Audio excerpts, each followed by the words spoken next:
Hello YouTube, we are back. Great Ace Attorney Chronicles, on to episode 2. Ace Attorney Resolve, technically. Alright, as always, we just jump right in. Episode 2. The Memoirs of the Clouded Kokoro. It was a ghastly tale of a winter's night. One of an invisible killer and a crime perpetrated on the pavement along Briar Road.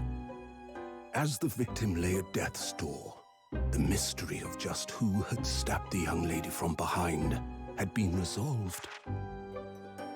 But no sooner had my friend saved that Eastern Exchange student from his harrowing plight than in the dim, flickering shadows of gaslight did a second bizarre crime rend the stillness of that very night. I dare say most can still recall the sensational headlines of the day. Haunted apartment of death, the condemned criminal's curse, the dread demon of coal gas. Yet, though the great detective had at once discerned the truth upon his arrival at the scene, it only proved to be the overture that announced the rising of the curtain on a most tragic play. Okay. Hey, we're back.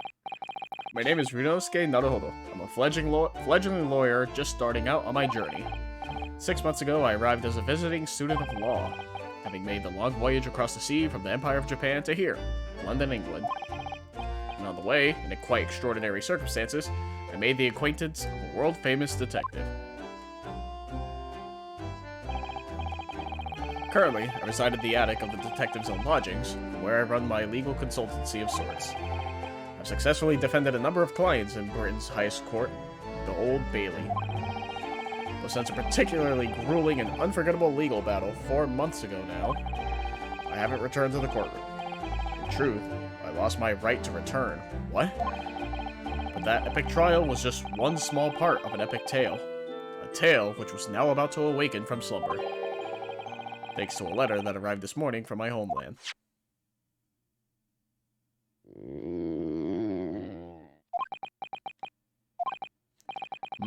What a delicious smell wafting up the stairs.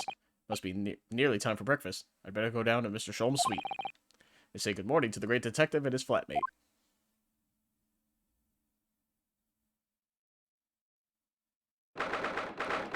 30th of August, 7:28 a.m. Sholmes' suite.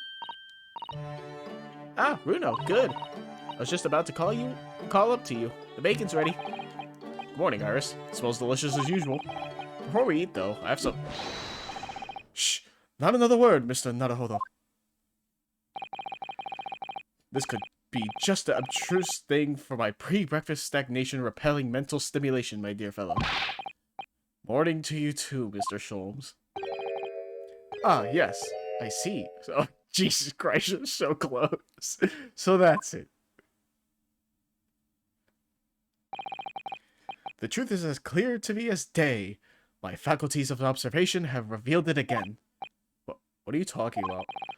You, Mr. Naruhodo, you have, this very morning, met with a surprise.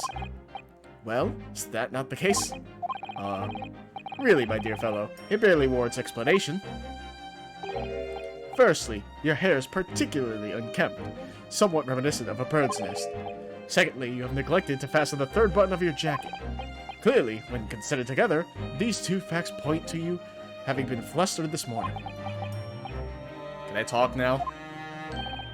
But of course.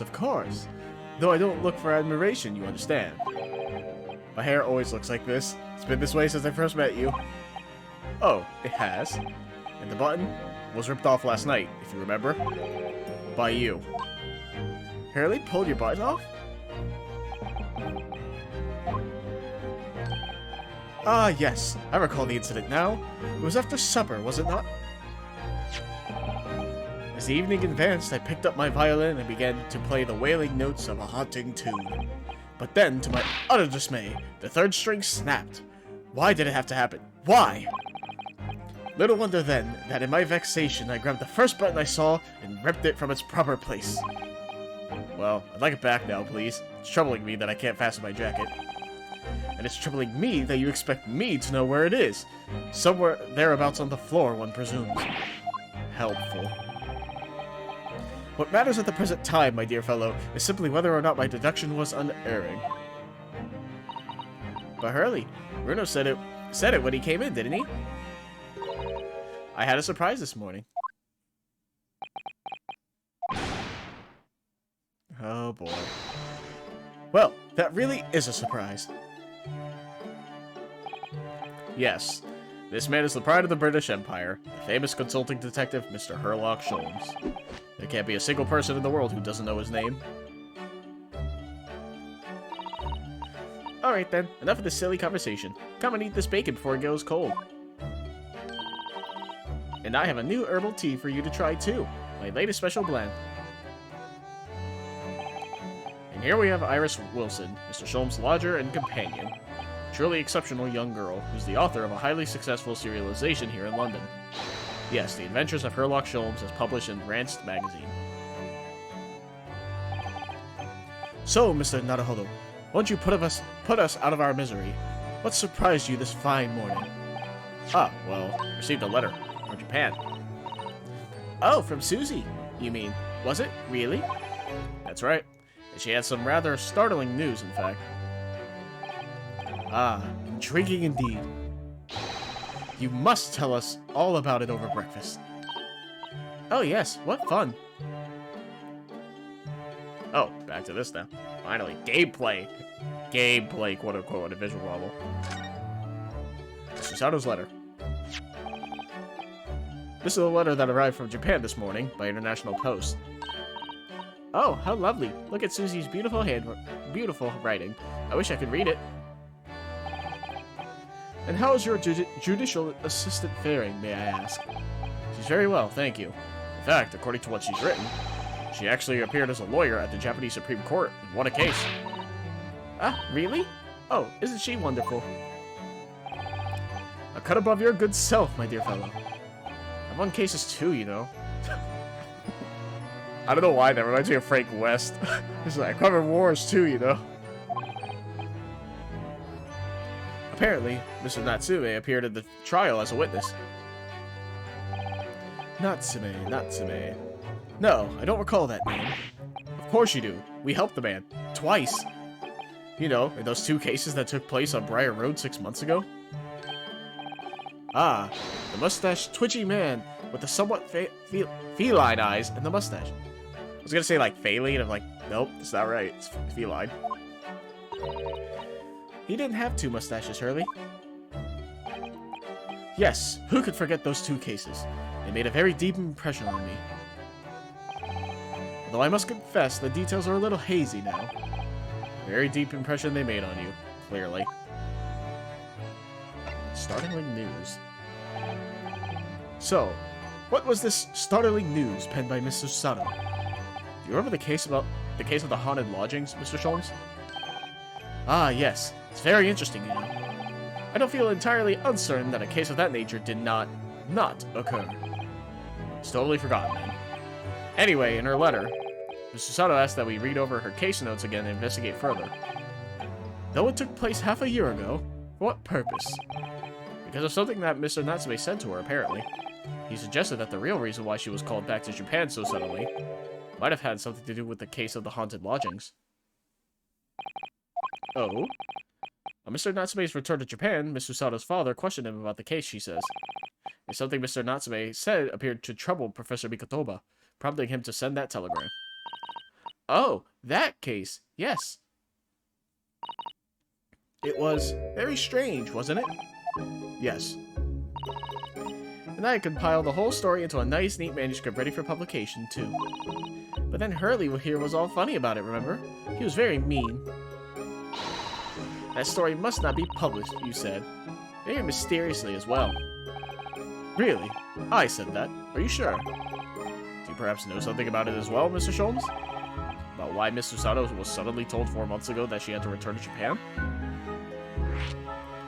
I'm still not remembering this case. All I know is that the one where the lady was stabbed. I'm assuming this is like a case that happened off-screen. Miss Susato's repatriation. It's been 4 months now since we waved Susie off at Dover. It was such a shock, wasn't it? The way she just suddenly announced that she had to go back to Japan. Indeed it was, due to a telegram she received from her homeland, I believe. That's right, telling her to return urgently. Yes, because her father had passed away. No. It just said he was suffering from a high fever, the cause of which was unknown. He's not dead. But according to this letter, that news about her father's fever was just a ruse. A ruse? So Susie's daddy lied to her so that she'd make the voyage back home? Why would he do that? I have to admit, I have absolutely no idea. But she believes it's almost certainly related to the case of the haunted lodgings.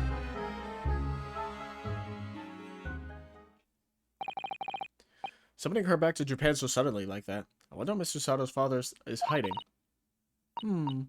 Hurley, do you know what it's all about? Oh, he's already dressed and ready to go, huh? Ah, well, who can say? What? But you said. Please, I have engaged, my dear fellow. My calendar is quite surprisingly full today. And a stringent analysis of the matter would be excessive, I feel. Even if I were quite at leisure. So, man the fort in my absence, won't you, Iris? I will, Hurley. Don't worry. See you later. See you, Sholmes. He scuttled off rather quickly there. Yeah, he's probably on the way to the haunted lodgings, right?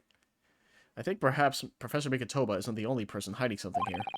So Seki-san was involved in 2 cases, but only one of them was forbidden from being published. By, of all people, Mr. Sholmes. Aha! I found them at last. Iris, are they... The notes about the case? That's right. Susie and I compiled them together. The case of the haunted lodgings. Do you want to read them, Runo? Absolutely. Thank you, Iris. I have no idea what secrets could still be hiding in the shadows of this case, but perhaps if I read over the notes again, something might come to light. That's the spirit. And so, Iris and I decided to read over the case notes again together. Everything from what happened to our investigation and that fierce battle in court that followed. Reliving every detail. I just need to find a clue, and I have all the time in the world. Because, of course, I'm no longer allowed to practice law in the courts of Great Britain. Yeah, still gotta explain that. It was 6 months ago, a mysterious incident that unfolded on the wintry streets of London. Yeah, I remember this case. A young woman was found lying on the snowy pavement on Briar Road with a knife in her back. Fortunately, her life was spared, but she was unconscious for several days following the incident. The fog was thick and nobody saw her attack her, but by a cruel twist of fate, a visiting Japanese student was walking behind her at the time and was duly arrested. That man was Soseki-san, and the man who effected his arrest was Mr. Sholmes. Believing in our compatriots' innocence, Susato-san and I decided to represent Soseki-san in court. And, after a grueling trial of many twists and turns, we finally managed to prove his innocence. Joyful, joyous, jubilation! Was the man's reaction after the trial, but his jubilation was short-lived. We received a telegram from Mr. Sholmes the following morning. The victim of the Briar Road stabbing has regained consciousness. Hurry to Bart's at once. So Susato-san and I summoned a hansom and headed immediately to the hospital. Okay, yeah, so this is a case that happened off screen, because I do not recall this at all.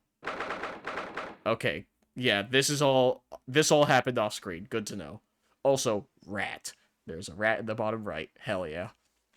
21st of February, 5:30 a.m., St. Bartholomew's Hospital Recovery Ward.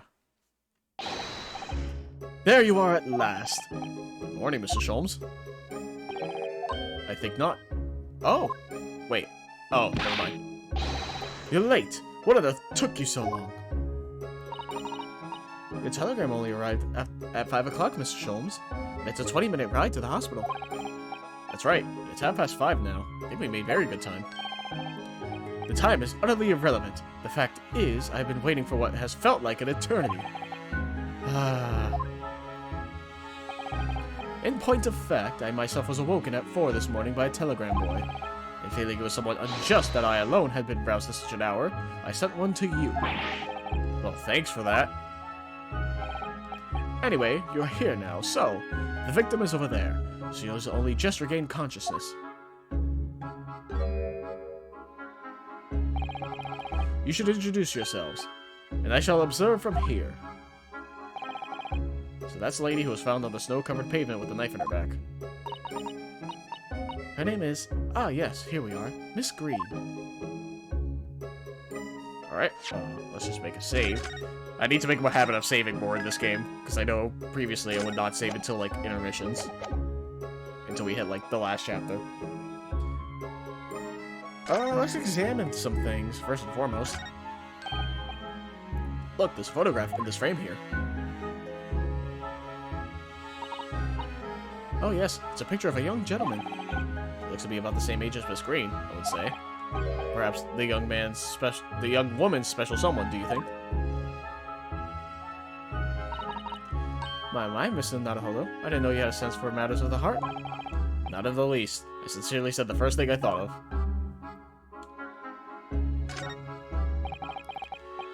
This rounded wooden figure isn't the most charming, is it?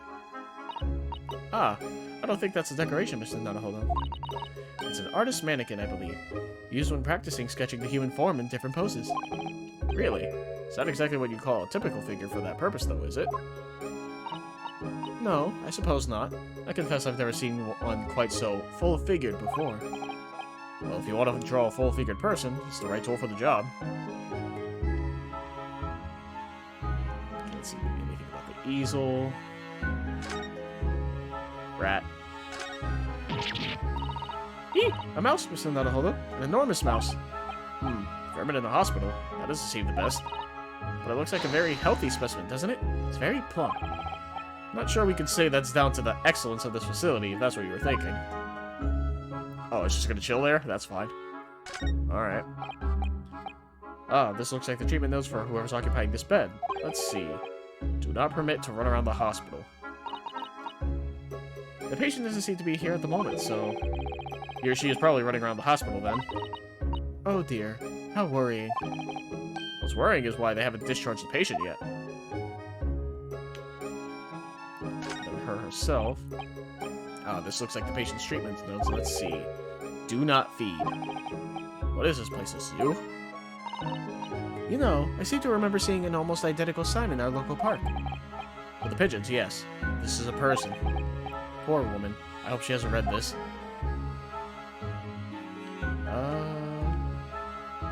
Just want to see everything else before I do anything. That must be a bag of Miss Green's personal belongings. She would have been brought directly here after she was found stabbed on the pavement, though. I expect a friend or family member probably brought some things for her. Alright then, let's see what's inside. Change of clothes, no doubt, and... No, Mr. Naruhodo. You must never scrutinize a young maiden's personal belongings. But the young maiden might have chocolates or biscuits. Caramel. Yo, Ryunosuke, I feel you, but like, taking other people's food is like the ultimate crime. Do not. Good morning.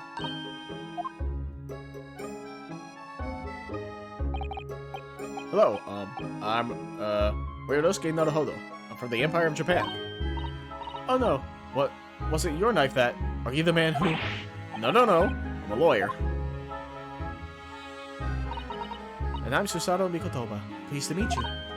Oh no, what, was it your knife then? Are you the one? No, I assure you. I'm Mr. Naruhodo's judicial assistant. We heard that you regained consciousness and wanted to come to give you our best wishes. Best wishes for me? Thank you. I'm Olive Green. I'm an artist. Well, no, that's not right, is it? What I mean is, I'm trying to be an artist. Well, what I really mean is I desperately want to be an artist. But the truth is, I don't have any talent. I know I don't. It's no wonder I was stabbed in the back. I don't think that's related, actually. Gosh, this young woman seems to bend over backwards to put herself down. Seeing as we're here, we should ask her about what happened from her perspective, I suppose. About the incident. To suddenly be struck in the back by a blade as you were walking along the pavement. What a terrible experience you had, Miss Green. It was so cold that day, and the fog was so thick, I couldn't see a thing. That was 4 days ago now, I think. Is that right? Yes, that's right. I'm afraid you've been comatose all that time. The case has been solved, hasn't it? While I've been here in the hospital, I mean. Indeed it has, my dear madam. Spectacularly, by none other than I, Herlock Sholmes. Mr. Sholmes, as you well know, it was Mr. Naruhodo's hard work in court that solved the case. Are you yet to hear what happened, Miss Green? Yes, I'm afraid so. A gentleman from the police force is supposed to be coming in to fill me in shortly. Oh, I see. Me coming round seems to have made everyone frantically busy. I'm so sorry. I should have never regained consciousness. It was selfish of me. Oh no, we're also relieved that you're on the mend, Miss Green. Really, we are. That kind of attitude, maybe her surname should be Blue, not Green. About yourself. So, you're an artist, are you, Miss Green? Oh no, I couldn't possibly claim that. I'm a fledgling artist at best.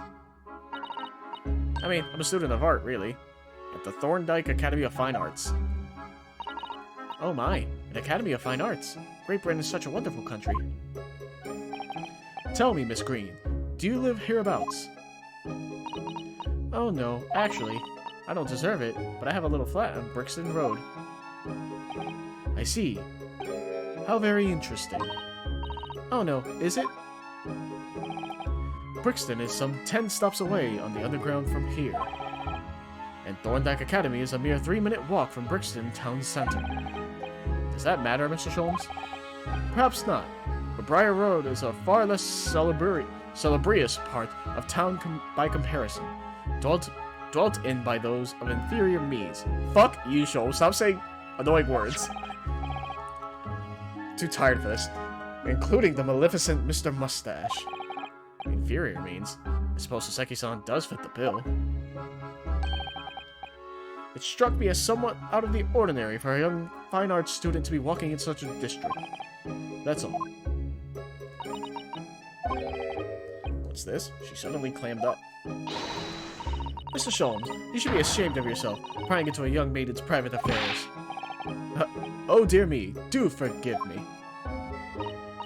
If you don't mind, I'm being discharged shortly, so I need to pack up my things. Oh yes, of course, we won't keep you. Thank you so much, Miss Green.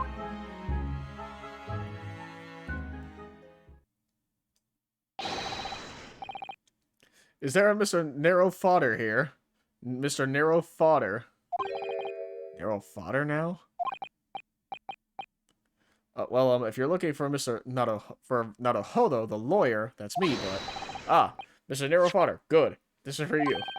It's a message from a Mr. Saucy Nutsmeg? What? Oh. That's Saucy Nutsmeg versus Soseki Natsume. Oh my god. Mr. Natsume sent a message to me? But why would a policeman be delivering a message from Mr. Natsume? Exactly. What's going on? What's a Scotland Yard constable doing playing a delivery boy at this time in the morning? Ah, what are you waiting for? Let me see that. Oh. Well, this is most unexpected. Let me guess, this is Japanese and you can't read it. Is something wrong, Mr. Sholmes? Is something wrong, Mr. Sholmes? He says. Have you not seen this note? No, how could I have? It would seem that London's criminals have no intention of letting the great detective rest. A new case calls. A case of murder, no less. We must depart at once. Murder? Call a cab. Time is of the essence. But the trouble is, we've yet to read Mr. Natsume's note. I was thinking we ought to pay him a visit in his lodgings once we did. That would be entirely convenient. Convenient? What do you mean? It's all here in the note, my dear fellows. The murder we must investigate. took place at Mr. Mustache's lodgings. Wait, what? Oh, hey there. A fire occur at once? I don't think that's how you say that word. I don't know what that... Fuck. It was only yesterday that Soseki-san was in court and we were dispelling doubts about his innocence. Now, the very next day, there's a murder at the man's own address. He may very well be the unluckiest man alive. Or so it seemed to us at the time, we were soon to discover it was worse than we thought. At the very least, because of the first case being in the future, this is like a flashback, the Curse of the Old Bailey has not gotten to Soseki-san, thankfully. 21st February, 7:18 a.m., Mr. Natsume's lodgings, ground floor. Oh. Oh, this guy! What on earth? Oh my, the gentleman is deceased, without question. He's dead. Welcome, student Mr. Naruhodo Esquire.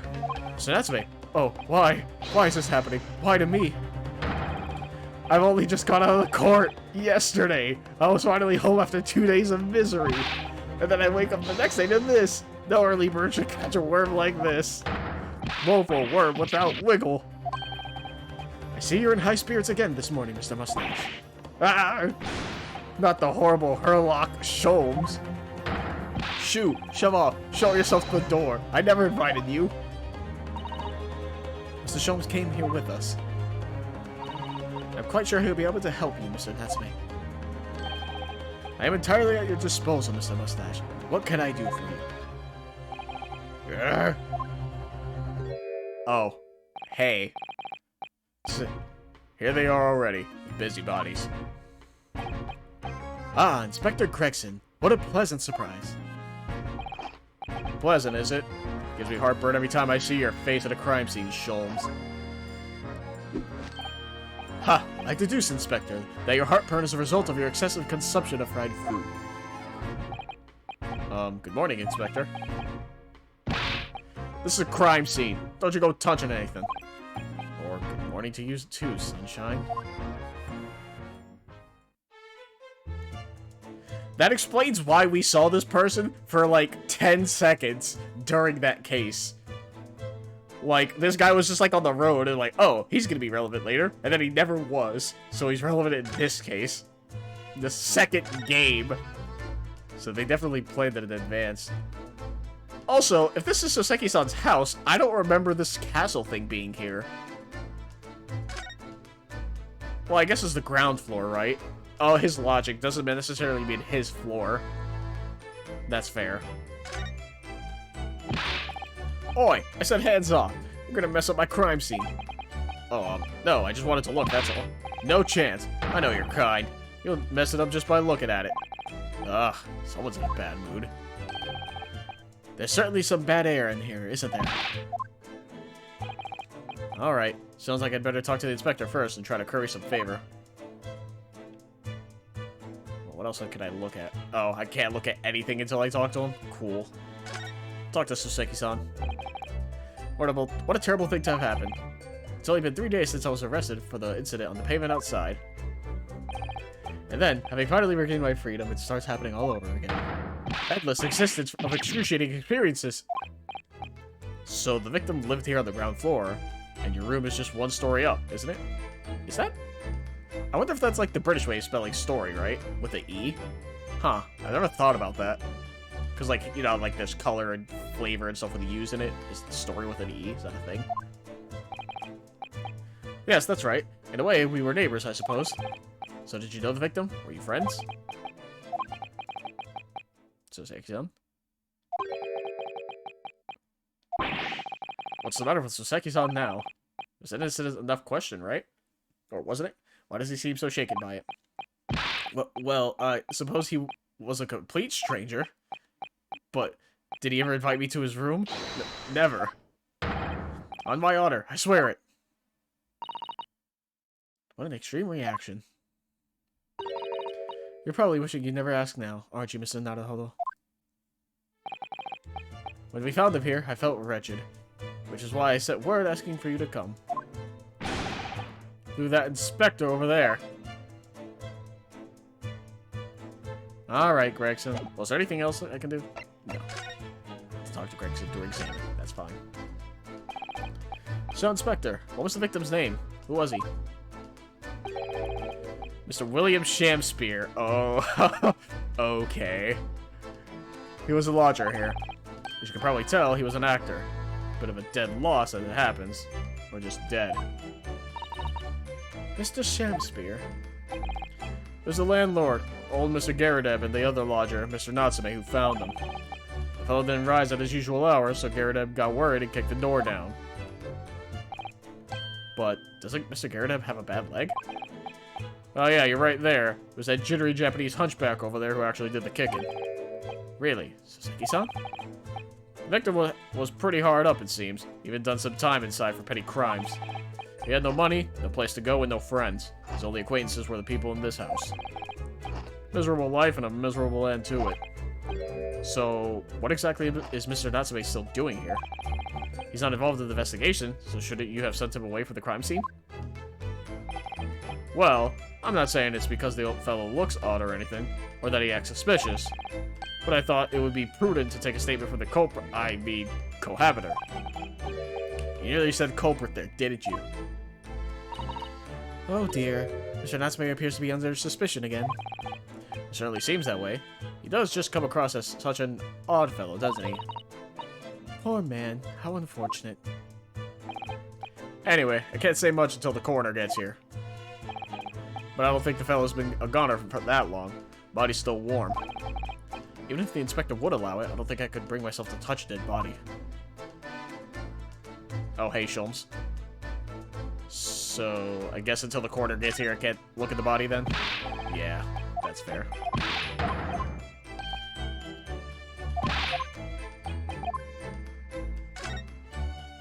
Alright, Sholmes. Mr. Sholmes, what are you doing? Ha! You need only observe to know it, my dear fellow. Investigating naturally. There's nothing natural about that pose. Mr. Sholmes, have you made some miraculous discovery? Patience, my dear madam, patience. We've not been here in this room 5 minutes. So far, all I've managed to deduce is what actually happened. My goodness. But, isn't that everything we need to know, Mr. Sholmes? Now that you propose the idea, I believe one could indeed see it that way. At the present time, I have managed to draw 2 incontrovertible conclusions. God, we're bringing back that word that's hard to pronounce. The first, that there was a physical struggle here last night in which the victim fought for his life. Yeah. Mr. Natsume, what's wrong? Is something that Mr. Sholmes said significant somehow? No, don't mind me. Forget I was here. And my second conclusion is that there was a poison lingering in the air here last night that passed the victim's lips. Nonsense! Alright, Mr. Natsume, why are you reacting so extremely to Mr. Sholmes' deductions? No, please, pretend I'm not here. Invisible, ineffable, inscrutable, insignificant. Impossible to ignore. You must tell us everything, Mr. Sholmes. Spare no detail.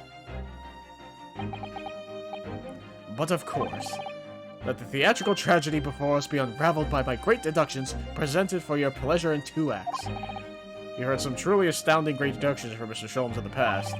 No doubt this will be no exception. What miracles will unfold before our eyes this time? So, my dear fellows, for your delight and wonder, let the curtain rise for Herlock Sholmes' Logic and Reasoning Spectacular, Act 1. Yeah, we're like 30 minutes in and we're already doing this? Great. The Great Deduction, the game is afoot. Topic 1, Cause of Death. I was about to say we haven't seen his face yet. Careful observation of the victim reveals to us the events that transpired in this disconsolate room last night. Foam at the mouth of the deceased clearly indicates the use of poison. Next to the victim, we notice a large dining plate, which contains, you will observe, 1/2 of a sizable bar of soap. Meaningful? Indubitably. indubitably. God, I hate that word too. Why is the soap set so purposefully upon the dish? Like the victim's Last Supper, in fact? Yes. Could it be that the man was about to eat it? Of course, the fork reveals the answer. It appears that the young man's appetite was his undoing. Taking up arms in the form of his cutlery, the victim engaged in a deadly battle for his life.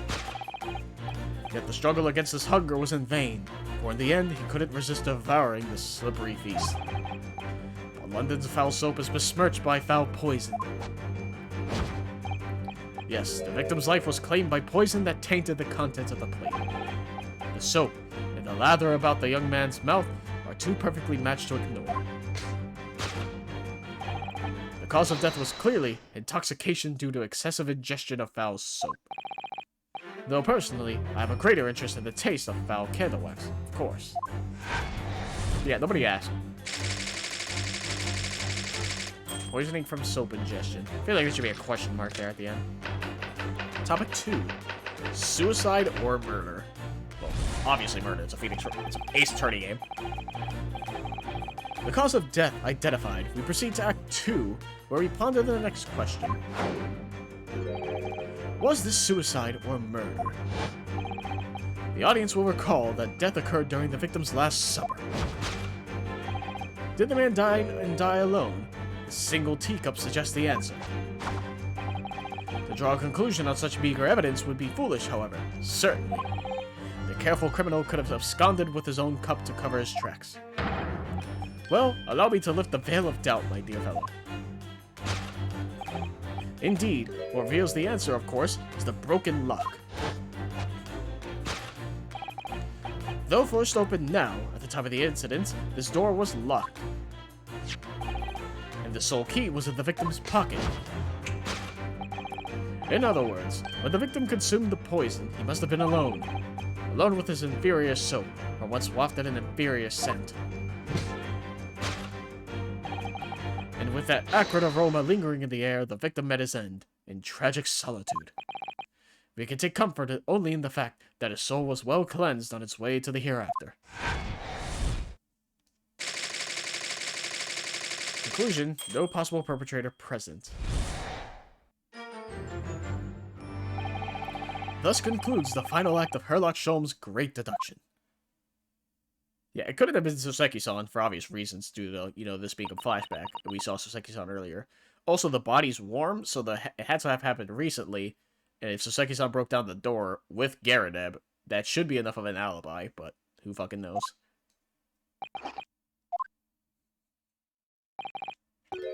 There's just one thing, Mr. Sholmes. You are disposed to identifying just one thing, aren't you, Mr. Naruhodo? Pray, what concerns you? Well, no matter how hungry he was, do you really think the man would have eaten soap? It is quite apparent that this man barely had a penny to his name. It is a curious thing, but to one so destitute, soap can suddenly appear quite irresistibly appetizing. How extraordinary. In truth, I have tried a little soap myself in the past. You've eaten it, you mean? My dear fellow, it was some time ago now. My postulation was that it would cleanse my gut.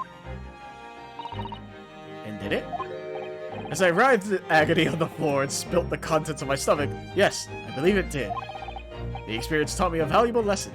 Soap is quite poisonous. It has an unpleasant taste and leads to great discomfort. In summary, I cannot recommend it. Believe me, I wouldn't eat it even if you did. There's something that troubles me as well, actually. Oh, what's that? It's Mr. Natsume. Ah! I couldn't help noticing him shuddering and quivering out of the corner of my eye. Almost as if Mr. Sholmes' deduction touched the nerve somehow. No.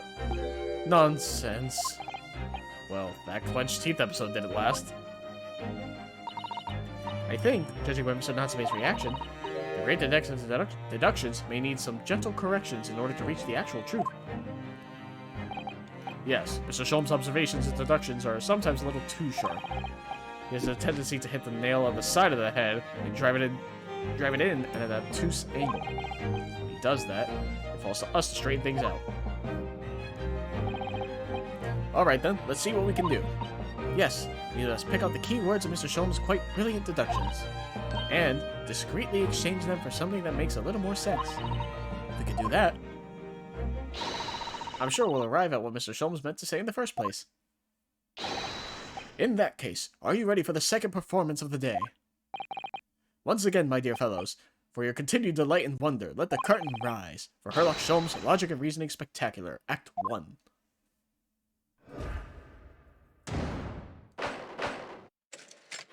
Hold it, Mr. Sholmes. Oh boy.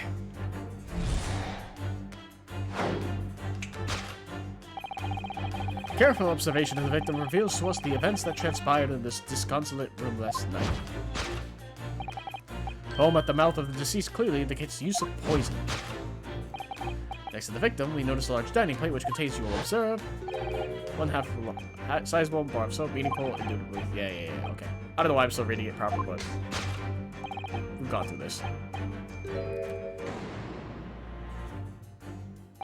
It makes me wonder, though, because we're doing a reasoning and deduction thing, almost every time we've done this, I don't think we've had a court case, right?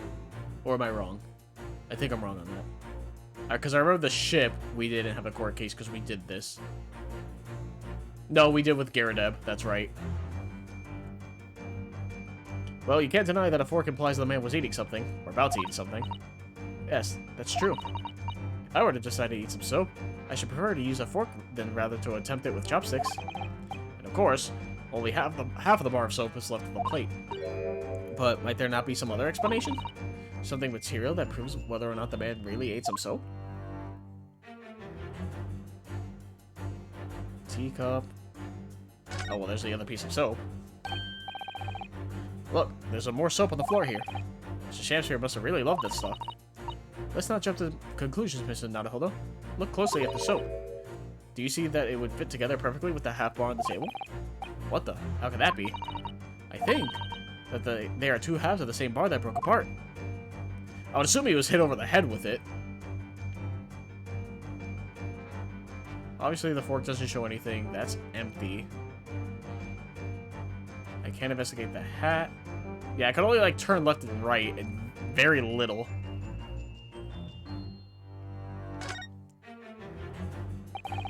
Do you think he was drinking tea with the soap? The cup's empty, so there's no way of knowing.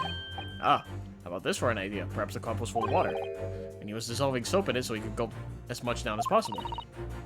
Please remember that he may not actually have been the soap lover that he's been made out to be.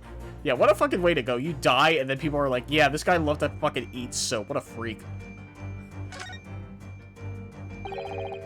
I suppose you'd eat soap with a fork, would you? I don't think it's a question of which implement you use. You shouldn't eat soap, full stop. But then why? Why does the man have a fork in his hand? Oh dear. I understand your frustration, Mr. Naruhodo, but please don't take it out on me. The point is, if we decide the man used this fork to eat the soap, we wouldn't be changing Mr. Sholmes' deduction. So we really ought to consider some other clues. Well, I investigated the soap, I thought. And I don't see anything else I can point at. Once again, there's like very little to actually look at.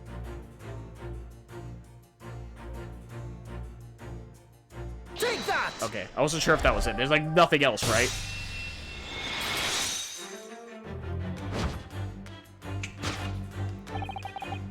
Could it be that the man was about to eat it? Of course, the other piece of soap reveals the answer. It being the other half of the soap on the table, in short, the victim was not eating soap at all. But it's obvious, really, or no depths of hunger could drive any man to attempt to eat soap. Even I, with my unquenchable thirst for practical knowledge, took only a single bite. But that begs the question of how the man was poisoned, because there's no sign of any food on the table. An excellent observation, Mr. Naruhodo, and one that furnishes us with the answer we seek. For London's foul... Okay, yeah. Besmirched by foul poison. Victim's life was claimed by poison that tainted the contents of the plate. Mr. Sholmes is still pushing the soap argument, then. Perhaps he's suggesting that the man licked the soap rather than ate it. If soap in London is that poisonous, I don't think I want to be washing my hands with it. But there are no signs of any food in this room at all. Of course, food isn't the only thing that passes people's lips, is it? Just me. assuming this is just the teacup. This would be my guess. Oh. I didn't realize there was more other dialogue. Yes, a Western vessel for the serving of infusions of dried tea leaves. It's a teacup, Mr. Naruhodo, as you well know. Stop putting on airs. And it's empty. Ah, so we already established that the victim wasn't eating soap when he died. However, there's significant evidence to suggest that he was drinking tea. My thoughts exactly. Yeah, I'm assuming it's just a teacup. Once again, there's like so little to work with.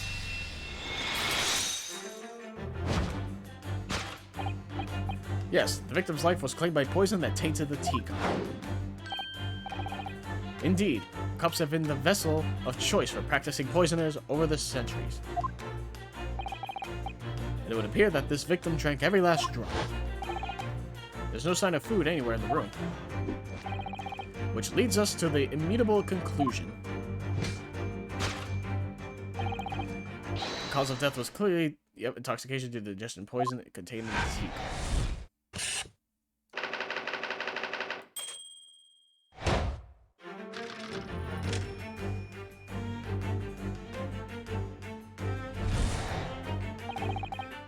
Cause of death identified. Proceed to Act 2. Suicide or murder. Audience will recall the death occurred at the victim's last supper. Man dine and die alone. Single teacup suggests the answer. Ah, the Western vessel for infused hot drinks again. It's already featured heavily in our deductions so far. Yes, we can imagine that shortly before his death, Mr. Shamsphere was having a drink of tea. There would be nothing remarkable about that. But what troubles me is Mr. Natsume's reaction when he heard Mr. Sholmes' suggestion. There's more to this deduction than it seems. We must closely examine the scene of the crime again for some more clues. Oh. We just didn't look at his other hand until now? Yeah? It's another Western vessel. It's a teacup. And it too is empty. Given that he's actually holding this one in his hand, we can assume that this is the cup from which Mr. Shamsphere was actually drinking.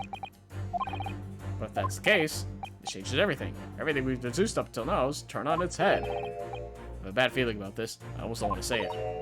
Yes, I know exactly how you feel. Yeah, this Western vessel. Take that!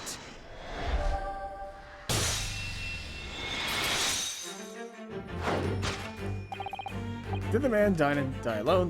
This other teacup suggests the answer. Yes, there were two teacups in this room all along. Ah, in other words, this is a strong indication that at the victim's last supper, there was a guest present. Isn't that the guy from, like, the first case? With the carriage? Or I guess not the first case, right? First case in London. Oh my god, I forgot his name. Fairplay, right? Bruce Fairplay? I think that was his name. That looks like his silhouette. There's a guest present. At the very least, we can now say with certainty that somebody else was here in this room last night, taking tea with the victim. What are you talking about? Utterly, unbelievably, unjustly unreasonable. To draw a conclusion from such weaker evidence would be foolish, in which case, what can we deduce about the possible guest? Made a lift the veil of doubt. Do you mean to say you know exactly who was in this room at the time of the victim's death? Indeed. What reveals the answer, of course, is the broken lock. I'm not sure I like where this deduction is going now. I'm afraid it's too late to go back to the halcyon days of eating too much soap. But the identity of the guest who was in here last night when the victim passed away is something I have a very bad feeling about. Well, you can try to ignore your feelings, but we cannot ignore the truth, Mr. Naruhodo. No, I suppose not. Time to look around again. Empty bottle, pile of books. Okay, can't look at the glasses. Candle, can't look up or down, so it's just left and right. At first glance, it seems that the only things in this room are the makeshift stage and the costumes. I've looked at these 3 books initially. Wonder what they are. Let's see, the titles read Picture of Monsieur Lecoq, Canterbury Yearnings, and A Meal for Gaboriau? Wait, I'm sure I've heard those titles before. Yeah, are those the books that Mr. Natsume rented out? It could be just an incredible coincidence, but they're the exact same 3 books that Mr. Natsume purchased the other day. Oh yeah, purchased. What? Yeah, so the day of the unfortunate incident when Miss Green was stabbed, Soseki-san had just been to a bookshop and bought them. That's right. Now those 3 titles are here in the room of the victim. Yeah, Mr. Natsume claims never to have been here before. What does this mean, do you think? I really don't know what to make of it. Take that! Soseki-san, man. I know you're innocent. I believe in Soseki-san. But still, it's not looking good for you, my man. Indeed, what reveals the answer, of course, is the pile of familiar books. Quite so. It's no mere coincidence that these 3 titles are here in this room. It's the link to the truth. Ah. Mr. Natsume, you purchased these books 4 days ago at a secondhand bookshop. That's just a coincidence. In that case, you will be able to bring these same 3 titles from your own room, will you not? This very moment. No, never. Non-negotiable. If you can't bring your own copies here, it proves that these 3 books are in fact yours.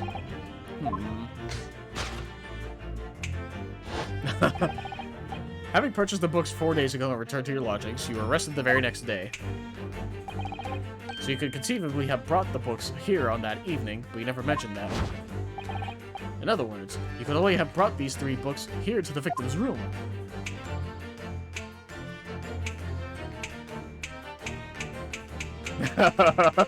That's funny. Last night, having returned to your lodgings after the trial concluded at the Old Bailey.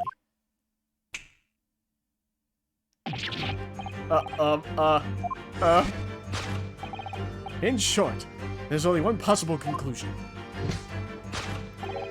The victim died here in his room last night as a result of poisoning.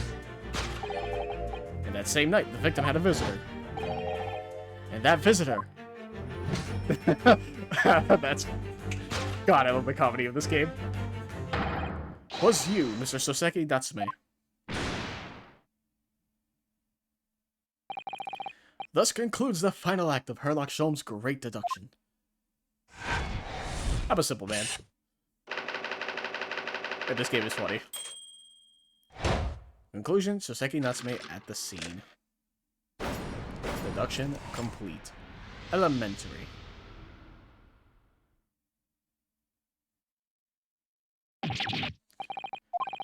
Not again. Not again. Not again.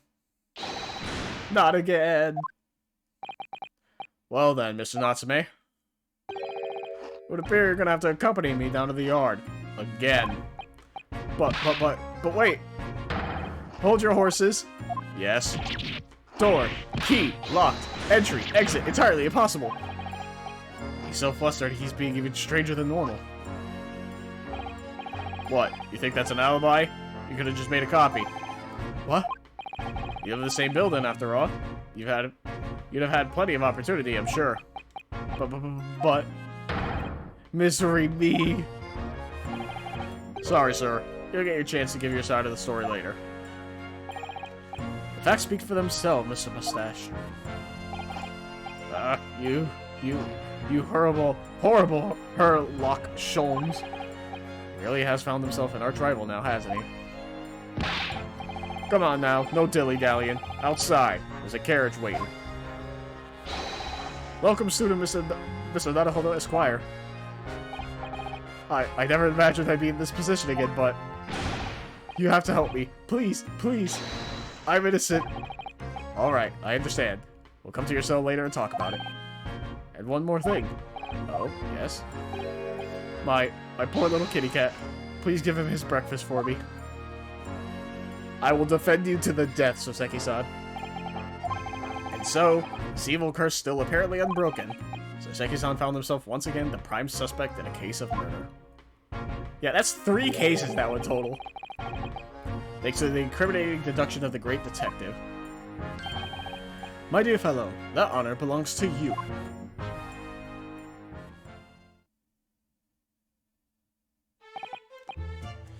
Well, at least that means Inspector Gregson is no longer here.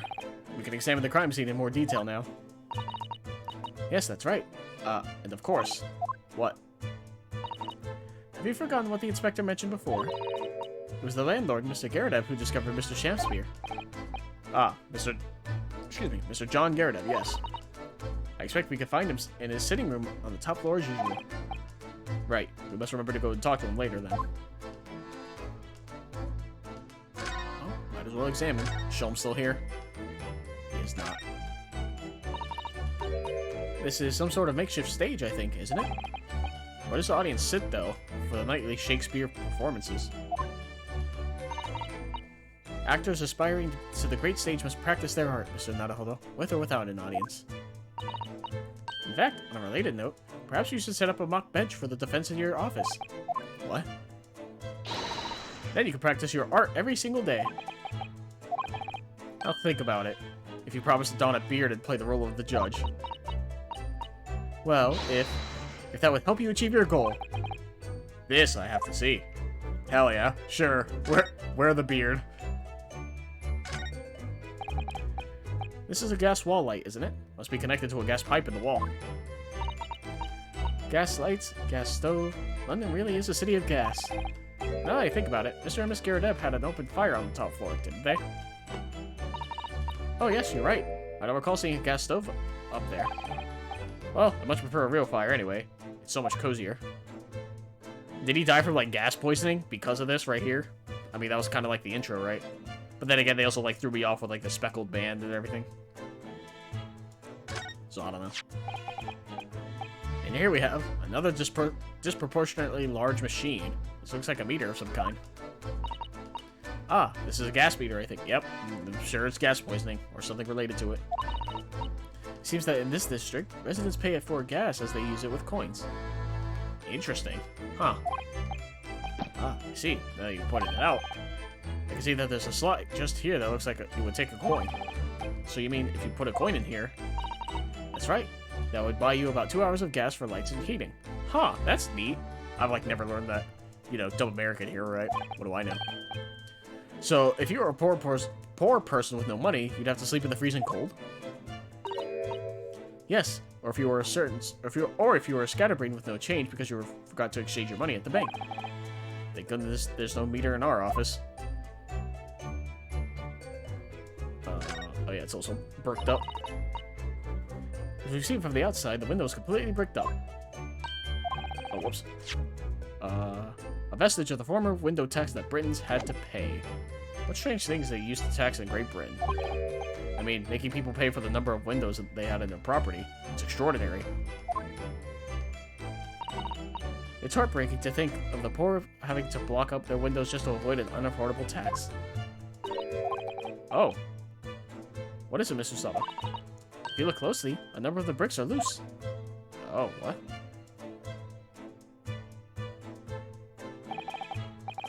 Oh yes, it looks as though an amateur has broken out a few of them just here. Was it Mr. Shamspear who did it?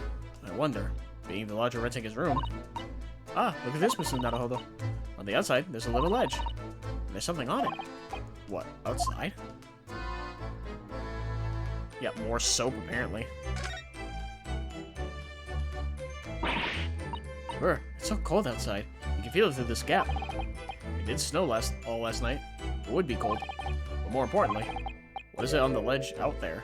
What are these snow-covered lumps? It's more bars of soap. Soap? What are bars of soap doing lined up on a ledge outside the window? I have no idea. But the pair of them look rather charming like that. Still, it's very strange, isn't it? Bars of soap lined up outside the window? I think perhaps we should take one. There are two after all. Oh dear, I suppose we could. Oh, what's this? Look here at this bar of soap. Ah, do you see? In the middle there? There's a patch of it that's a different color.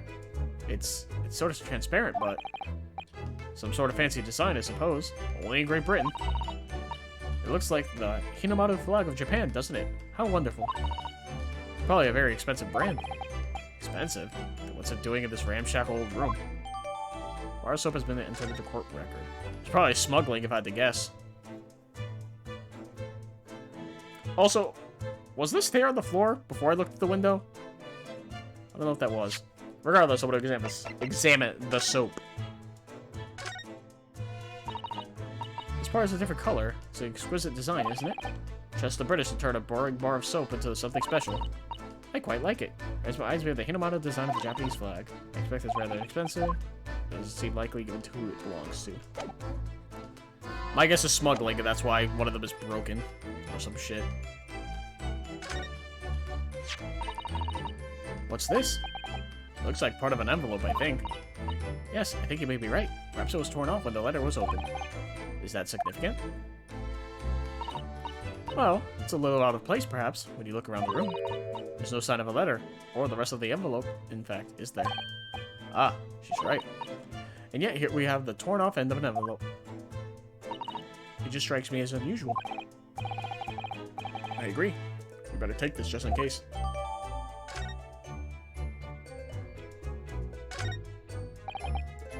Look at these extravagant, bright costumes.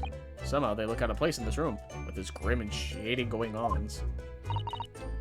This one looks like a king's attire. A king? I've always dreamt of being a king.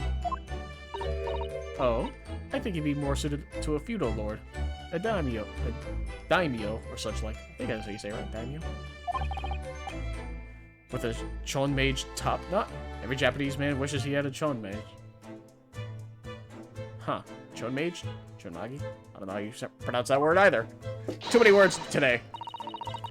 Oh, you look wonderful with one. And you already have the sword.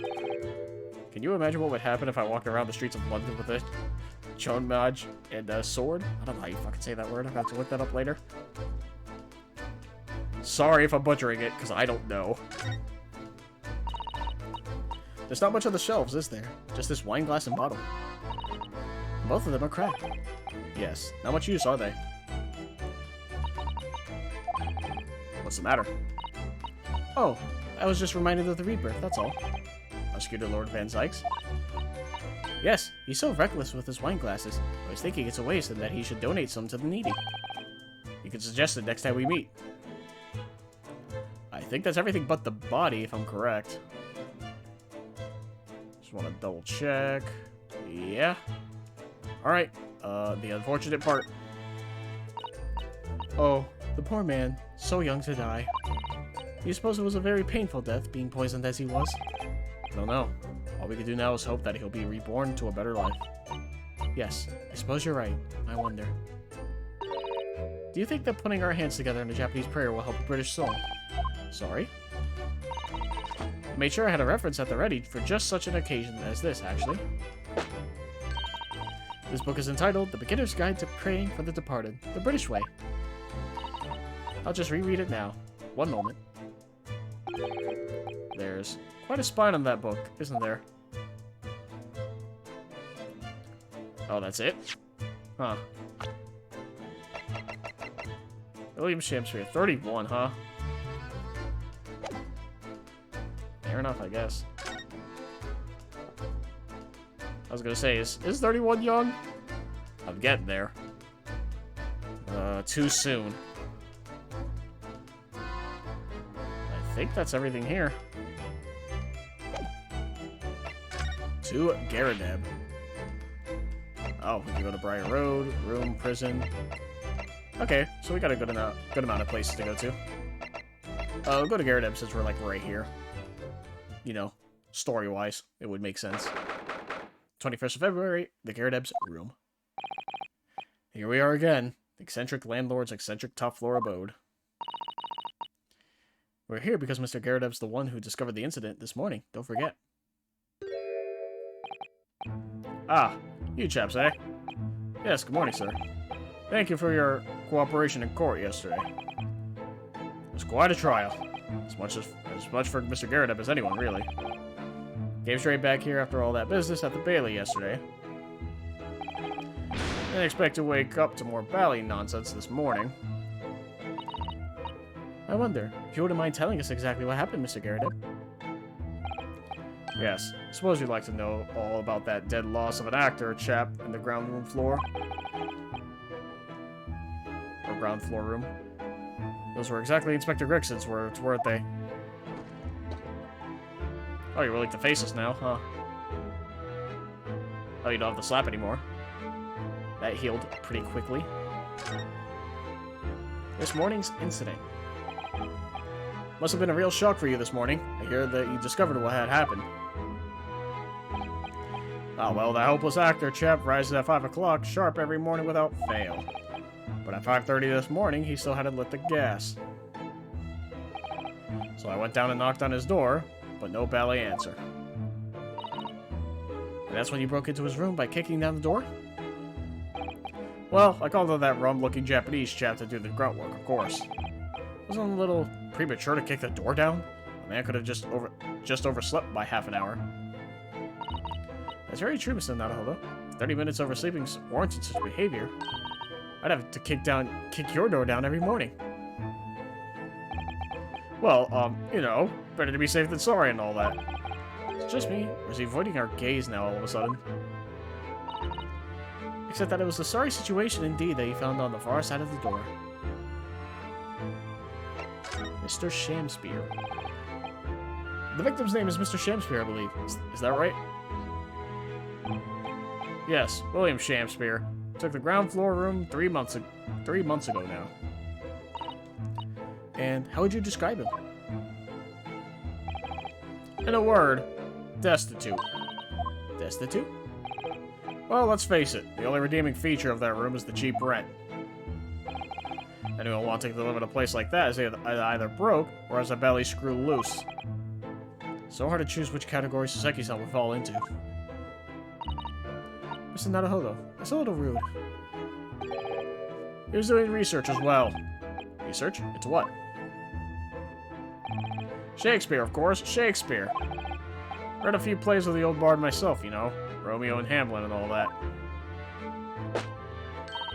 Yes, William Shakespeare is England's most highly regarded classical playwright and author. He's known as Sao in Japanese, as you know, and many of his works have already been translated. I didn't know that. Neat. Seems incredible that Shakespeare was shortened to Sao, though. Someone was too heavy-handed there. There were a lot of customs in the victim's room, actually, weren't there? Of course, Mr. Natsume is a scholar of English literature as well. I imagine he and Shakespeare would have had much in common. Shakespeare interpretation disagreement leads to shocking murder. Let's hope it's not that. Mr. Naruhodo, really, how rude. Yesterday's events. After Mr. Natsume's trial yesterday, you came straight back here, I believe, didn't you? Did you notice anything strange between then and this morning? Well now, must have been about 6 in the evening by the time I got home. Snow was coming down rather heavily, as I remember, and it was completely dark already. That failed actor chap was out at the time. Mr. Garrett noticed that there was no light from his room or something, I suppose. Yeah, we also, passed by him, I think. Couldn't summon the energy for anything much, so I just sat in front of the fire up here. It was after 8 before Shamspear got back. And the chap was up until past 1 in the morning, I'll have you know. Suppose he met his end sometime after that. I was asleep by then, so I'm rather in the dark there. Well, thank you. This was very illuminating. Is everything alright, Mr. Sato? Well, I was just thinking it's a little strange, that's all. Mr. Garrett, you're up here in your room all evening, if I've understood correctly. Not a big fan of stairs, not with this blasted leg. Then, how is it that you seem to know? Precise movements of your tenant on the ground floor, I mean. Ah! That's a very good point. Can't imagine that you could hear noises from the ground floor all the way up here. Does this old man like to spy on his tenants? Is that it? I say, I know what you're thinking. It is belly outrage. I'm ex-military, don't you know? I don't go around spying on my tenants. Why would I? Then how did you know, Mr. Garrett? It's the gas, woman. The gas tells me everything. The gas? Speaking gas. What on earth do you mean, sir? How can the gas tell you anything, let alone everything? Well, as you're probably aware, the gas is supplied to the building by pipes. Yes, I'd more or less worked that out. Every room in the building is connected by a single pipe to the gas main outside. And the gas company supplies gas to properties via the main. Yes, I understand that too. Well, if they're all connected, wouldn't that be like if just like a single fire went into the gas pipe, it would like explode the entire building? That seems rather unsafe. Let me see if I can explain. Let's say I was to light the gas lamps up here. What do you suppose would happen? Well, obviously the room would get brighter. Exactly. But at the same time, the lights in all the other rooms of the house would dim for a moment. What? They dim? Why?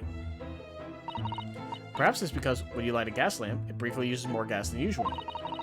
And that reduces the amount of gas in the pipe for the other lamps that are connected to it. That might explain why the other lamps dim momentarily, mightn't it? Yes, of course, because everything's connected to a single supply pipe. Is that supposed to happen, though? Sounds rather undesirable. Jolly good point. Fact is, the gas company's pipes in these parts are pretty hopeless, long worn out. They barely got any gas at them to start with. Opposite's also true, of course. Extinguish the lamps up here, and they glow brighter in the rest of the house. Ah, right, I see. So by watching the flickering of the lamps in one room, you can determine what's happening elsewhere. You've got it. Oh, of course, because when people come back home in the evening, before they go to sleep at night, what they're guaranteed to do is either light or put out their lamps and fires. Clever. In point of fact, the room on the ground floor and the one above it use slightly different amounts of gas. By watching the lights in here closely, I can work out almost exactly what's going on in the whole house. Gosh. That's fascinating, Mr. Garradeb. Absolutely fascinating. Yeah, I was about to ask, like, how do you know which floor is which, then? That's a fair point, I guess. Convenient. Oh, well, nothing to it, really. And I can't really see that it's going to help us with the case, either.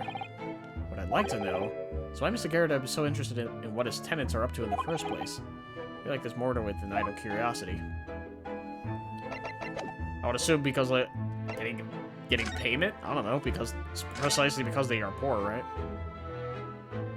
I don't see anything out of the ordinary here, currently.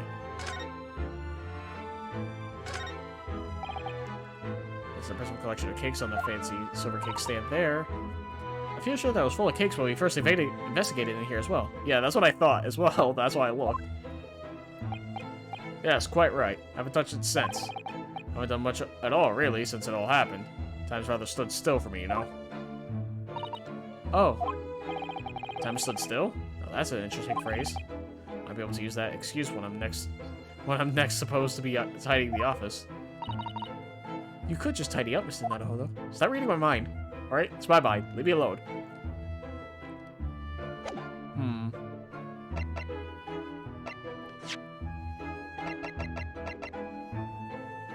Oh, interesting. We still have the same map, huh? Book receipt.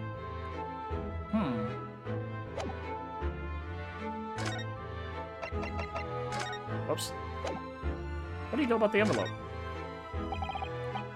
Mr. Garradeb, can I show you this? Oh. It's been quite a couple of days, as you can imagine. I'm afraid I'm rather tired. Haven't really got the energy of the old eyeballs, to be honest with you. Some other time, then. Maybe the soap? Trying to see if I can... How to get him to talk about, spying on his tenants, right? Essentially.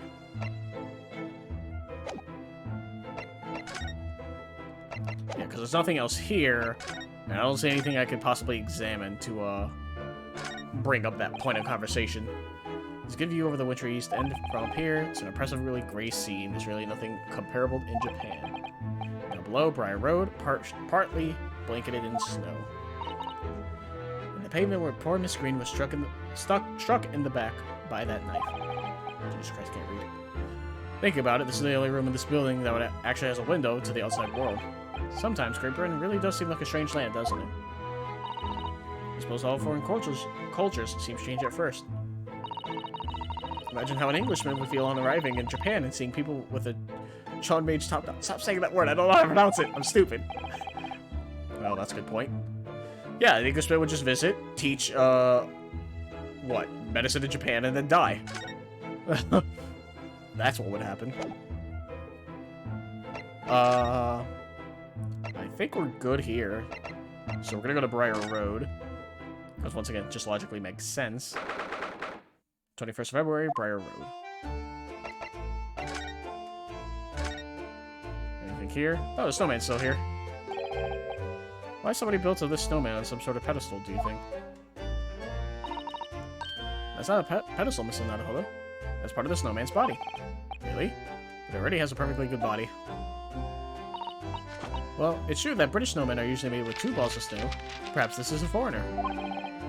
And now we're looking at him as if he's strange. Poor man. I know how he feels. If anything, it's Japanese and British 2-ball snowmen that are the strange ones, isn't it? After all, real people do have 3 sections: head, torso, and legs. You ever think that perhaps you think about things too much? Yeah, I can say that about a friend of mine. Also interesting that snowmen are 2 parts in Japan and Britain, according to this game, as if this is like fact of like life everywhere. Oh, you can see the soap from here. The exception of the top floor, Mr. and Miss Garadev live, where Mr. and Miss Garadev live, all the windows are bricked up. Yes, that's because of an old window tax that was charged on the number of windows the property had. In order to pay less tax, the poorer members of society had filled in many of their windows. But the tax has since been abolished, hasn't it? So the windows could be all opened up again, surely. Unfortunately, it would appear that the residents of this district can't afford to pay to have the work done. Yes, that is a sad state of affairs. Especially for people like poor Mr. Natsume, who have to live all cooped up in a windowless room. I suppose that's the price you pay for living in very cheap accommodation. It all seems rather pointless when you put it like that. Not much else then, huh? Alright. We go to the prison.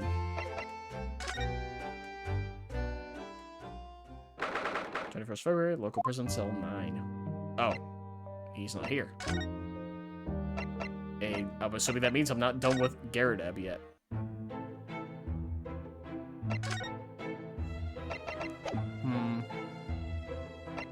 I don't think there's anything else I can present. Because I think I presented everything, right? Yeah, show them the map, why not?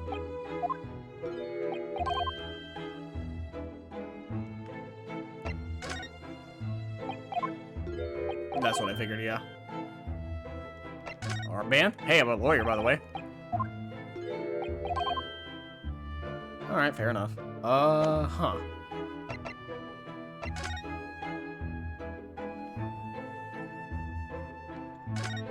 I don't see anything worth examining is the issue. I'm just gonna examine everything for now. These shelves look like they've been completely torn apart by a wild beast. Reminds me of the battle of my one, don't you know? The experiences of a seasoned veteran. Enemy had us surrounded on all sides. We really thought we were done for. The whole Bally Company. We were taking a real pounding from their cannons, so all we could do was run for our lives. Oh, I thought that story was going in a different direction, actually. Well, the whole experience taught me one thing, I can tell you. When you're done for, you're really done for. Ugh, that's not what a lawyer who often finds himself under fire wants to hear. Candlestick, all that, the windows, this. We know what that screen is hiding now. The aftermath of a fiery altercation the other day. Don't suppose I'll be able to clear that mess up for some time now. Oh dear, this must be a very difficult situation for you. I'll say. People talk about twists of fate and whatnot. But this is a twist and a half. Rotten show all around. She's clearly struggling with everything that's happened.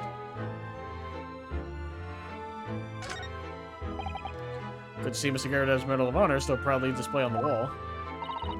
The inscription reads, for distinguished participation, if you remember. Yes, I remember, because I remember thinking even I might stand a chance of picking up honors like that. Wouldn't know what to look at me now, perhaps, but I had my devil-may-care days, you know? Devil-may-care? What did you get up to?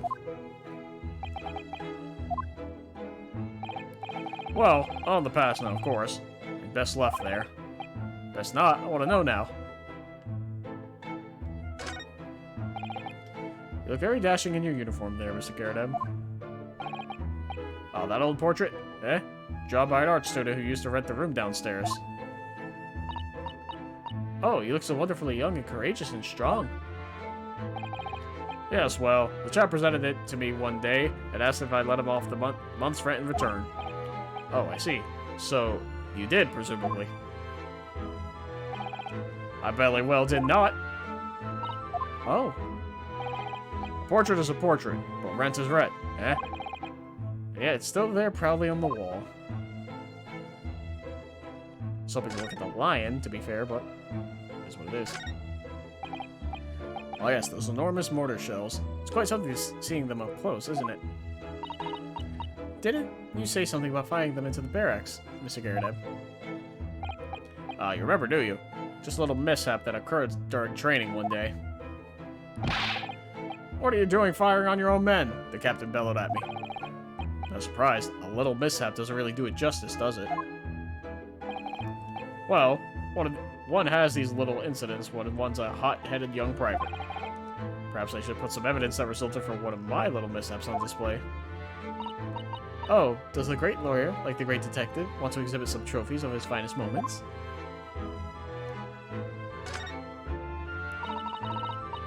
That's your military uniform, isn't it, Mr. Garrett? Well, ceremonial garb, yes. Been hanging on the wall ever since my retirement bash. Not in active service now, you know. Doesn't mean much to me anymore. You have the old thing if you wanted it. Well, it might suit Lord Van Zykes, perhaps. An overly ostentatious outfit like this could be just what he needs. Very tactful, Mr. Sato. Very tactful indeed. The cannon itself, huh? A single apron drying on that enormous cannon-shaped clothes horse. Look. No, Mr. Naruhodo. That's a real cannon. I knew that. I was just testing you. Piece of history, that is. Seen plenty of action on the battlefield, I can tell you. Now the old girl and I are just enjoying the peace and quiet of retirement together. Of course, it should come in handy if the enemy decided to launch an attack again. Is there a war going on that I don't know about? That's pretty much everything but the books, I guess, right? Oh, a copy of Rance magazine. The Adventure of Herlock Sholmes is being read all over London. Isn't it wonderful? Naturally, one asks oneself if such a singular detective could really exist. But having met the chap, it's undeniable. He is most certainly singular. Singularly dangerous. That's genuine public opinion for you, Mr. Sato. Perhaps it should be reflected in the stories. Make no mistake, Mr. Naruhodo. I intend to snuff out the sort of public opinion we just heard, personally. I'm starting to see where Mr. Sholmes' untainted reputation comes from now. Well, that's literally everything I think to examine, so... And I've presented everything so far.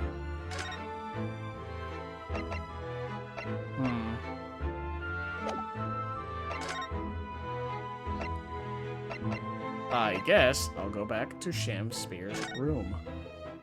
Maybe I missed something here. Not that I think I did. Pretty sure I examined everything. I got the gas thing, I got the body. Oh, the cup? I really didn't examine the cup? God damn it. Ah, one of the teacups that Mr. Shamsphere and his guests drank from last night. But don't go drinking from them, Mr. Naruhodo. There's bitter poison inside.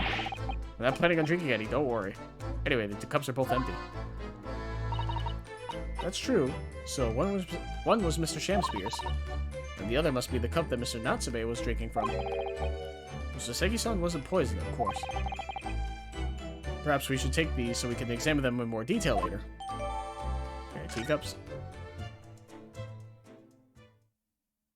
That's all I needed, huh? Just the teacups. God damn it. Looks like you're having a good snoop around, eh? Inspector Gregson. But back so soon. After I threw that little Japanese fellow in the clink, I went and reported to this to the investigation division. In 5 minutes' time, this place will be cordoned off by the yard. Oh, I see. Well, you better be leaving then. Poor Mr. Natsume must be feeling very low, being back in a cell again so soon. I'm sure. We should probably go in. Hello? Hello? What's wrong, Mr. Naruhodo?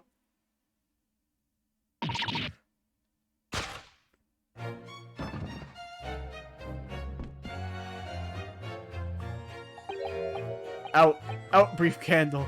Life's but a walking shadow, a poor player. That struts and frets his hour upon the stage, and then is heard no more. Now, how soundeth the next part? Hello? It is a tale, told by an idiot, full of sound and fury, signifying nothing. Indeed! Oh, happy day! What? What? Whoa. Walking Dead! So, is he actually... What? The fellow isn't dead at all? What was that nonsense he was saying, though? I think, yes, it was from William Shakespeare's Macbeth. A soliloquy from Act 5, Scene 5. Shakespeare? Why do you have Shakespeare in your book, Susato? What? The book literally has everything. So it was that the victim, Mr. William Shakespeare, came back to life. The man had indeed been poisoned. It transpired that it hadn't killed him. He was taken by emergency carriage to a nearby hospital for treatment. And Inspector Gregson evicted us from the scene of the crime. Whatever that now was. Thought I was gonna get fucking jump scared. Hello? 21st February, Briar Road. Whatever do you think will happen now? Good question. What a strange situation for Mr. Natsume, arrested for murder, but then the victim comes back to life. I think perhaps the victim was never dead in the first place.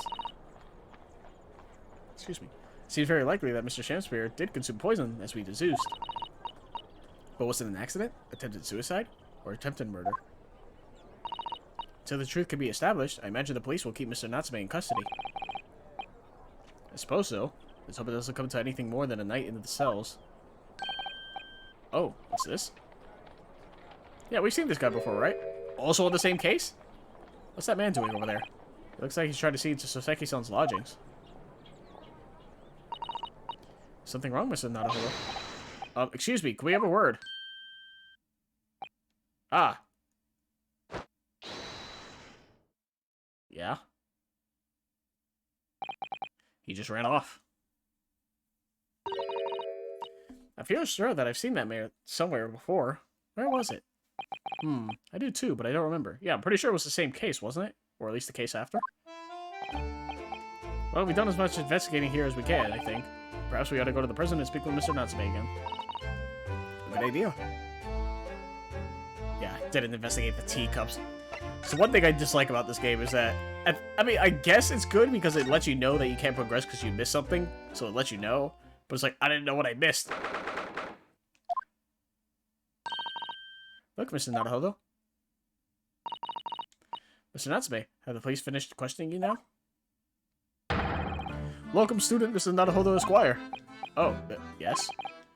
What is he? Tell me. Is he a ghost? Is he here to haunt me? Let me guess. You're talking about Mr. Sholmes? He actually calls himself a great detective, Mr. Natsume, not a ghost. But his diabolic deductions, they're not of this world. They've left me. Ah, cursed. I'm cursed, I tell you. Well, it sort of hurts. Credit where credit is due, Mr. Naruhodo. You were heavily involved in deduction, too. Yes, moving on. We have some wonderful news. Oh? The victim that we all thought was dead has come back to life again. Now, in the absolutely worst case, you could only be tried for attempted murder. That's great, isn't it, Mr. Natsume? It's terrible. Oh? I'm stuck in this cell, suffering for some silly wrong end of the stick. You did it, didn't you? Confess. You're a killer. Why the mustache? Constant questions. I'm sorry to hear that. Ah, that selfish shyster. Make up your mind. Are you dead or alive? If you're going to come back to life, why bother dying? Wickedly wishy-washy William! Well, seems like Mr. Shakespeare was never actually dead in the first place. Oh yes, that might make sense. And I'm pleased that he's alive, of course. Our lively debate last night was much fun. I'd be sad to think it was our last. Also, did no one, like, bother to check for a pulse? Like, at all? To see if he was still alive? Oh. Oops. Mr. Natsume, does this mean that you did see the victim last night? You met with Mr. Shakespeare, didn't you? I'm not saying another word. I demand to have a lawyer present. Who do you think I am? Please, Mr. Natsume, we need to hear your side of the story. I don't know why I read that in Susato's voice. Ugh, why am I cursed like this? What happened? Can you tell us exactly what happened last night then, Mr. Natsume? There's nothing to tell, but Mr. Naruhodo Esquire, I'm eternally grateful to you for helping me with that accursed case yesterday. The case that saw poor Miss Green hospitalized after she ended up with a knife in her back. It's hard to believe that was only yesterday. After the trial was over, I trudged my weary way back to my lowly lodgings. And that evening, at past 9, must have been, I visited Mr. Shamspeare. So, you did go to the victim's room then. As we feared. I didn't do anything wrong. I'd never been to his room before. It was the first time. Then, what made you decide to go? I bumped into him when I arrived back at the house. We got chatting, and it developed into a discussion. We had to go out, so I made him farewell. That ties in with what Mr. Garadeb said, that the victim went out and came back after 8. We met again later that evening, at around 9 or just after, when I took him some nice tea I'd brewed as a gift. So it was you who brought the tea that had clearly been drunk at the scene then. And, I suppose you were discussing the works of Shakespeare, were you? Yes, that's right. That's exactly right. Romeo and Juliet. Who was the stronger? It was a delightful debate. I'm sure. Such a stimulating subject, Shakespeare! And the debate became very heated, so you slipped poison into Mr. Shamspeare's tea? No, never, not at all. Team Juliet won. That was me. And when I left his room, the flamboyant fellow was fighting fit. I swear it, categorically. Cursed existence, huh? Mr. Natsume, you have to say the same thing about yourself, I've noticed. That you have a cursed existence. I'm sure I've mentioned this to you before, but I've been here in Great Britain for a year now, and in that time I've learned that it's no place for me. It can be very trying to live in a foreign land and adapt to the ways of another culture. There are foreigners everywhere I look. They all stare at me. They all laugh. That's the impression I get whenever I go out. It makes me scared to leave my room. So I become a recluse, but even in my room I find no respite from my fears. I moved more times than I can remember. Then 1 week ago I moved into Briar Road. But why, I mean? Why did you choose that place? It doesn't seem very comfortable. Because the rent is cheap. I have so little money it spoke to me. The rent? Obviously, there's a reason why it's cheap. Because the room is cursed. Cursed? Cursed how? The previous occupant, the man who lived there before I took the room, died there. Oh no! He was only a young man, but one morning he was found dead, and no one could explain why. Surely no one would want to live in a room with a history like that. I did it. When the letting agent recommended the place, I wavered. But I want books, and books cost money. A horrible history is a small price to pay. When I realized it would mean I could buy more books, I signed the lease like lightning. Brave or blinkered? But after I moved in, I soon came to realize what I'd done.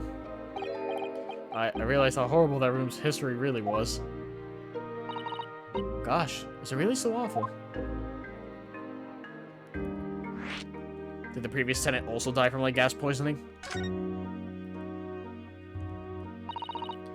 How did the room's horrible history affect you, Mr. Natsume? What happened?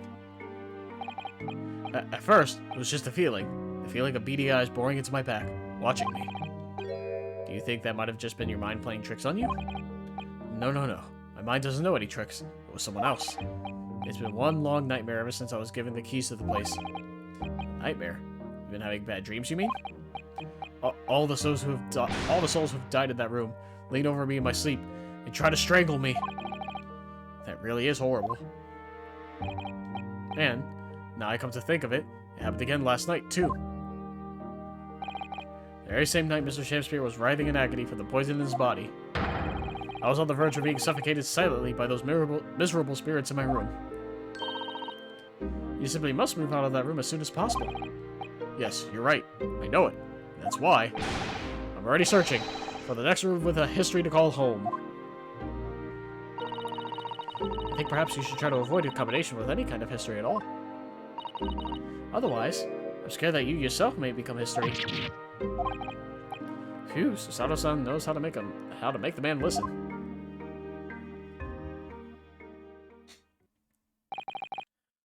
Of course, Mr. Lord of the Manor is worried about the curse on my room as well. You mean Mr. Garrett? Yes, he knows that if people keep dying there, he'll never be able to rent it out again. Well, that's true. I, for one, wouldn't go near the place. Ah, perhaps. That may explain why the landlord pays so much attention to the gas lamps and his tenants' movements. You mean because he's worried about their well-being? He does seem to have an unusually keen interest in the amount of gas in the pipes. There must be a reason why he keeps such close tabs on the occupants of his let rooms. What do you mean, he pays so much attention to the gas lamps? Oh dear, no. It's nothing to do with you, Mr. Natsume. Please, forget I said anything. Oh, now you're talking about me behind my back as well. What's important is that Mr. Shamspear isn't, in fact, dead at all. Once he's come round, and he's able to tell us what happened, we'll be able to get you released. Yes, please. Oh, I do hope you're right. Excuse me. Inspector Gregson, I'm going to help over and hear what you just said. And on that note, I have some good news and some bad news. Oh? Which do you want first? Bad news first. Always, every time. The bad news comes first. Hell yes, Saseki, you get it. When hope is all you have, hold on to it. That's my guiding principle. Right, well, in that case, the good news it is. Fuck you, Gregson. Huh? Sorry, but it's just a lot easier to explain everything that way. And why'd you ask me for my preference? As you might have heard, the victim, Mr. Shamspear, was just unconscious. He's come round now. Yes, we saw it happen in all its terrifying glory. He's still being treated by the doctors, but we managed to get a written statement from him already. Oh, is he gonna say that that Saseki-san did it? Oh, isn't that wonderful, Mr. Natsume? Oh, thank goodness. It's all over then. I can leave this somber cell. Sorry, no. That's not on the cards. What? Why ever not, Inspector? Mr. Shamspear has implicated someone as being responsible for what happened last night. Implicated someone? Oh dear. You don't mean... I'm sorry to say I do, yes. He's pointed a finger at you, Mr. Natsume. By sweet poison did he seeketh to end my life. That wicked caitiff, Soseki Natsume. So I'm afraid you'll be appearing in court as planned. You'll be wanted to make the necessary preparations. No! Man, fuck Shamspear. Why does everyone have to hate on Soseki-san? And so, once again, Soseki-san found himself having to take the dock at the Old Bailey. Whether his room was haunted or whether he was just terribly unlucky, I knew I had no choice. The following day, I would represent him in court and do my utmost to break the curse that blighted him. It also begs the question, most cases usually have a murder, or something similar to it, so I'm surprised that this one is, like, essentially an attempted murder, right? Or we don't have, like, a case on it so far. But for now, I'm going to take a quick break.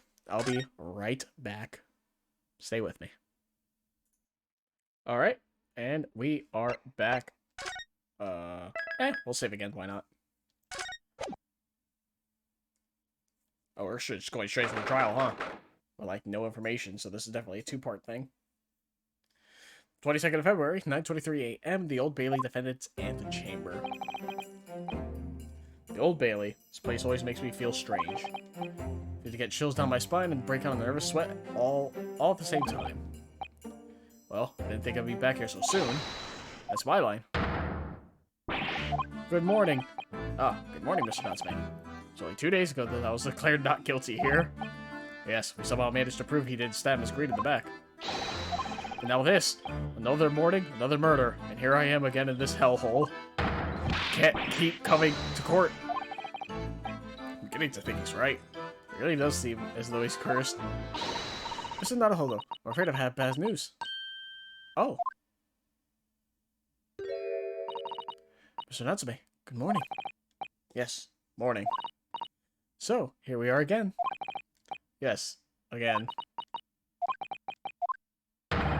Judicial Assistant Miss Mikotoma Esquires, what's the bad news? Oh dear, you heard, didn't you? You come in and shouting at the top of your voice, people can't help hearing what you say. Oh, I'm sorry. Done nothing wrong, Mr. Sato. Now, what is it? Well, it seems that the prosecution in today's trial isn't Van Zykes. Please show me him. Will be led by Lord Baroque Van Zykes. Van Zykes? I still don't know if it's pronounced Van Zykes. I don't think I've heard the proper pronunciation. But it sounds cooler, so I'll say it. So-called Reaper of the Bailey. Most legendary prosecutor in the land. God, he's so cool. The trial 2 days ago, he pursued Soseki-san and I relentlessly. Forced by the skin of our teeth, we managed to pull through, but still. Perhaps Mr. Natsume's acquittal in the last trial wasn't the end of the matter, after all. Yes, I know what you're thinking. The legend of the Reaper that says, nothing can save a person in the dock when Lord Van Zykes is the prosecutor. Oh no. But even if the person was found not guilty, the accused will meet a mysterious end one way or another. And we've experienced it firsthand. The man we successfully defended met the most terrifying end after his acquittal, right here at the Old Bailey.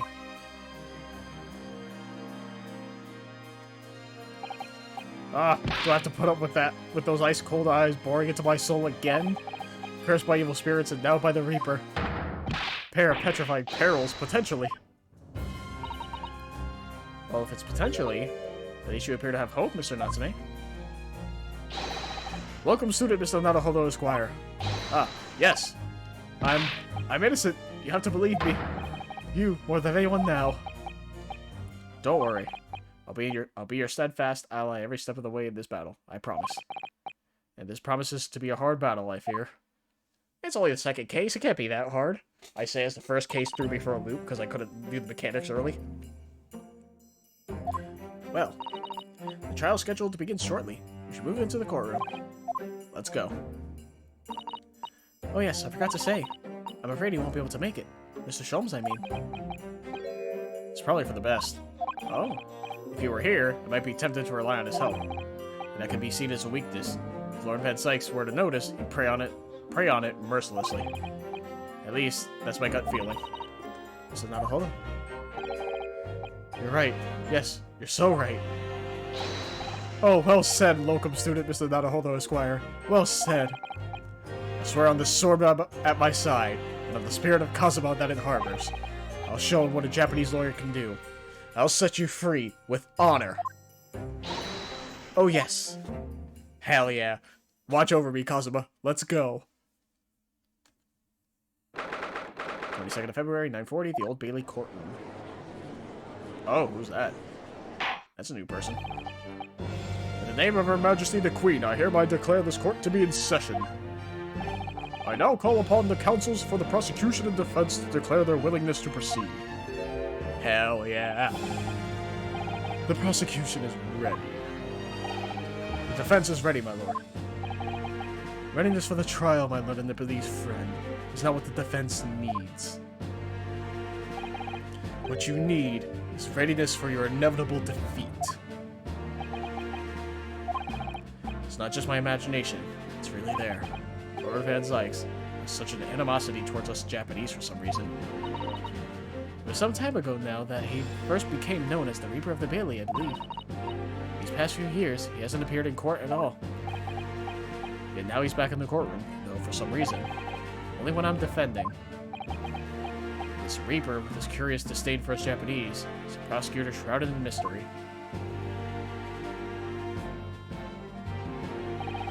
Still, this isn't the time to be pondering that. I have to concentrate on Soseki-san's trial. Furthermore, I now call upon the 6 ladies and gentlemen of the jury.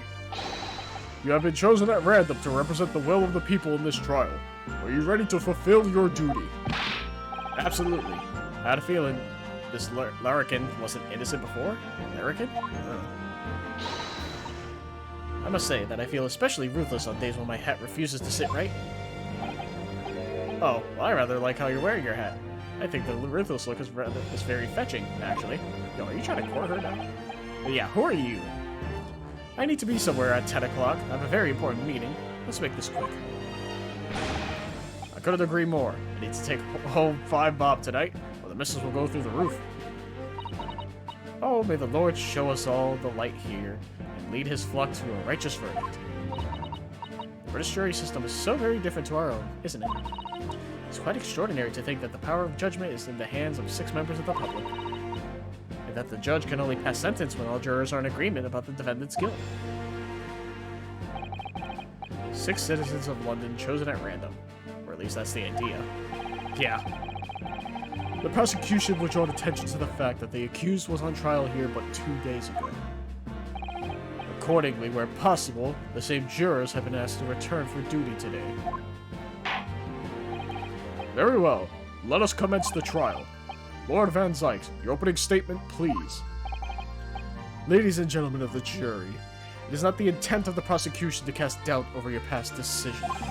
However, the innocent verdict afforded to this eccentric Nifties before has had dire consequences.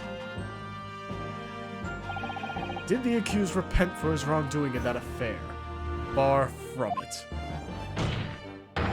Instead, he used his freedom to perpetrate a most blood-curdling crime. Namely that of the attempted murder of his neighboring lodger, an innocent Englishman. To explain the circumstances of the crime, the prosecution calls its first witnesses to the stand. Oh, already with the cape? Hell yeah. The detective responsible for investigating the scene, and the accused himself.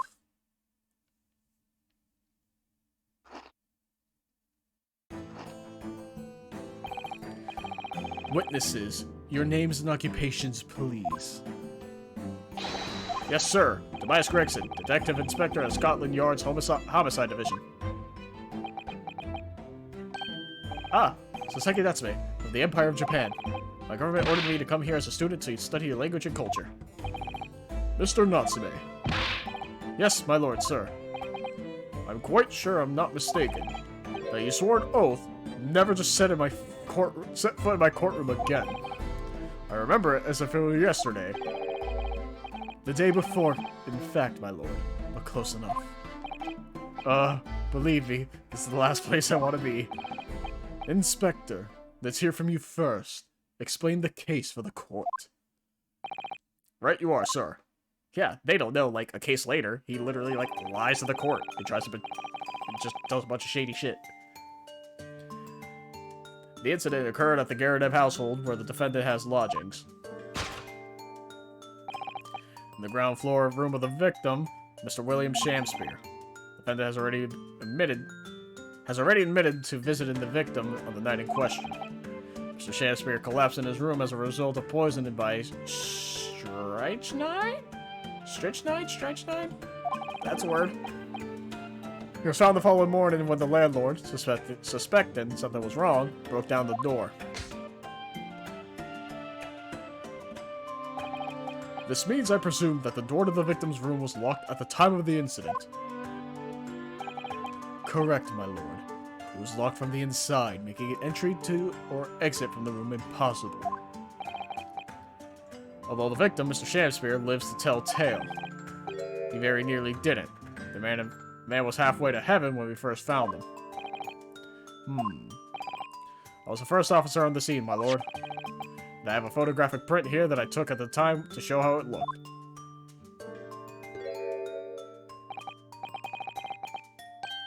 Yes, a chilling scene indeed. The man looks very much deceased. That's right. Everyone present believed that's exactly what he was. Very well. I shall accept this photographic print as evidence for the court. Now then, Mr. Natsume. Yes? Yes? As the defendant, do you have anything to say at this juncture? They're haunted. Haunted by evil spirits. Good gracious! What's haunted? My lodgings. There's been a whole series of strange happenings in my lodgings. The tenant before me died in mysterious circumstances. A woman was stabbed by no one on the street outside. My neighbor was poisoned. And me? What about me? I've nearly been killed countless times. Killed, Mr. Natsume? How? Even on that fateful night it happened, when I returned from Mr. Shamspeare's room, I lit my gas stove and climbed into bed. But before long, the stove went out, and somebody tried to kill me. You must always extinguish all fires before retiring for the night, Mr. Natsume. But it's so cold, my runny nose would freeze. The point is I didn't poison my neighbor. Oh, why am I being accused of this? Why is my existence so cursed? Thank you, witnesses. I believe I have a reasonably clear picture of events. If I could raise one more point, my lord. One more conclusive point. Conclusive. Go on. Fortunately, the victim, Mr. Shamspeare, has regained consciousness after his ordeal, and he has named the true culprit. The poison consumed by the victim was administered in the cup of tea that he drank on the night in question. Tea, my lord, that was brought to the victim's room by the accused. The accused? Good grief! Already out the gate swinging, huh? Order! Order! Yes, that's the crux of this whole case. So Seki-san is innocent, and why? Why is the victim accused him? Well, Mr. Natsume, what have you to say to this accusation?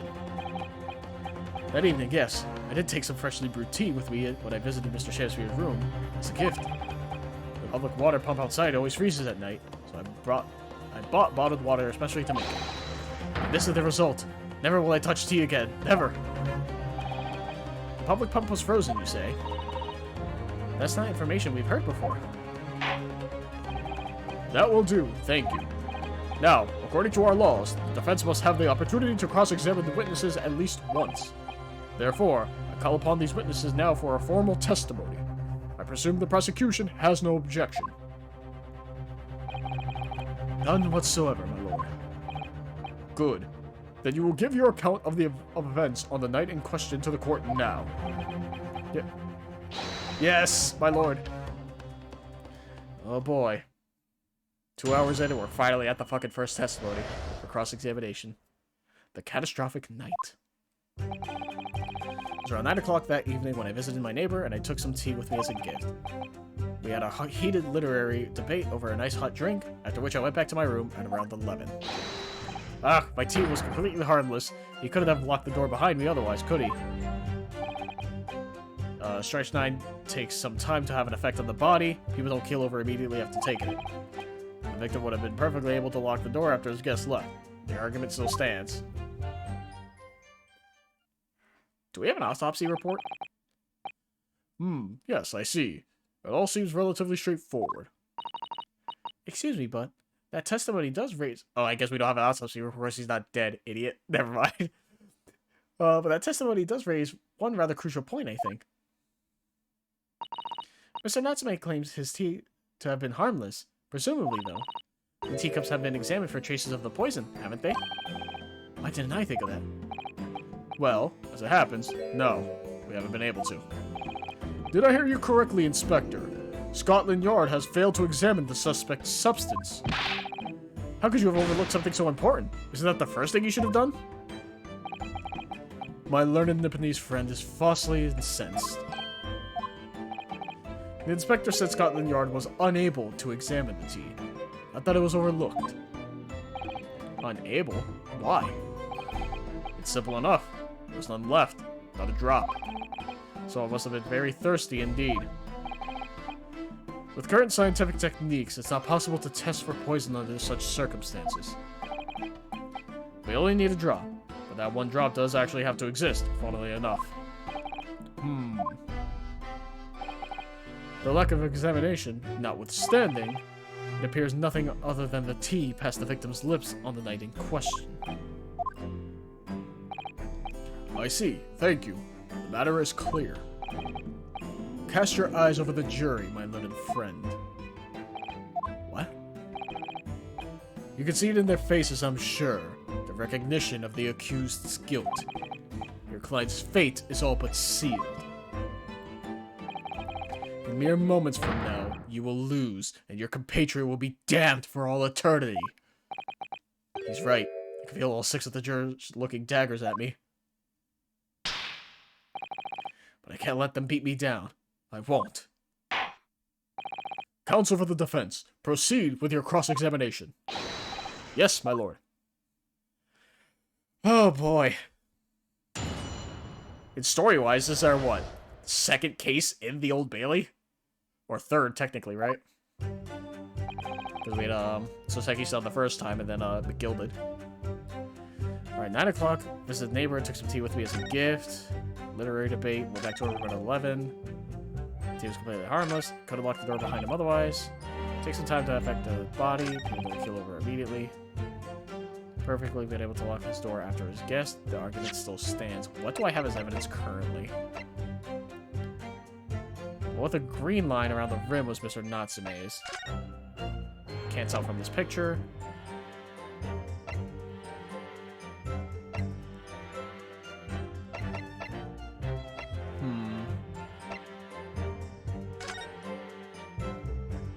About 4:45, huh?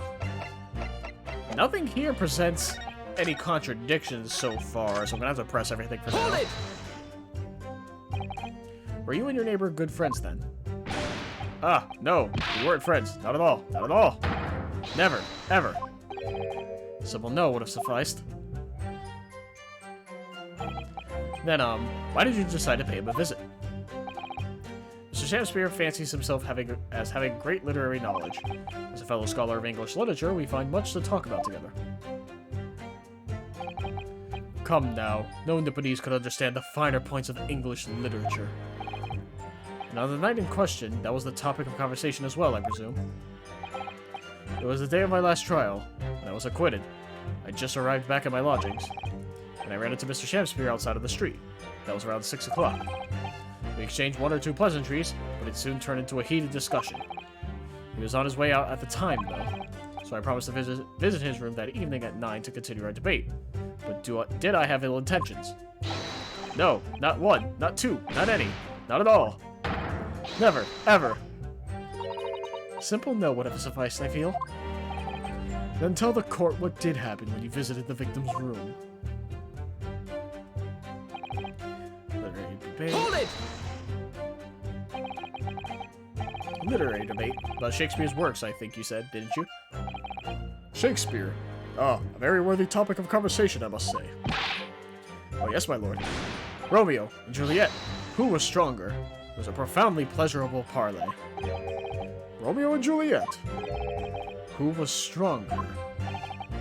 I know I'm going to regret asking this, but how did the debate go?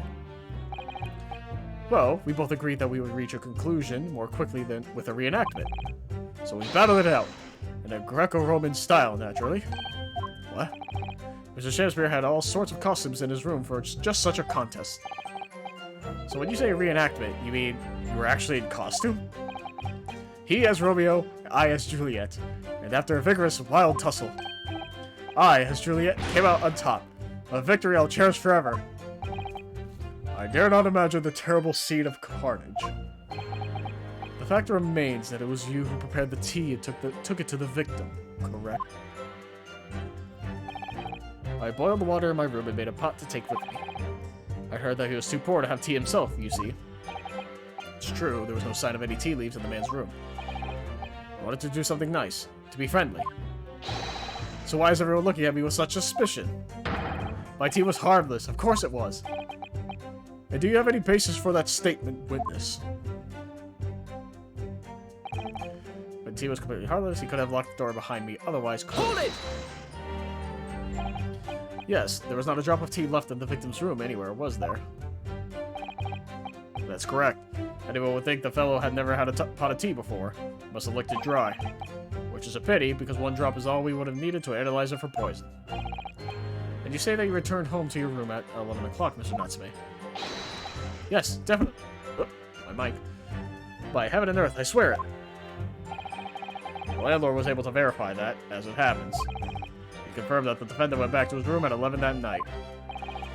And how was the landlord able to attest to this? He, said it was the lamps, I believe. The lamps, Inspector. When tenants return to their rooms and start using gas, the lamps in other parts of the house flicker. Yes, Mr. Garrett seems to pay a lot of attention to the comings and goings of his tenants. There's only one key to Mr. Shakespeare's room. I know that for certain. So he must have locked the door himself, from inside his room. The victim has confirmed that to be the case, yes. So I'm right. My tea was harmless. Completely harmless. If you take poison, you die. Everyone knows that. It's not that simple, I'm afraid. What do you mean? The strychnine takes effect on the body. Hold it! Over immediately. How long does it take for symptoms to appear, then? According to the coroner I was speaking to at the yard, about 30 minutes after the poison is consumed. Then the victim suffers violent convulsions, cramping, and stiffness, and eventually dies from asphyxiation. So there's a 30-minute interval between when the poison is ingested and the onset of symptoms. There seems to be a lot of different types of poison in the world, that's for sure. Oh dear. Death by poisoning again. It's always so awful. 30 minutes is a long time. Certainly long enough for the victim to have locked the door behind the accused after he left. You can't deny that. And further degrades Soseki-san's alibi. I have the medical report from the doctor who examined the victim here, my lord. Spells it out, really. The accused is the only person who could have done it. Very well. The court will add this report to the court record as evidence. Alright. Oh yes, I see it here. Delayed onset of symptoms. Great. The victim would have been perfectly able to lock the door after his guest left. The argument still stands. So I'm assuming it's the report, right? William Shakespeare, cause of coma, ingestion of a small quantity of strychnine, toxic effects presents 30 minutes after ingestion, high likelihood of the substance being mixed with tea. Sample can be obtained. Occurred at 1:30 a.m. on 21st February. Assessed for the victim's pocket watch that appears to have been broken when the man collapsed after the delayed onset of symptoms. No container for the poison was found at the scene. So it happened at 1:30, but he said he left at 11. Whoops, wanted to keep going back. So around 9 o'clock that evening, I went back to my room at around 11.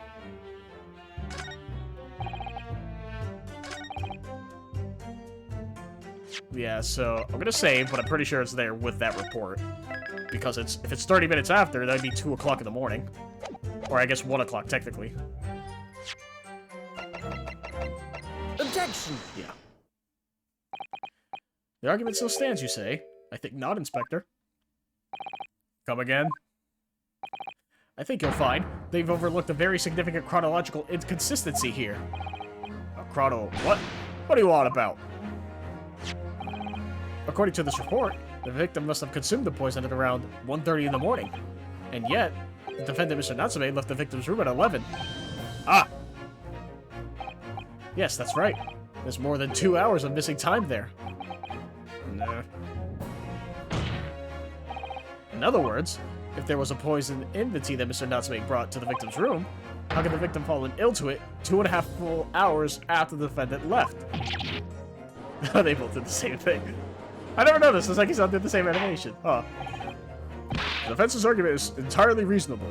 How do you respond, Lord Van Zykes? Of course he knew about it. He knows everything. He's so cool.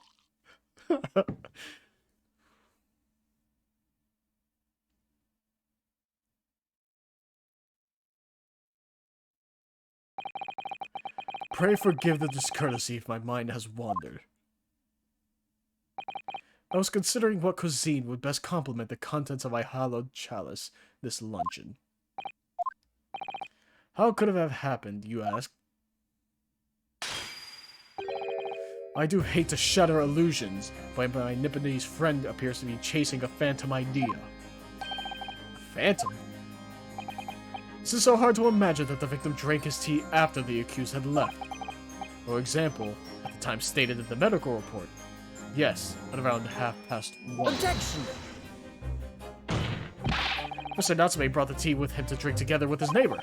And in Japan, there's a well-known saying, drink tea while it's hot. Objection! And in my country, there's even a more apt saying. There's nothing more refreshing than cold tea. The point is, if there was such a long gap, there may have been other ways to explain how the victim came to be poisoned. Other possibilities. What sort of possibilities counsel? Well, for example, the man could have had another visitor.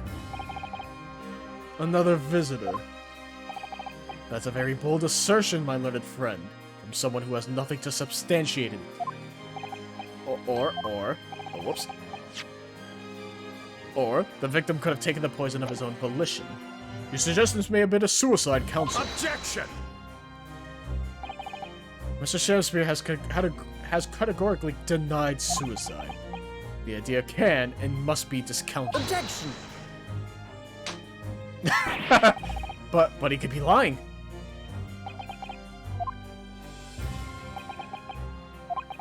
He did not like that response. There's something wrong, Lord Van Zykes. I was listening to the sound of the carriage pulling up outside the courtroom. Pray forgive the discourtesy. Carriage? What carriage? It would seem that the key player in this case has just arrived. Oh, is it fucking Shakespeare himself?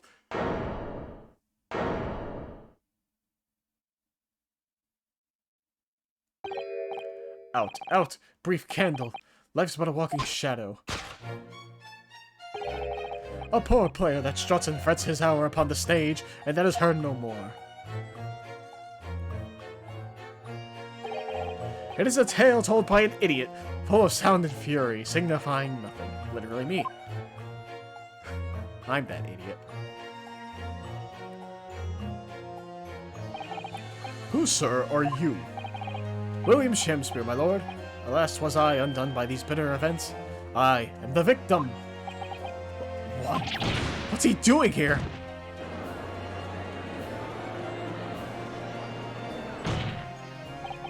The prosecution seeks to call this gentleman to the stand. With this testimony, my learned friend's futile resistance will be utterly crushed. You're calling him as a witness? Very well, counsel. I grant your request with interest. I'm curious to discover what the court shall hear from the victim himself.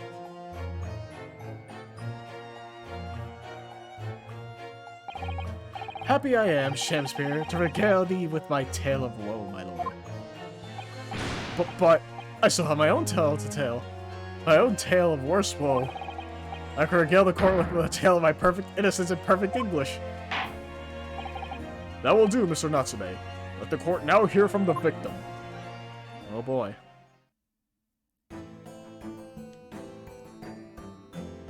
And you are? Alright, so that's Mr. Shakespeare. Who's that other man beside him? Yes, I feel sure that we've caught a glimpse of that man before. State your names and occupations for the court, please, witnesses. A writer of words so sweet they do scent the breeze, an inventor of ideas so profound they compose the earth. The unrivaled poet, the unmatched scribe, William Shakespeare. Were the great bard to be recalled to life anew, lo, what a magnificent man. Good fellows, I am he who ponders such a miracle. William Shakespeare. Name's Meterman. Adron B. Meterman. I work for the Altamont Gas Company, East End branch office. I guess that's his voice now, huh? Ah, I remember now. It was yesterday on Briar Road. Oh yes, she's right, it's him.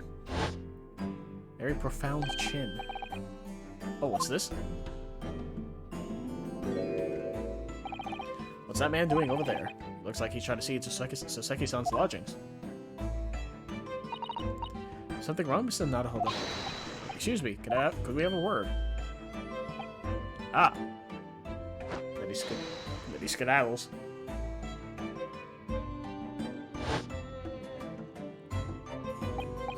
Yes, we spotted him outside Mr. Garrett's house that morning. He's a gas company employee. What does he have to do with the case? So, Mr. William Shakespeare, you are the victim of this miserable affair, correct? Oh heaven, oh hell, do you command me to remember that sweet poison that did cross me and cross mine innocent lips? I subpoenaed him for the trial. with his doctor's permission, naturally. Hearing the testimony of the aggrieved will remove any room for doubt from the jurors' minds, I'm sure. Behold, you'll have only to rearrange the letters of my name to see that me is a seraph, an angel indeed. Thus be I noble of mind, sweet of nature, and verily honest of heart, as all heavenly angels be. Because there isn't a less contrived meaning in your name. No, not at all. The jurors seem to be very moved by this man, I'm afraid. They're actually taking this seraph anagram idea seriously? Thank you, witnesses, for your illuminating introductions. But my lord, what's the man next to Shamsphere doing here? The gas man, I mean. Oh, what, me? Well now. Allow me to enlighten my learned friend. You recall, I presume, your earlier impertinence. When you suggested that the victim had another visitor to his room on the night in question. And moreover, that the victim is a compulsive liar. What? No, I didn't quite say that. This young chin-stroker is here to controvert your wild claims conclusively. Is that not so, Mr. Meter Man? Hang on. No, I'm just here. I hereby call for your formal testimonies. You will tell the court as lucidly as possible what happened on the night in question. One may smile and be a villain. Yes, it doth pain me, but let the truth be spoken. The truth of that wintry night of my discontent.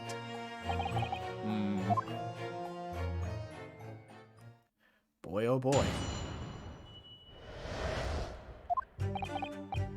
The snow lay about, my neighbor did cometh in the evening, bearing a gift of tea. But merry, bitter was his drink, and when he left, I did fall prostrate on my table. 'Twas the tea alone did pass my lips at that late hour, naught else. I was outside this bloke's window in the freezing cold all night, keeping an eye on his room. No one else visited his room but that short little round-backed Eastern fella. Why were you looking in his room, you fucking freak? What? Wait, what did you say? You were keeping an eye on Mr. Shamsphere's room all night? That's right. Of course, the bloke's window's all but blocked up, isn't it? But there's a little gap in the bricks where you can see into the room. So I spent the night trying to keep my teeth from chattering as I peered in through that. The question is, sir, why? Ah! Well now, that's because he's on my list. What a piece of work is a man! Wherefore wouldst thou not stare in wonderment? What are you talking about? This buzzing busybody hath not part in this play. I pray thee, pay him no heed. Make no more ado about his tedious words. What'd you say about me? Calm yourself. This court is concerned with what happened on the night in question. Nothing more. Indeed, that is so. No, we want to fucking know why he's there. What? And as the testimony we've just heard clearly reveals, there was no one other than the accused present at the time who could have carried out this crime.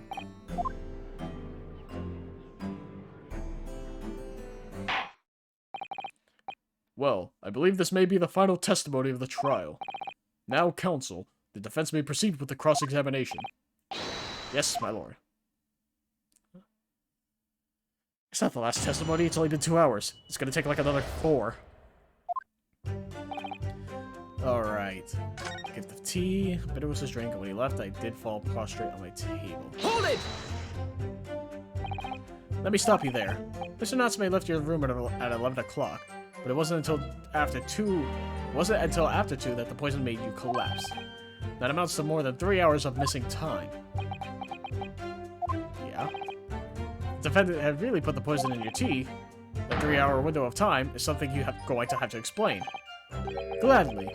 'Tis an easy task. Why is he dancing like me? Don't fucking dance like me. What? I didn't drink the tea not while my guest didst tarry, but after he took leave of me. Faith, 'twas stone cold, but at 1 hour post midnight, verily were my lips parched. Objection! That doesn't sound normal.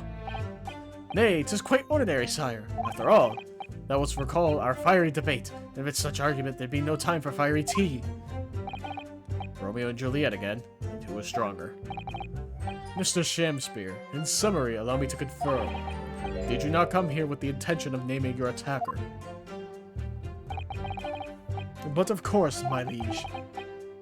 'Twas the stooped lover of words that attempt to shuffle me off this mortal coil. We all know what that means. 'Twas the tea alone did pass my lips in that late hour, naught else. Yeah, why were you outside his window? But the windows of the house have all been filled in.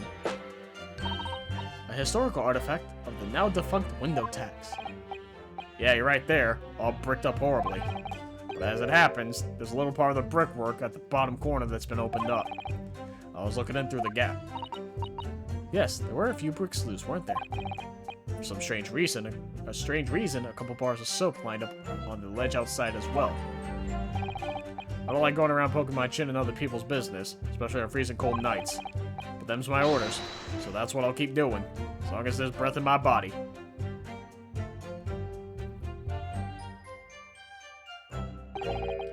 What's with all the theatricals today?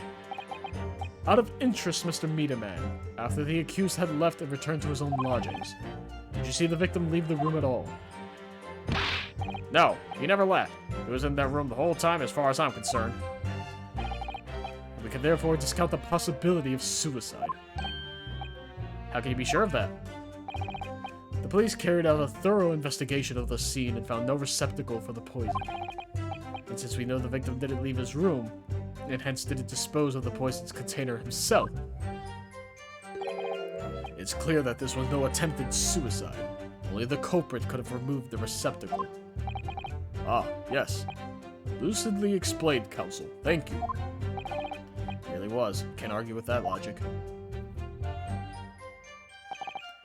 No one else visited his room but the short little round-backed Eastern fella. You say a short little round-backed Eastern fella, so you can't be sure it was the defendant then. Objection! How many other short little round-backed Nipponese with a mustache do you think there are in London? Well, of course, it's only a narrow gap and it was quite dark, so I didn't notice the mustache. But he showed up at around 9, so I'm pretty sure of myself. And when the person you saw arrive, did he and Mr. Shamspears drink tea together? Nah, sorry, I couldn't say. Why not? Because I couldn't see into the room all that well, could I? What I did see was the silhouette of that little round-backed fellow wearing a pretty dress. Then the pair of them started some kind of wrestling match, I tell you. I didn't know what to make of it. I suppose that was the Romeo and Juliet championship battle getting underway. Mr. Meterman, allow me to confirm one final time. Apart from the accused, can you state with certainty that no one else visited the victim on the night in question? No question. Gasman's honor. Yeah, we know how much honor's worth, because people will fucking lie. That's the entire testimony. What do you think, Mr. Naruhodo? Can't see any obvious holes at all, to be honest. No. Oh dear. Nobody else visited Mr. Shakespeare's room that night, apart from Mr. Natsume. I imagine the members of the jury will all conclude the same thing.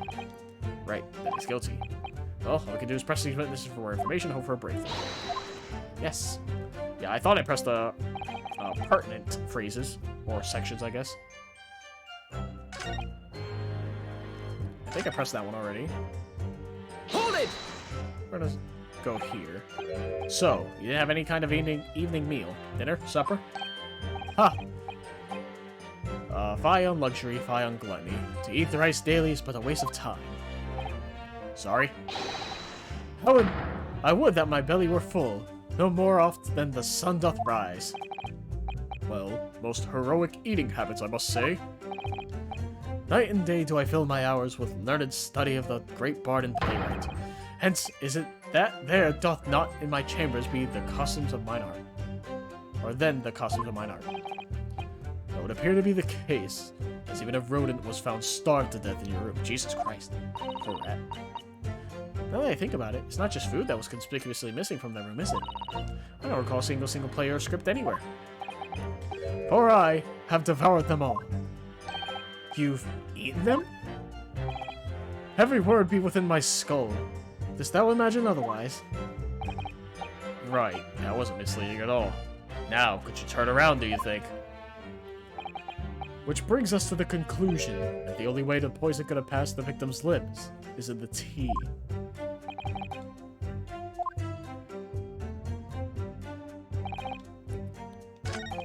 Yeah, I press them on both of those.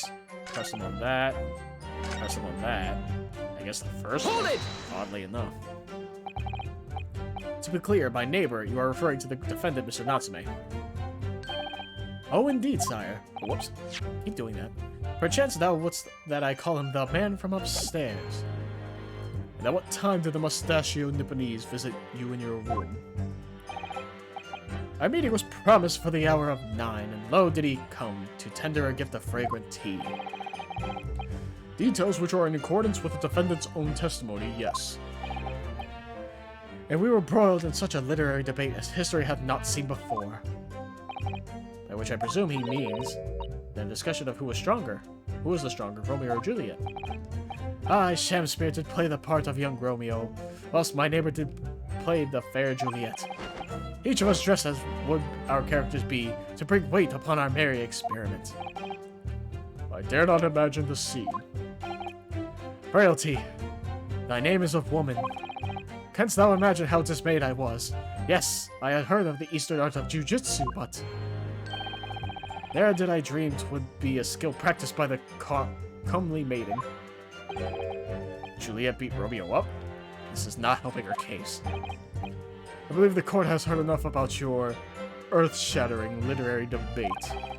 Perhaps you could reiterate your statement about the tea that the accused brought to your room. My liege, I am thy servant. Gladly I would do thy bidding. Oh.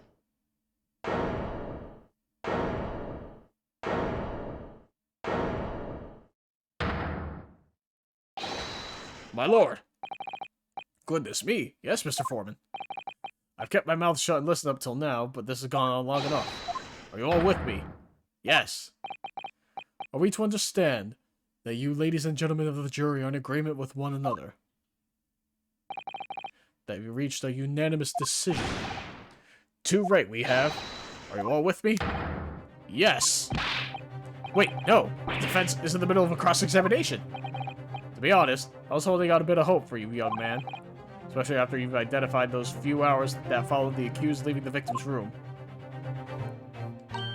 Yes, the 3 missing hours, as you put it. But in the end, what difference do they make? None as far as I can see. Since that's now apparent, there's really no reason to delay our decision any longer.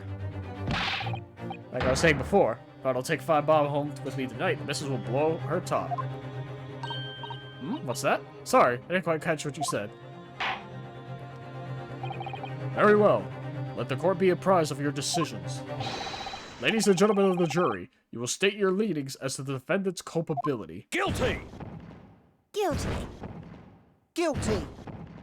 Guilty. Guilty. Guilty.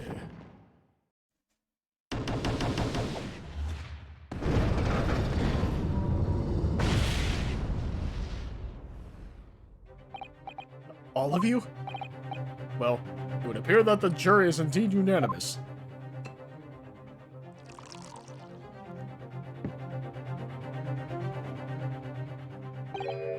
So, this time at least, it seems justice will be done.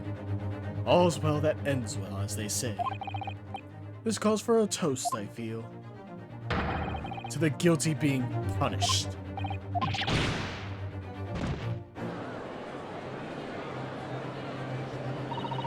Get up, Mr. Naruhodo, please. The trial isn't over yet. What do you mean, Susanoo? We have the... I don't remember what it's called, but I know we have the thing. What about the information I found in this encyclopedia of British law I have? That obscure right that belongs to the defense of these situations, remember? Yeah, I just don't remember the name. There we go, summation examination. Yes, that's right. We don't have a jury in Japanese courts, of course. But here in a British court of law, if we can reverse the decisions of a majority of the jurors, we can force the trial to continue. This trial can't end now. Whatever it takes, I just can't let that happen. The defense moves to invoke its right to a summation examination, my lord. Why am I not surprised that my learned Nipponese friends have an ability to admit defeat? You choose to cling desperately to some archaic rule you barely comprehend instead of accepting the truth. Certainly no other defense counselor in recent times has exercised the right to a summation examination. Because they all know that once the jury's mind is set, it cannot be altered. Nevertheless, the right remains and must be upheld. The defense's counsel's request is granted. This court will proceed with the summation examination as outlined in the Encyclopedia of British Law. Thank you, my lord. Are you and your fellows prepared, Mr. Foreman? Believe me, my lord, we know all about this young lad's tenacity. And we're ready for it. Very well. In that case, ladies and gentlemen of the jury, I hereby call upon each of you to state the grounds upon which you find the defendant guilty of the crime for which he stands accused.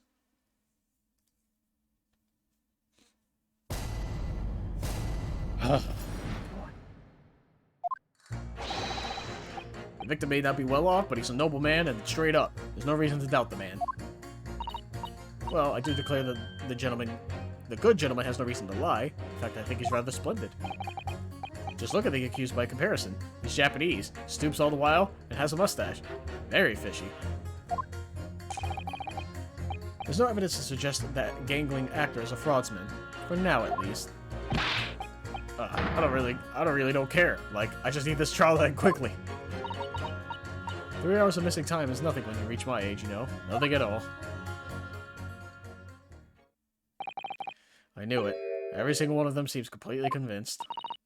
It seems that all the jurors have come to the conclusion that Mr. Shamspeare is a fine, upstanding, and honest citizen. If you ask me, they've all been bewitched by his strange theatrical movements. And sadly, nothing Mr. Natsume has said appears to have registered at all. Well, here goes. Let's not forget. We did what the jury on Soseki-san's behalf before, and it worked. So you never know. Before we begin, might be an idea for me to remind you exactly how a summation examination works, Mr. Naruhodo. Oh, you're still very new to British law, after all. That's true, I suppose. Soseki-san's fate is entirely in my hands now, too. So there's a chance I might have forgotten some crucial detail. Perhaps I should hear Susato-san out. No need. I'm good. Thank you for the kind offer, Mr. Sato. But I've been through plenty of these summation examinations already now. I think it's important that we don't delay the startup any longer than necessary. Of course, I understand. And I'm quite sure you're right. If you're confused by anything at any point, you can turn to me for advice whenever you like. Yeah, I probably will. I'll be here for you. Getting this statement is really listening carefully to each juror's statement. To finding two that are contradictory and pitting the corresponding jurors against each other. Without further ado, please, counsel, proceed with the summation examination.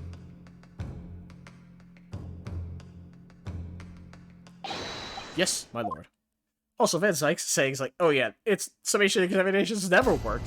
We literally had a previous case where it did work. You were there, Van Sykes. Bro.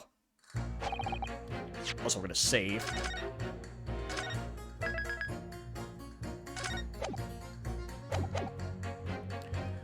May not be well off. Well, I know I'm supposed to be pressing people here. Hold it! I'm just gonna press everyone. Well, there are plenty of people in London who seem noble but poor. Couldn't some of them also be liars? I've no doubt about it. Like that shaky client of yours, for example. Absolutely not. Mr. Natsume is no liar. Look, the point is, the only thing that passed the victim's lips that night was that Japanese man's tea. When you take the gas man's testimony into account as well, the truth couldn't be any clearer. Well, it's alarmingly logical. But let me be frank here. I'm a gentleman, with a gentleman's values. If it turns out that the old Shakespearean chum is a rotten liar after all, I'll gladly change my decision about the defendant. And I'm sure my fellow gentlemen on the jury would do the same. Isn't that right? Well, yes, perhaps, though I don't see it happening. Eh? What's that? I was really gentle at the end here, you know. You'll have to speak up.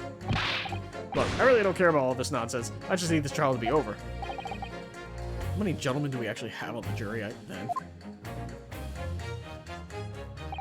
Alright, sir. I may hold you to that. Don't forget what you said. Alright, if you can show me that the victim's a liar, I'll reconsider my position. Interesting. I mean, obviously we don't present evidence here. We pit them against each other, but still. Well, I do declare the gentleman has no reason to lie. In fact, I think he's rather splendid. Are you saying you believe the man to be trustworthy because he's rather splendid? No, that's not what I said. The point is, the man is the victim here. For what reason would he have to lie? And yes, he is rather splendid. So you say, yet again. Meanwhile, the man who stands accused behaves so suspiciously. It's exhausting to look at him. I'm afraid he's not splendid at all. Splendid logic there, madam. Thank you so much. Just gonna accuse by comparison. Hold it! No. Not one of those things is a reason to find the man guilty. But he is fishy. There's no point dancing around the fact. He's Japanese, he has a mustache, and he stoops. You see, you arrive at the conclusion in just 3 steps. 3 steps. Like a waltz, in fact. You know, the more I think about it, the more this trial seems like a dance. You need to be several steps ahead of yourself, though. You're on the wrong foot. No, there's nothing but circumstantial evidence here. There's no actual proof of the defendant's guilt. But the victim's version of events is backed up by what the big chin man next to him says, isn't it? 1, he saw the Japanese man there. 2, he saw no one else. And 3, he saw the Japanese man there. Oh, it's another 3 steps. All this really does seem more and more like a waltz, doesn't it? Right. And the prosecution will waltz his way to victory if they let you speak much more. So evidence suggests the gangly actor is fraudsman, now at least. A fraudsman? What do you mean by that, madam?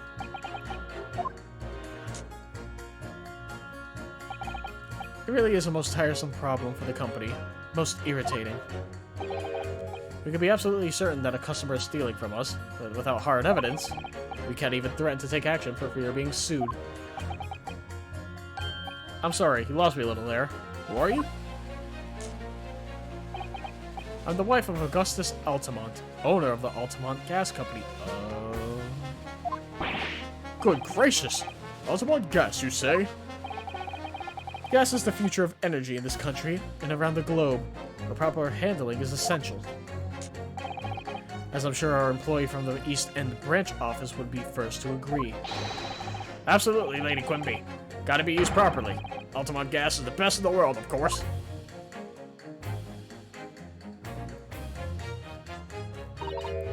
Ah, I think we may have solved the mystery of the bow from earlier, Mr. Nodohama. Right. He vowed in deference to his employer's wife, did he? Ah, so, would I be right in assuming that the reason Mr. Meaterman was watching what Mr. Shamspear was up to in his room? I'm afraid that there's no end to the lengths of the population of the East End will go to in order to steal our gas. So I really have no choice when the company identifies somebody as a possible fraudsman. But to dispatch a worker to watch the suspect day and night, we're very thorough in our investigations. So you mean Mr. Shamspear is... I wouldn't come out and say it in public, but you can finish that sentence with a grubby little gas thief. You have noticed the public gallery in here, have you?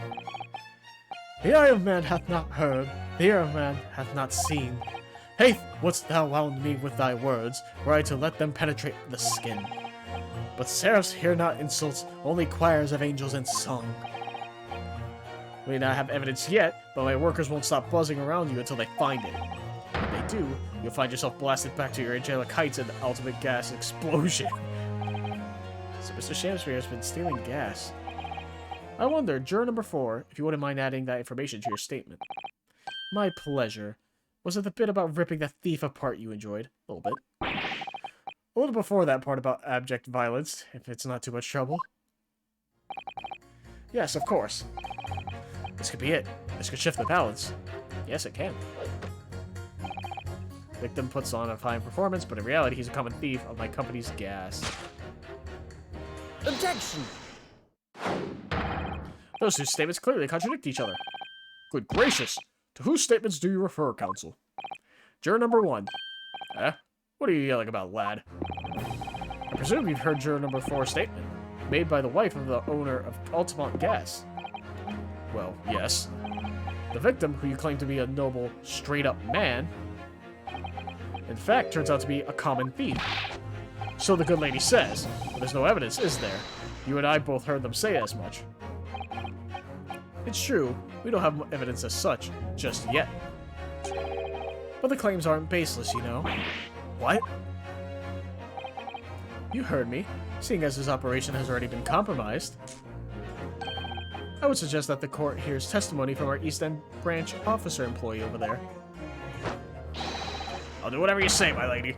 Gasman's honor. Alright, you don't have to keep doing the bow. Please, take up so much time. Juror number 1, you say you're a man of your word. If I could show that Mr. Shakespeare was a liar, you assured me that you would reconsider your decision about the defendant's guilt. Yes, I did say that. And as a man of honor, I'll hold to it, as I'm sure the other gentlemen of the jury will. Me? Oh, well, yes. Now that we found out the man's a liar, perhaps we ought to consider the matter further. Well, if I'm perfectly honest, I haven't heard half of what you've all been saying.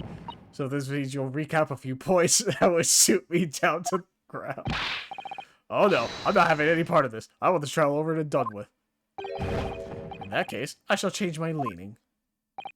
So, Mr. William Shakespeare, if that is your real name, we of the jury demand to know exactly what kind of a man you really are. How about that, Van Sykes? Oh, it never happened? It's happening right now. Again. That's 4 jurors. 4 for not guilty. Yes, Mr. Naruhodo. Victory. Order! Order! Well, this is quite extraordinary, I must say. As a result of the defense's summation examination, the jury's leaning has changed. Now only 2 jurors say guilty, whilst 4 say not guilty. I therefore declare this court to be in a state of disaccord, and order the trial to continue. Hell yeah. Let's go.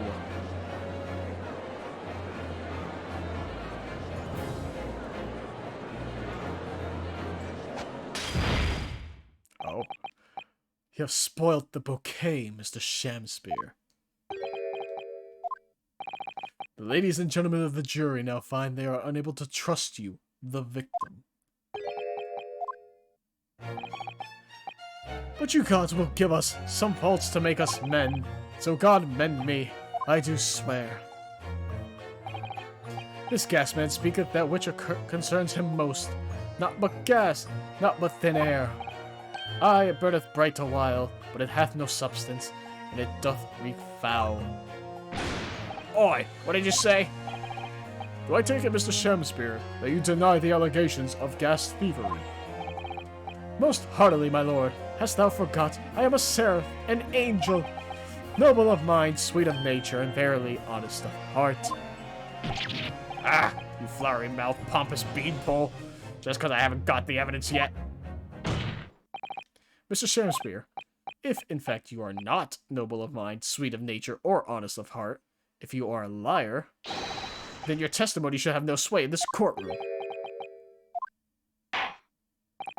It is my considered opinion that at the present time, no other possible culprit of this crime has been identified. All testimony heard by the court thus far heavily implicates the defendant. In short, it would not be unreasonable at this stage for me to rule on the case. Oh no. However, in light of the fact that the jury has expressed concern about the fidelity of this witness, I believe it would be inappropriate for this court not to pursue the point further. Objection! I assure you, my lord, that would be a waste of the court's time. The gas and this case are unrelated. Juror number 4. Yes? Didn't you say before that, although you had no hard evidence to prove this man has been stealing gas, you have strong grounds for suspecting him? That's right, we do. Don't we, worker? Absolutely, Lady Quimby. Gasman's honor. Very well then. We will hear your testimony now. You will tell the court precisely why you believe the victim, Mr. William Shakespeare, has been stealing gas. Yes, my lord. It'll be my pleasure. If I may, my lord. Go ahead, madam. This worker's testimony may have a significant bearing on the good name of my husband's company. Therefore, I should like to take the stand alongside him, in a supervisory role, if you wouldn't mind. Oh, yeah! Sweet as honey! Yeah. Very well. As an exception, I shall honor your request. Thank you, my lord. You wait till the boss gives you an earful. Oh, it's gonna sting. You mark my words. So, you will both testify before the court on the subject of the illegal consumption of the Altamont Gas Company's fuel. Yes. Is that clear, my good man? Clear as Altamont gas, my lady. Which is the clearest in the world. Oh my god, come on, man. Speed it up. Do you think the gas has gone to his head, Mr. Sato? I think the man is a very dedicated employee, Mr. Naruhodo.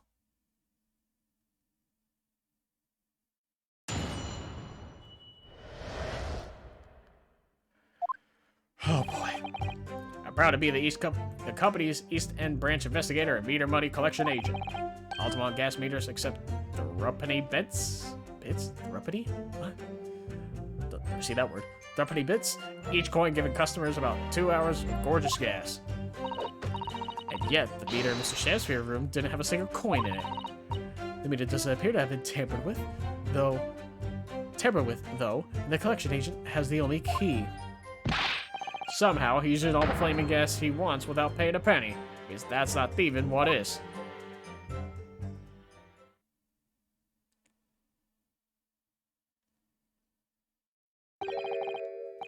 Pray forgive the discourtesy. The irrelevance of this testimony caused me to turn to my hollow chalice. What do you mean by that remark, Lord Van Sykes? Did the mustachio Nipponese poison the gangling excuse for an actor, or didn't he? That is all that should concern this court, and yet now we must listen to this abhorrence. Clearly what separates the vast British Empire and your Eastern Island nation is more than geographical distance. But this could turn out to be a crucial testimony. The cross-examination must go ahead. Do what you will. Lord Van Sykes appears to be in a violent mood. Yes, he does. An attempted poisoning and an incident of gas theft with no supporting evidence. It's true that they would appear completely unrelated at first glance, but I wonder. The truth tends to be buried in most unusual places. The first step in uncovering it will be to establish just who and what this man really is.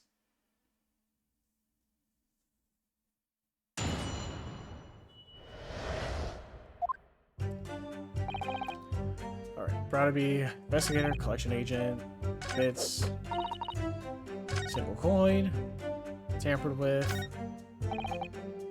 all the flaming gas he wants. I'm assuming I'm just pressing every statement here. But one thing I do want to see.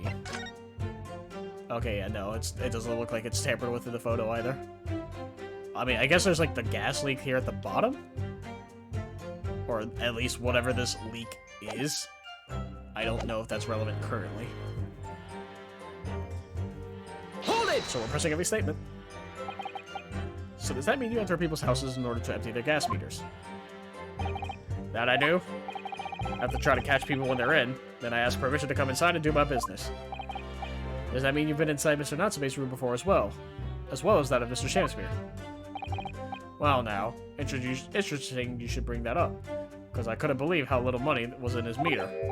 I mean, how the pair of them survived the winter is beyond me, it really is. Knowing Mr. Natsume, he probably spends all his gas money on books. Then when he's finished reading them, he probably burns them for warmth. You will kindly reiterate your statement about the gas meters themselves, Mr. Meterman. Not much to say really, but as you wish.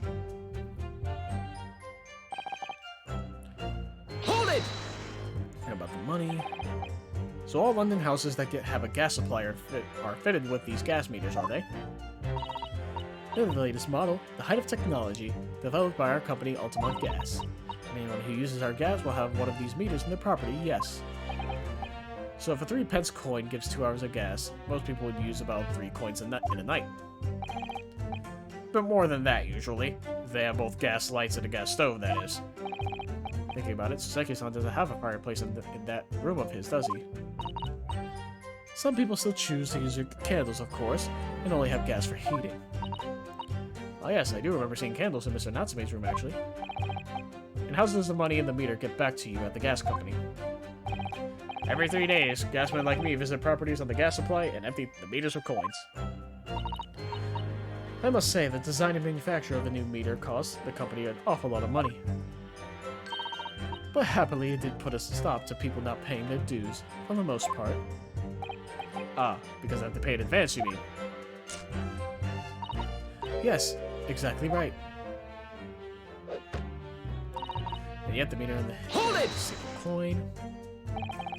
Out of interest, how long has this been going on?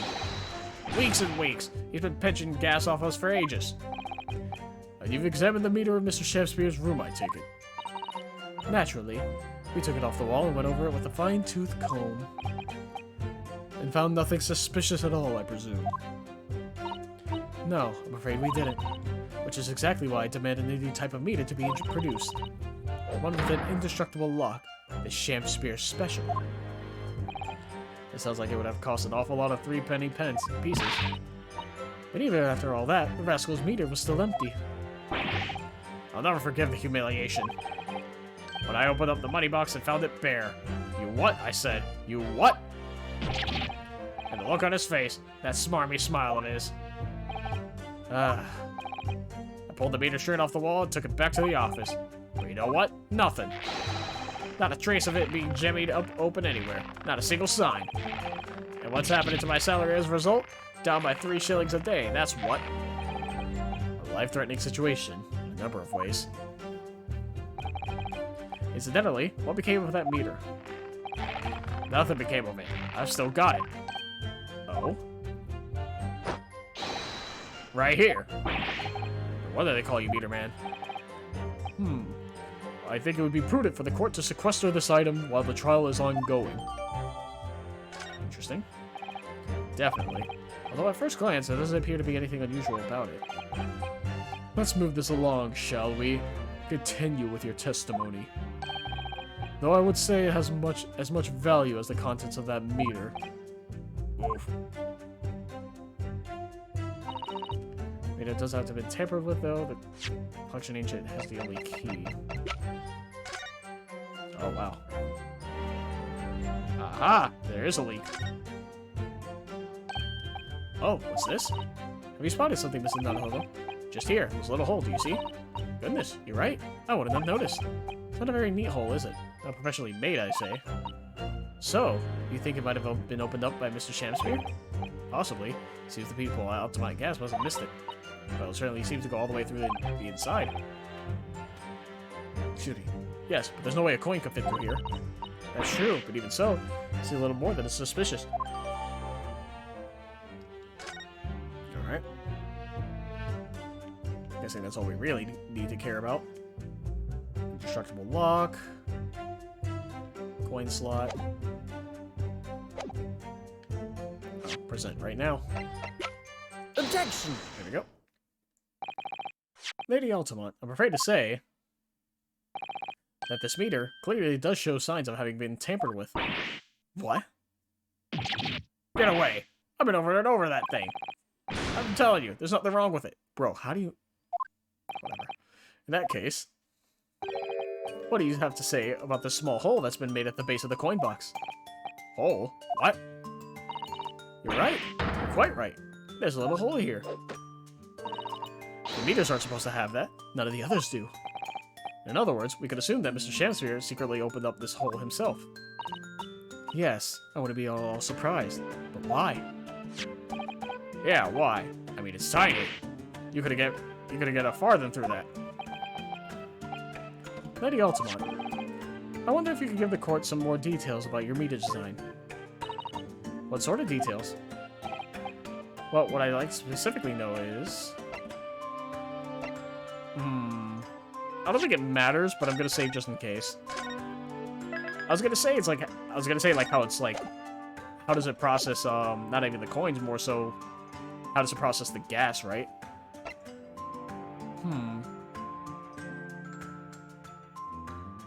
I guess how it differentiates coins?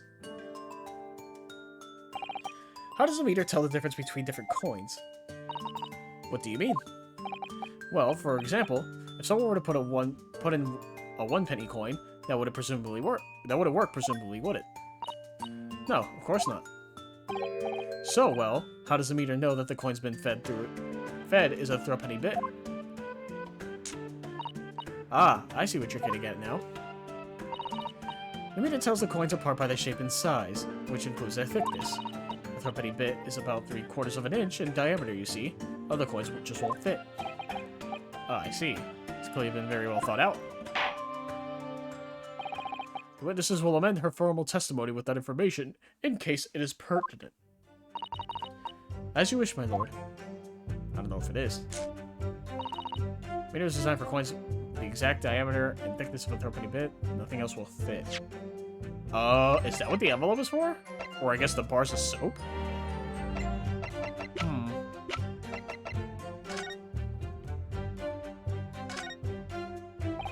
Whoever opened this envelope didn't bother with the letter opener or sisters, did they? Yes, whoever opened it. Clearly someone with an unrefined temperament. Judging from the angle of this rip here, the person in question must have been right-handed. Mr. Sato. I think perhaps someone's been reading too much of the Adventures of Sherlock Holmes. You can never read too much of it, Mr. Naruhodo. Never. Oh, I was gonna go and say, like, somehow they used the paper to, like, insert it into the machine to, like, falsely trigger it.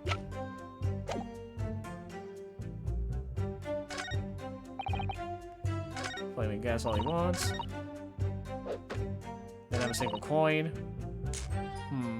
Hold I'm it! just gonna press here first before I do anything. But conversely then, it would seem that anything matching a 3-pence coin exactly in terms of diameter and thickness could equally well be used. Would that be true? Well, yes, in a way. The way it comes into it to a certain extent as well. You thought of that though, anyway. If I find any fake coins inside the box when I empty the meter, the contract says the customer has to pay 100 times the amount they diddle as a fine. We live for moments like that, us gasmen do. Live for them. Ha ha. It seems the gas company has thought of everything. Wahoo! Hooray for gas! Hooray for cash! Altamont all the way! That's quite enough of that. Remind me, how big are threepenny bits? About 3/4 of an inch across. What do you think, Mr. Naruhodo? Is this 2 centimeters measure significant? Or perhaps there's some other aspect of the meter's construction we should be focusing on? Yeah, delve deeper. How can the meter be dismantled? Dismantled? Yes, given that there are no signs of it having been forced, I'm wondering if perhaps, rather than being broken open, it might have been taken apart. Well, yes, that does make some sense. The padlocks are made by a first-class locksmith from the finest quality steel. And the meter box itself is made from plate steel as well, bolted shut to ensure it can't be opened again. I can assure you, it's quite impossible to dismantle it. Wahoo, yeah! Nothing leaks from an Altamont meter. No coins, no gas, no nothing. I see. The witness will amend her fellow testimony with that information in case it's pertinent. As you wish, my lord. Okay, so that's the one I needed. All joints of the meter are welded shut, and the lock is made from solid steel. There's no way to dismantle it.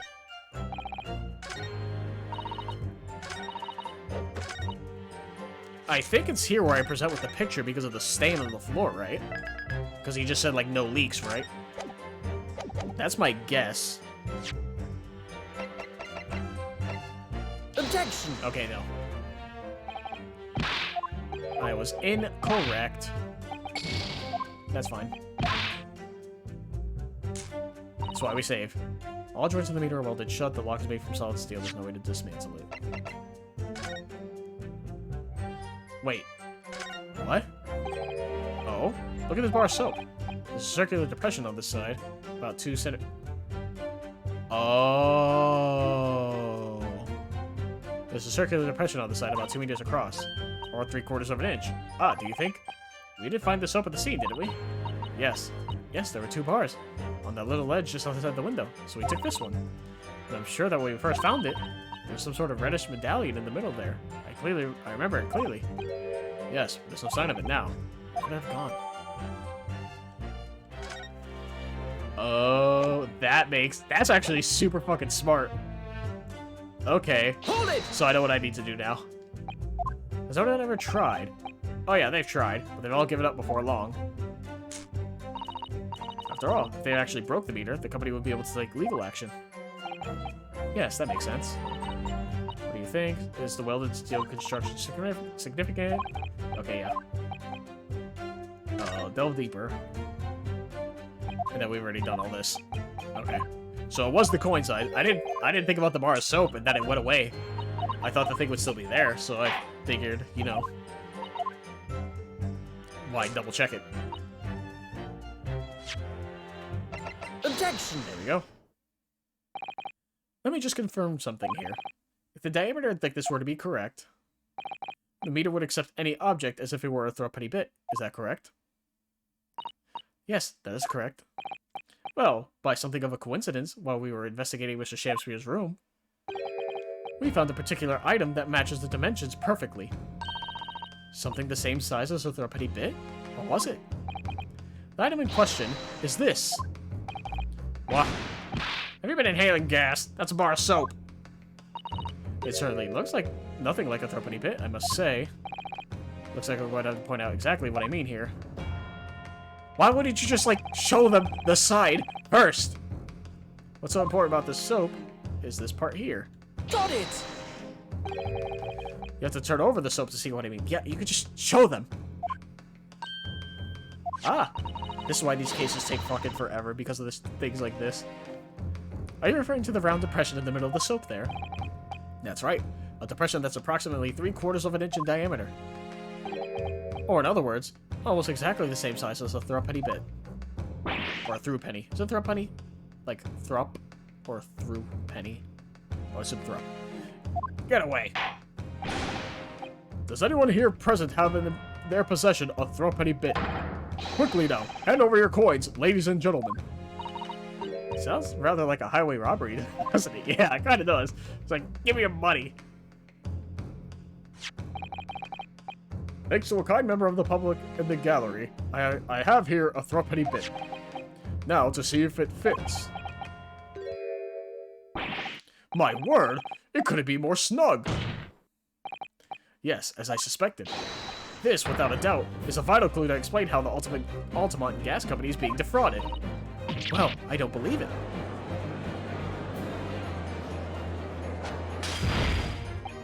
So, your assertion amounts to what? That some inferior bar of soap has a tentative connection to the theft of gas. Yes! The depression in the soap was clearly made by a threepenny bit. I must concur, at least, that pushing a coin with some force into a poor quality bar of soap such as this is a remarkably simple way of replicating the coin's shape.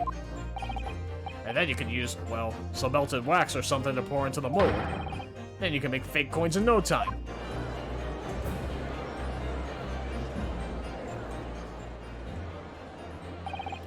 This brings all the pieces of the puzzle together. It's the method Mr. Shamsphere has been using to steal the gas. That's the missing link. Now, if I follow the chain of thought, it's going to bring me to a new explanation for what happened that nobody's considered yet. But this is all nonsense. If the man had been making fake coins, my worker here would have found them when he emptied the meter. Quite true, Lady Altamont. In the absence of some black magic that could make them disappear. I see. That's what we're dealing with, is it? There is one form of black magic that could cause the fake coins to disappear into thin air. Yes. Exactly. And the meter here gives it away. What on earth? Has he been, like, melting it underneath so that the wax melts? There are remnants of the magical method used visible on the gas meter taken from the victim's room. If that is your assertion, counsel, the defense will identify these remnants for the court at once. Where on the meter can the remnants of the method used to make the fake coins disappear be seen? Well, I would assume, like, the bottom. Got it! We found this bar of soap at the scene of the crime, just outside the victim's window. Outside? Yes, outside, where you yourself, Mr. Meter Man, were loitering in the freezing winter air. That's where we found the soap. Ah, I get it. That's right. The answer, is, of course, is ice. Oh, or that. That makes much more sense. Never mind. Yeah, putting a fucking lit fire to melt wax in a gas fucking pipe. Idiot. Did you say ice? Mr. Shakespeare has been leaving soaps like this outside his window each evening filled with water. After a night outside in the bitter cold, the water is completely frozen solid the next morning. Then he takes his fake coins of ice and feeds them into the gas meter, giving him light and warmth in spades. As his room becomes very comfortably warm, the ice now inside the meter's coin box melts, turning back into water, and draining harmlessly through the small hole made in the underside of the meter. That is how, without leaving any evidence of his wrongdoing, this man has been stealing Altamont gas.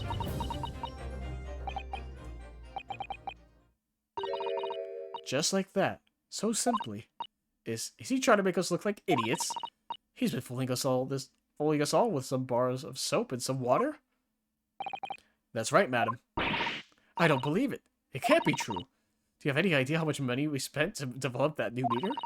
And now you have the audacity to suggest that a bit of soap and some water could render it totally useless? I'm fairly sure I didn't design it. Evidence. Sorry? I want evidence. If you're going to stand there and tell me our meters are rubbish, I want to see proof. She's very good at enforcing accountability, isn't she? God, I love the music in this game. Like, it's because it's a visual novel where I'm reading so much, I don't really pay attention, but the music in this game is real good. Very well, Lady Altamont. If you'd like evidence, I'll provide it. What? It's not a hodo. Or are you saying you do actually have evidence to support this theory? Yeah, I tried to do it earlier, that was wrong. I did notice a trace of something that bothered me a little at the time. And I have a feeling that this theory we've come up with could explain it. This piece of evidence essentially is the theory about how Mr. Shakespeare has been stealing gas. Take that! A photo. This is a photograph of the scene at the point when the victim was discovered, taken by Inspector Gregson. And it clearly shows the remnants of this crime carried out by Mr. Shakespeare. What remnants?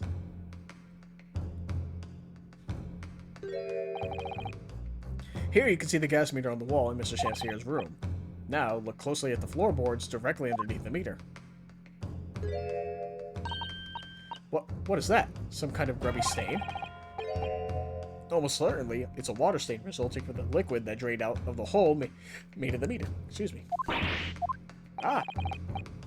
If one coin gives around 2 hours of gas usage, and the occupant was heating this room in all his waking hours, we can imagine he would have used around 10 of his fake coins each day. The melting ice inside the meter's coin box would have been dripping out almost constantly, leaving a stain on the floor. This is awful. And there's further evidence, too. Mr. Shakespeare slumped over his table, apparently having consumed strychnine. And right there next to him is a bar of soap, broken in half. You're right. It would appear to me then, counsel, that the man was eating the soap, was he? Pardon me for disagreeing with your lordship, but certainly not. He didn't beat her out the bush there, did he? In truth, Mr. Shakespeare was found with a fork in his hand. A meal of soap? Oh, you mean to say he was using that fork too? Yes. To extract a frozen coin from the bar of soap. Ah. But the bar broke in half. So perhaps it didn't go very well. Good gracious!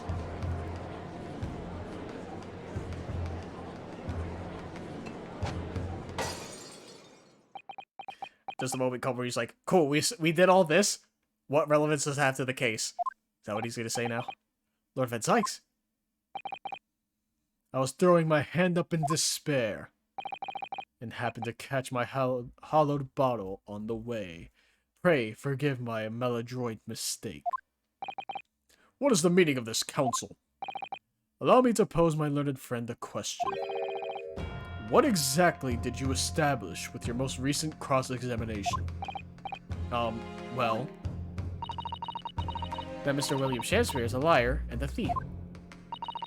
In other words, his testimony is unreliable. That's it.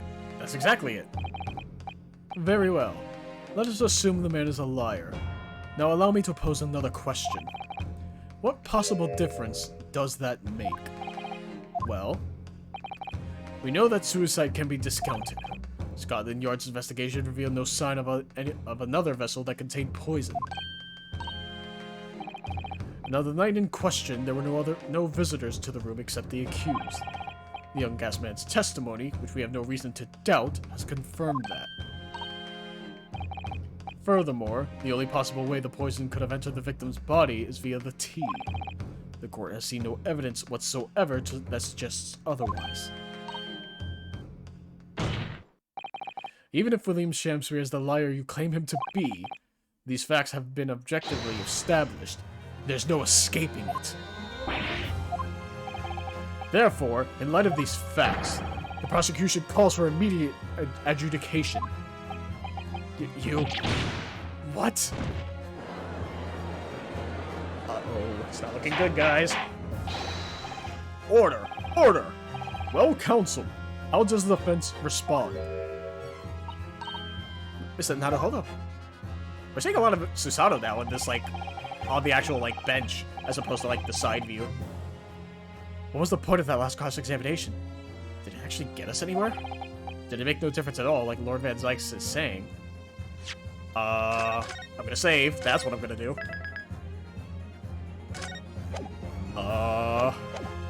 Fuck.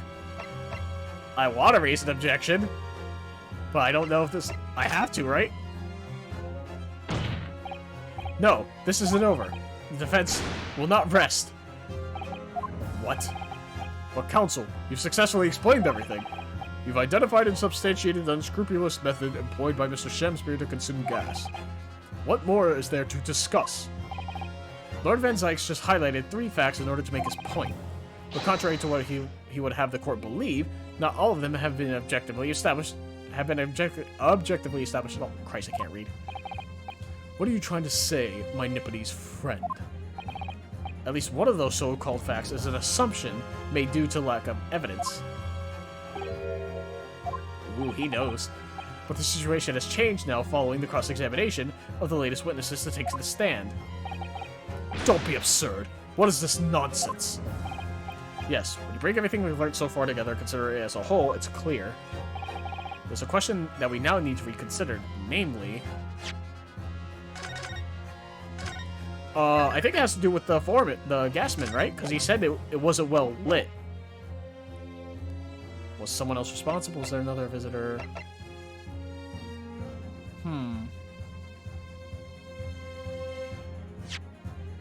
Situation changed. One of them is an assumption. Was someone else responsible? Because we have no reason to doubt the testimony currently of the gasman, so it can't be another visitor. There's no other... Because there's no other visitor, there's no one else responsible, right? So the assumption has to be, is there actually poison in the tea? Because we have no confirmation on that. I think it's that poison in the tea, right? We've all been led to believe that the Strychnine poison that afflicted Mr. Shamsbury was in the tea brought to him by Mr. Natsume, but that's conjecture at best. The victim has testified that nothing else passed his lips that night. There's no other possibility. And since there is no trace of the tea left at the scene, it couldn't be tested for traces of the poison. Objection! As I said, the situation has changed, because in fact, some of Mr. Natsume's tea was left at the scene, and a particular piece of evidence proves it. Objection! A ludicrous claim. Scotland Yard detectives investigated the scene exhaustively. What evidence are you suggesting they missed? Defense has made a bold claim indeed. Very well, counsel. Present your proof. What evidence for the scene of the crime can tell us about the nature of the defendant's tea? That's a good fucking question, because I actually don't know the answer. Oh, wait, what? It's supposed to be the cup Mr. Shamsbury was drinking from then. It's staying on the inside. Tea that does, I'm afraid. Even green tea. Oh, really? I've never noticed before. You never noticed? Well, I never leave it in their cup long enough to leave a mark. I like to gulp it down. Drink tea while it's hot. That's the Japanese way, isn't it? Oh dear. So many people seem to have the wrong idea about our culture. Most of them are Japanese.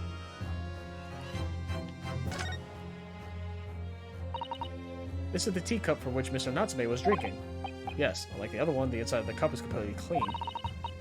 I suppose he must have drunk the contents before the tea had a chance to leave a mark. I always gulp it down, too. Sorry, Mr. Nunholder? Well, if you just sip it little by little, it goes cold. Clearly, I shall have to instruct you the proper way to take tea. I see. So because there's a ring, that means there's tea, which means there is the drop you need to test for poison. I didn't notice that. Thank God I checked. Take that! Oh. What exactly is this piece of evidence supposed to reveal about Mr. Natsume's Tea Council? Well, I suspect it may possibly... Oh. I guess I got it wrong. Yikes. Ouch.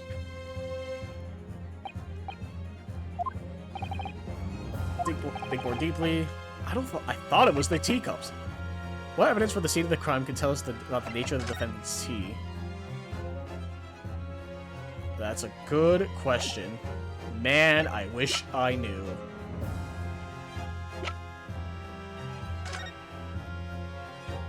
He mixed with the victim's tea was drinking when no sample could be obtained for testing.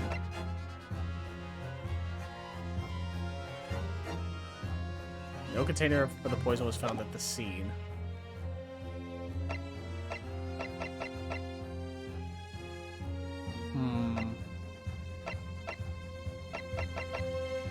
Well, it's not the photograph, right? Because there's nothing there.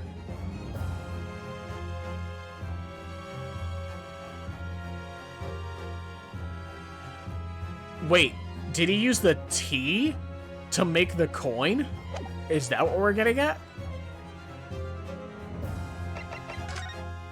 That's why it was a specific color. Is it the bar of soap, then? If it's not the teacups itself, it has to be the bar of soap, right? Either the bar of soap or the photograph. I'm going for the bar of soap. Take that! Good gracious. Okay, it was the soap. Okay. I just clicked that. It's like, oh yeah, the thing in the circle was red. That's why. Because of the tea. The soap again. The same bar the victim used to fashion his coins of ice. Yes, that's right, my lord. It's just come back to me. Yeah, tell me about it. Something about when we first found this bar of soap at the scene yesterday. It's more bars of soap. Soap? What are bars of soap doing lined up on a ledge outside the window? I'm quite certain that when we originally stumbled upon the bars of soap, there was actually a frozen coin in each bar. So you discovered the gas thief's coin factory. Fascinating. In a way, yes, but there's more. The coins we found in the soap at the time weren't normal ice. There was something strange about them, you mean? Exactly. Something obviously strange. They were red. The ice was red. No, you mean... That's right. It's obvious to me now. The fake coins of the soap were made from frozen tea! What? I would remind the court of a statement made by Mr. Natsume earlier in this trial. That evening, yes, I did take some freshly brewed tea with me when I visited Mr. Shamspeare's room as a gift. The public water pump outside always freezes at night, so I brought a bottled water especially to make it. And this is the result. Never will I touch tea again, never. Ah, yes. I believe there had been a snowfall that day. It was particularly cold. Sadly, on such occasions, the poorly constructed water mains on the east end are prone to freezing. So the night in question, Mr. Shamspeare, having no running water to use, was forced to use the tea brought by Mr. Natsume in order to make his fake coins. My word!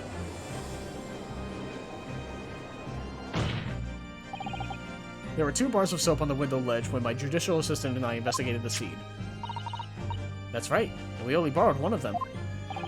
Which means that even as we speak, some of the defendant's tea is still present at the scene of the crime. Frozen solid in the bar of soap outside Mr. Shamspeare's window. Extraordinary! Earlier today, Inspector Gregson informed the court that if even one drop of tea is remained, Scotland Yard would be able to analyze it for poison. As such, we are now in a position to prove or disprove what has until now been mere conjecture. By finding out for sure whether or not Mr. Natsume's tea actually contains strychnine at all. Arrgh! You smug Nipponese. My lord, we cannot do the defendant the injustice of passing judgment now. The police should be dispatched to recover the remaining bar of soap from the scene at once. And the defense requests a thorough analysis of the frozen tea embedded in it, to determine whether or not it contains any poison.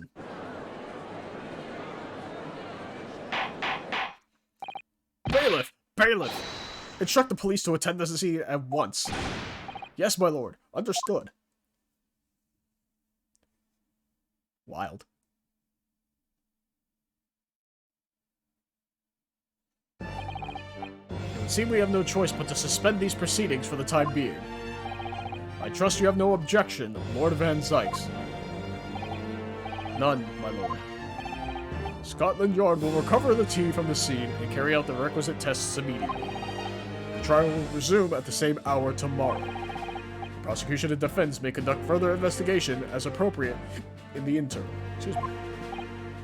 Yes, my lord.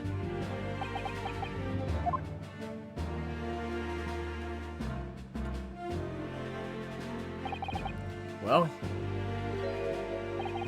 we managed to scrape through there somehow. Thank you, counsels. Court is adjourned until tomorrow. This is the second case. Come on, man. Jesus Christ.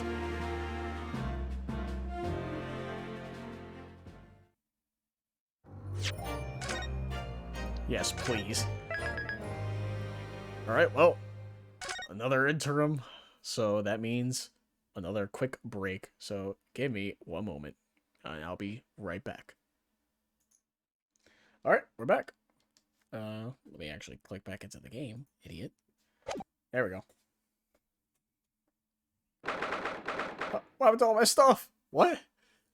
22nd of February, 1:11 p.m. Nodaho's Legal Consultancy.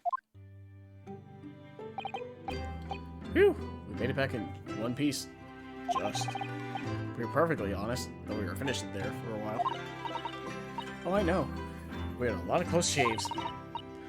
There were so many characters on the streets of London. We were nearly flattened several times. Oh, no, I didn't mean that. Yes, I know. It was a marvelous defense, Nodaho-san. It really was. It wasn't all of you. Oh, thank you. And now that your fervent exploits have won us some more precious investigation time, let's see if we can't find some new clues for court tomorrow. Yes, let's do that. Is everything alright? I suppose I still can't quite believe it. That's all. That I'm here in England working as a lawyer. I mean, in the Old Bailey, no less. Truth is, it shouldn't be me, should it? It should be him standing in my shoes. It should be Kazuma. It was Kazuma-sama's wish that you follow him to Great Britain and work alongside him. Yes, I mean, I never had the chance to ask him exactly why, but he clearly had a plan. I wouldn't be here today if it wasn't for him. And you're doing wonderfully, Naruhodo-san. No doubt that Kazuma-sama would say exactly the same if he were here with us. Thank you, Susato-san. Thank you.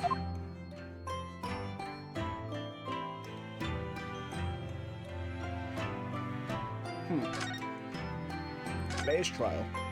It was quite a shock earlier today, wasn't it? The victim himself turned up in court and took the stand. I know. Not only that, but then finding out that he's actually a barefaced gas thief as well. Yes, that was certainly a surprise to us all. For a while, it seemed as though everyone had quite forgotten about Soseki-san poisoning the tea. Careful your phrasing, Susato-san. He didn't poison anything. And it's more to this Shamspear than we yet know. I'm sure of it. Mr. Shamspear certainly wasn't the noble, upstanding man everyone thought he was at first. What's become of him, actually? I was told that he'd be returning to the hospital ward where he was receiving treatment. Oh, which one is that? Let me see. Ah, yes. He's at St. Bartholomew's, or Bart's as Londoners call it. We know that place, don't we? Yes, we visited Miss Green there yesterday. Same hospital to which she was taken. Ah, yes. After Soseki-san stabbed her in the back. Do be careful of your phrasing, Naruhodo-san. He didn't stab anyone. Perhaps we both owe Soseki-san an apology. St. Bartholomew's. Yes, we should probably visit the hospital later. Alright, what next? So, we know that Soseki-san took tea to the victim on the night in question, but as he isn't the culprit, then obviously... Yes, the poison surely wasn't in the tea. If that's the case, how on earth did the poison get into Mr. Shamsphere's body? I'm sure we'll find the clue at the scene. There must be something in Mr. Shamsphere's room that will help solve the mystery. Well, naturally, Scotland Yard detectives have been over the place already. But it couldn't hurt for us to have another look around this thing. Definitely. I'm desperate to know the outcome of the investigation into the tea left in the bar of soap. Well, if we run into Inspector Gregson, we can ask him about that. Kazuma Asugi, the best friend I ever had, and a lawyer with such promise. He really saved my bacon in that horrible incident just before we left Japan.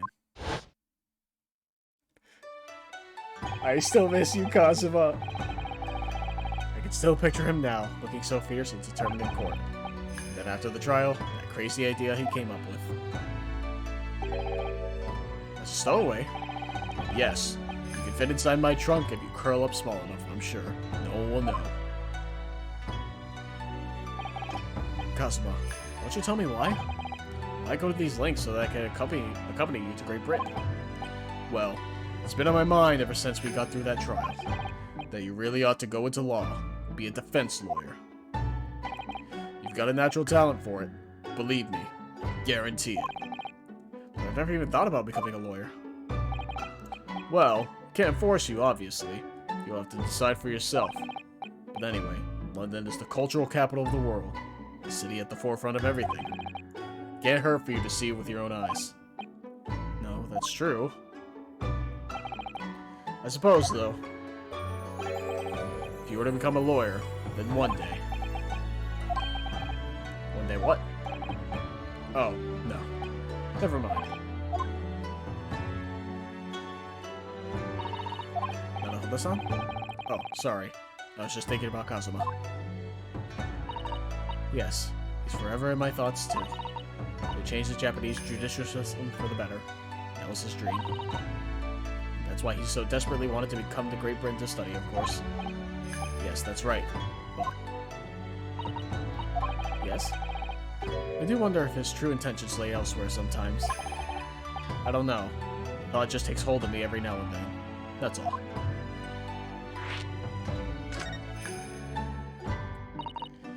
Naruhodo-san, what do you mean by Kazuma-sama's true intentions? Oh, I mean this. His katana. I never expected to inherit this sword after Kazuma passed away, of course. No, I know. It's because I asked you to take it. When I have it at my side in court, it feels as though it gives me courage. Yes. Actually, the night before he died, he told me a little about the sword.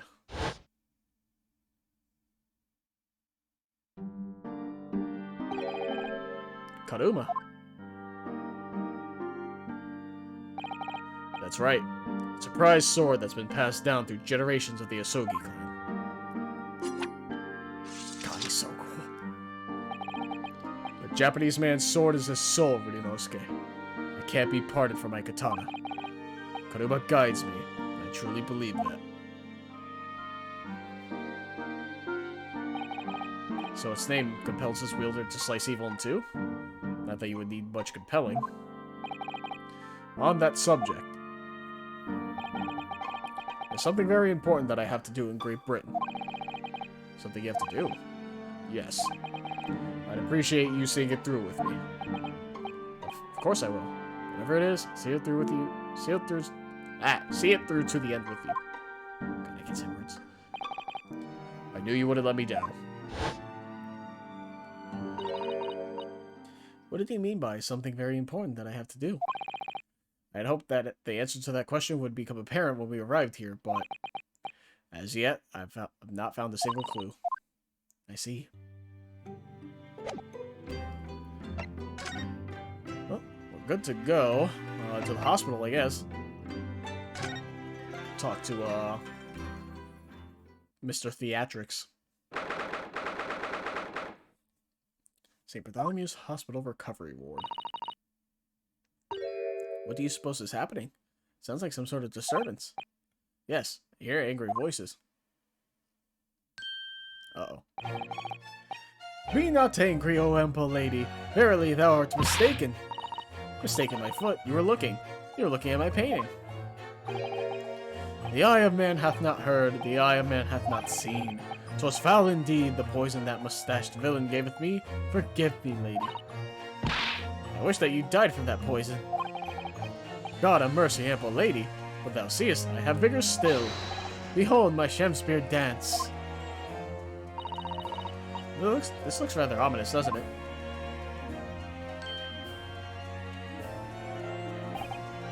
Ah, lo, 'tis the lawyer from the land whence riseth the sun. How now? What are you doing here, Mr. Shakespeare? Mary, I do believe I am returned unto another war. He was looking. That's what he was doing. Looking at my terrible work. Eastern fellow, so dark-y clad? Is there wine there? Faith, that work in court this morning was wonderful. I do applaud thee. Oh, well, thank you. But that doesn't mean things will go so wonderfully for you tomorrow, does it?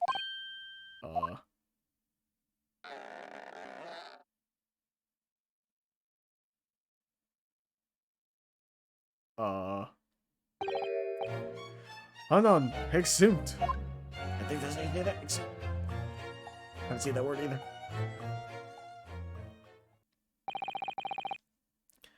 Mr. Shakespeare might technically be the victim in this case, but there's definitely a lot more to it than that. It's very hard to pin the man down. I'm so sorry. I'm such an awful person. Ah, Miss Green. Is everything alright? Oh, yes. I mean, don't worry about me. Alright, if you say so, bye. They're about to discharge me, so I must get ready to leave now. Oh, you're actually leaving. Alright, bye. Oh, I see. We're delighted that you'll soon be well enough to go home, Miss Green. Oh dear, you're too kind. I don't deserve it.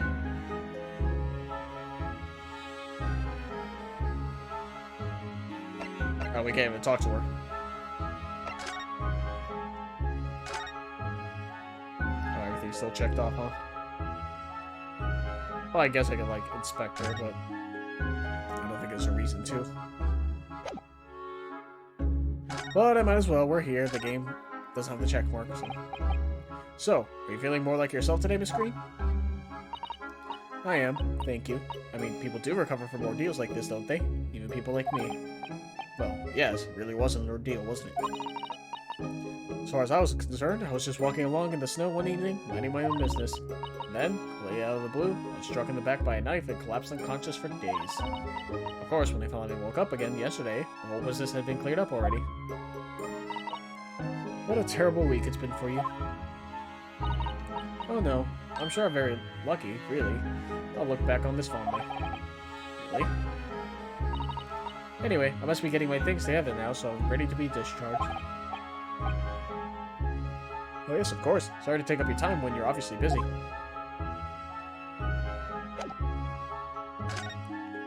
Rat. Alright. I didn't know if it would be checkmarked again. Back to Shakespeare's room.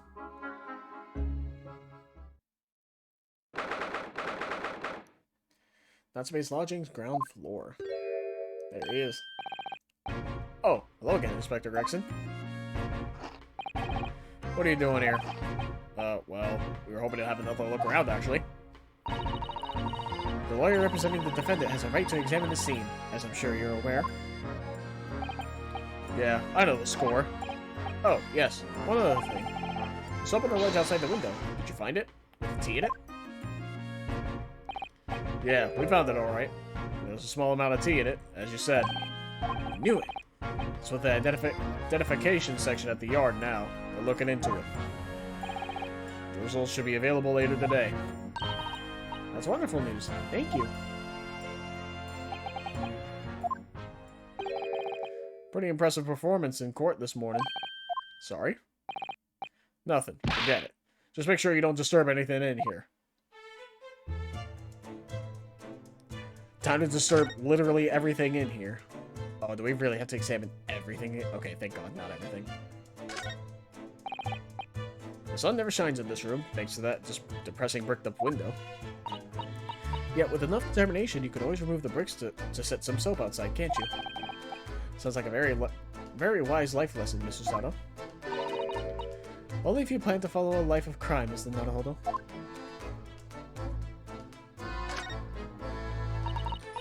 So it turns out that Mr. Shamspear wasn't eating the soap at all. That's right. The mystery of why he had it on a plate whilst holding a fork in his hand is solved. Yes, to prize his latest ice coin out of its mold. And in the process, he accidentally broke the bar of soap in two. It certainly was hard to imagine, let alone deduce. Ah, the ill-fated teacups for which the two men drank on that ill-fated night. During their heated literary debate, yes. Who's stronger, Romeo or Juliet? Sounds like it was quite a discussion. Now I think of it, I'm sure that the two lovers in the play ended their lives with poison. That's fiction, Mr. Sato. Let's hope it stays that way. If you ran out of change, you wouldn't even have any light, let alone heat. For the needy, London's winters can be very harsh. That's true, if you think about it. Even the wealthy would find themselves freezing if they ran out of small change. London's winters can be very harsh for the forgetful, too, then. Frankly, I'm starting to wonder if Susato-san and I are going to make it to the spring. That's true. We don't even have a meter at Baker Street, let alone a gas stove. Look how dark the stain on the floor is underneath the meter there. Yes, from all the water dripping out after the ice coins melted, as you established in court this morning. It's a very large and obvious stain, isn't it? Mr. Shamspear must have used an awful lot of ice coins, I suppose. It was an ingenious idea, I'll give him that. Alright, gas light. Nothing else it looks like. Other than just talking to Gregson at this point. Are you looking for new clues, Inspector? On Lord Van Zyke's orders, yeah. Don't come back till you got something for me, he says. Oh dear, poor you. Yeah, poor me. Because we've already searched every bleeding nook and cranny of this place. I don't know what he expects, to be honest. Thank goodness for warm chips is all I can say. Well, at least he's honest. And then nothing new with the set. No, nothing much else. Thank God. Hopefully I can finish this case up soon, but who knows? Who knows?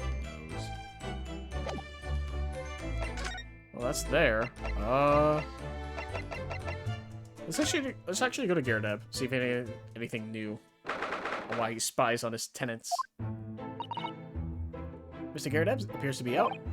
Oh well. Suppose we'll just have to come back again later. Anything new while I'm here?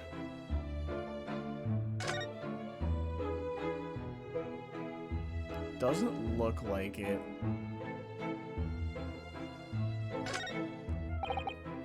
I should have poked around while Mr. Gyardeb's out. Alright, cool. Fine. Go to Briar Road. Briar Road. Mostly for the window. Oh. Never mind. I guess the bike for now. There always seems to be a bicycle outside the Gyardeb residence. I read that bicycles are extremely popular all over Great Britain at the moment, in fact. That one seems very warped, though, especially the front wheel. Is that to make it more of a challenge to ride, do you think? No, I'm afraid that may be a result of the rider's incompetence. For the front wheel to be so badly warped, I'm afraid the rider may have been similarly afflicted. Then there's a good chance Mr. Natsume has been practicing on this bicycle, I think. Oh dear, I fear you may be right. There's a snowman again. Nothing here, then. Then, no reason to go to the suite or the consultancy, so I guess the prison for Natsume.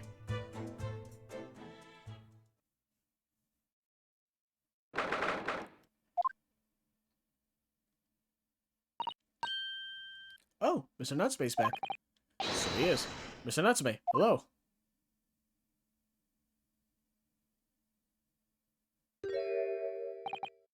I am a cat. Sorry? I don't know who Mr. Natsume is, or Herlock Sholmes. I don't know about courts or trials or Old Baileys. I am a cat. That's what I am. Just a cat. Mr. Naruhodo, he's trying to escape from reality. Trying to? He already has. Completely. So, what is your name then? As yet, I have no name. Mr. Naruhodo, he hasn't fully thought out his new identity yet. Whoops. Too busy laughing. Maybe it's not too late to bring him back to reality. Do you think you could open your eyes for us, Mr. Natsume?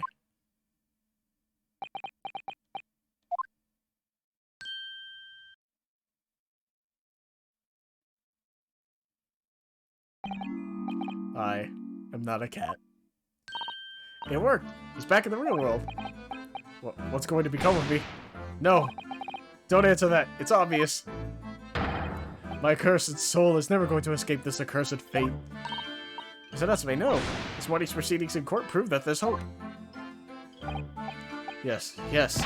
Welcome student Mr. Naruhodo Esquire was brilliant, but the Reaper is omnipresent. In court, in my lodgings, here, there, everywhere. What's he looking straight at me for? I think perhaps there are some things we should discuss? Oh, yes. Yes, we must.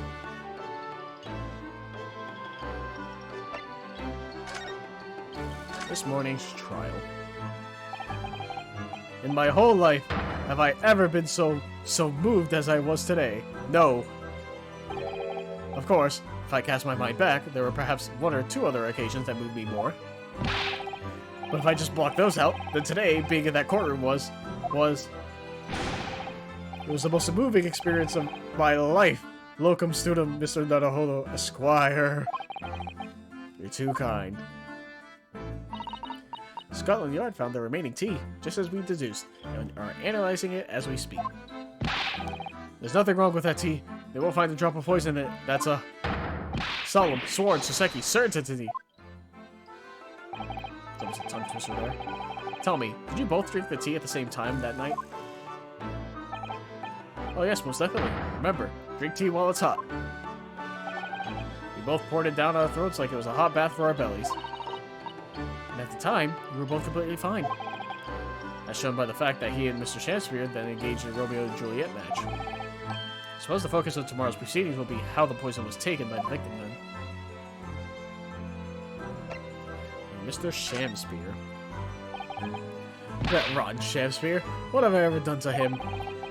You recall him taking issue with you over anything you've done recently? I've been holed up in my room, immersed in books. I don't recall anything. Anything at all. Right. But what I don't understand is why he didn't let me know sooner. Let you know what, Mr. Natsume? About the soap, of course. What else? Oh dear. Are you struggling with such a meager stipend? Of course I am. If I had money, I would have chosen to live an accursed existence in such accursed lodgings. Oh yes, you said it's because the place is cursed that it's so cheap, didn't you? Exactly. Especially the room that I rent. The spirit of that capital offender who lived there still haunts the place, and it's trying to kill me. Capital offender? Might I ask, locum student Mr. Naruhodo Esquire, that the next time you visit me, you bring scores of super soft soaps. You know what, just for you, Soseki? Yes, I will. 100%. Okay, give him the one I have now. Mr. Natsume, what do you know about this? Ah, there it is! That lathery lowlife that took my neighbor's life and sent me sliding to the depths of despair. Slippery, sickly, psychotic saboteur! You've really gone off soap, haven't you? Absolutely. And I made up my mind. Next time someone gives me soap as a present, it's friendship, finished, firmly, forever. How do they let me complain soap for everything that's happened, Mr. Natsume? It's funny, though. Alright. I think, though, because he brought up the room again, Garradeb's gonna be here now. Oh, interesting. Briar Road has nothing. Once again, I guess we could go to the suite to talk to Sholmes. I don't know if that's the case, if that's what we're supposed to do. Yeah, we have nothing else here. Alright, we'll go to Sholmes' suite.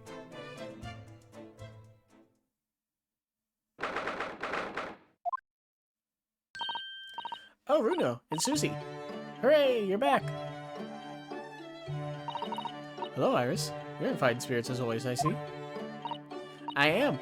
And you look as immaculately presented as ever, Susie. Oh, you flatter me. Well, you could have come at a better time. I've just made a pot of tea. I'll set some cups. Really? Thanks, Iris.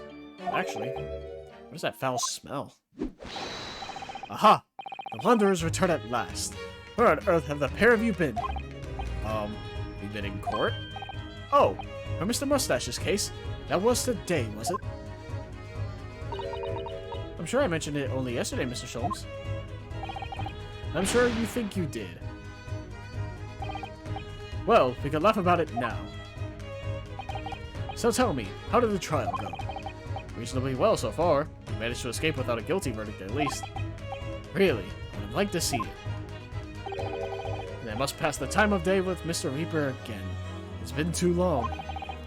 Is Lord Van Zykes an acquaintance, Mr. Sholmes? Naturally. There's not a person in the world who doesn't know my name, Mr. Naruhodo. Not quite what I asked, but still. Mr. Sholmes. Whatever is that odor? Yes, what is it? It's faint, but absolutely awful. Ah, indeed. It's the scent of victory, my dear fellows. Victory in science. Oh dear. Alright, I'll bite. What's he up to now? Alright, took a bit. Lord Van Zykes. Lord Baroque Van Zykes. Yes, it's an interesting sobriquet. Fuck. Sobriquet? Oh, stop throwing these words at me, man. He has, isn't it? The Reaper of the Bailey. Once the legendary prosecutor has fought for someone's conviction, that person is doomed. Even if he or she is found not guilty by the courts, sooner or later that hapless soul will vanish from the capital. But vanish how exactly? By falling under a passing carriage, or drowning in the Thames, or succumbing to a sudden fever, or quite out of the blue, being set upon by a highwayman. There are numerous routes to one's final terminus, my dear fellow. It all seems a little far-fetched, really. Well, on the bright side, Mr. Mustache is fighting fit, for the time being, at least. That's not overly reassuring. Also, it's technically true, I guess, right? He does leave the capital, just back to Japan. If the rumors are true, though, the obvious conclusion would surely be that those acquitted are, well, by Lord Van Zykes' own hand. As it happens, Mr. Sato, that is quite impossible. Oh, why? Naturally, the man very quickly came under such suspicion.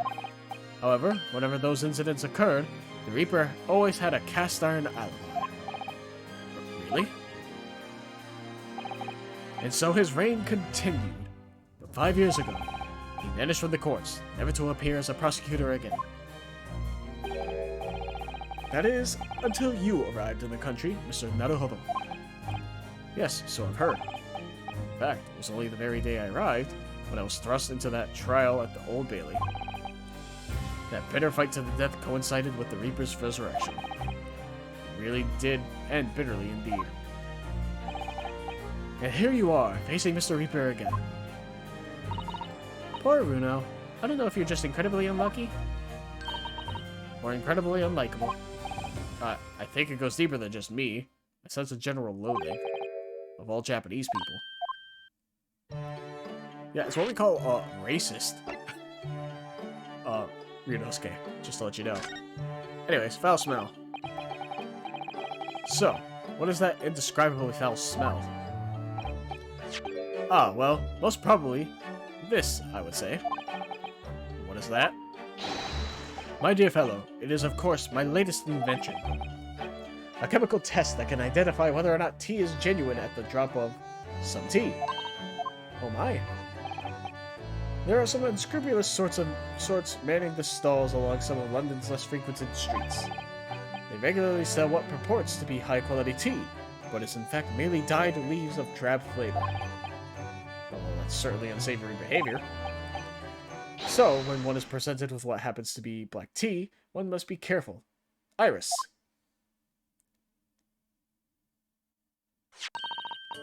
At the ready, Hurley. Let us add a drop of my chemical to this cup of tea here. Do you see what happens? Oh. It's turned completely black. And what a foul odor it's giving off. Indeed, the blacker the tea becomes, and the more foul the odor, the better the tea is. It would appear that this cup was a particularly fine Darjeeling. That's very ingenious. What do you do with that black liquid now? Why, dispose of it naturally. Surely you wouldn't like to drink it, would you? There does seem to be a rather obvious problem with your new invention, Mr. Sholmes. Hence why this chemical test is merely a test, my dear madam. Right. The point is, we are entering a new era of science, in the world of criminal investigation also. Yes, forensic science. Ooh, these are such exciting times. I regularly engage in this scientific experimentation alongside my unofficial consulting detective work. The Herlock-Sholmes method will be the foundation upon which modern investigative technique is based. This little tea, indicant, was a happy byproduct of my ongoing forensic science research. Forensic science? I suppose I should find out more about that.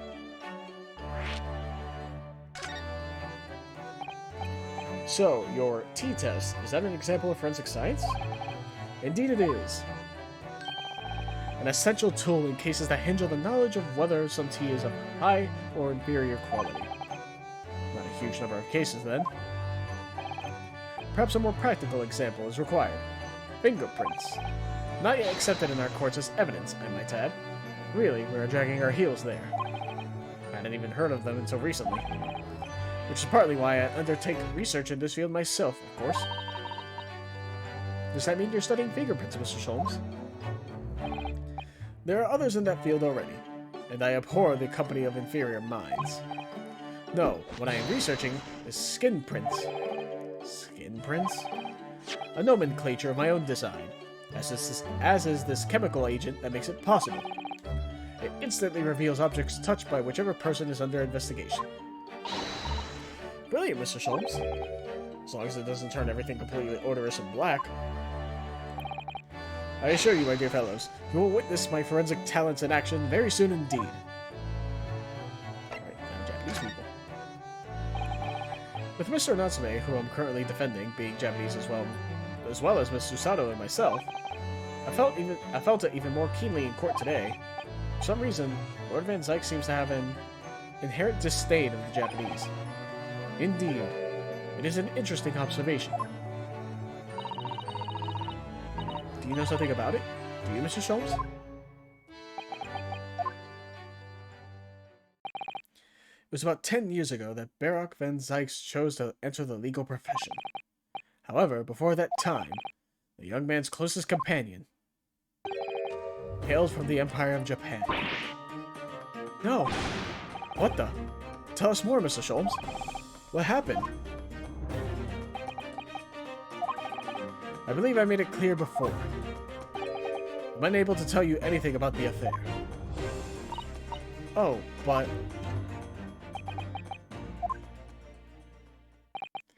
The veil will be lifted on the events of the past in due course, I have no doubt. For now, however, it is Mr. Mustache who is most deserving of your attention, I believe.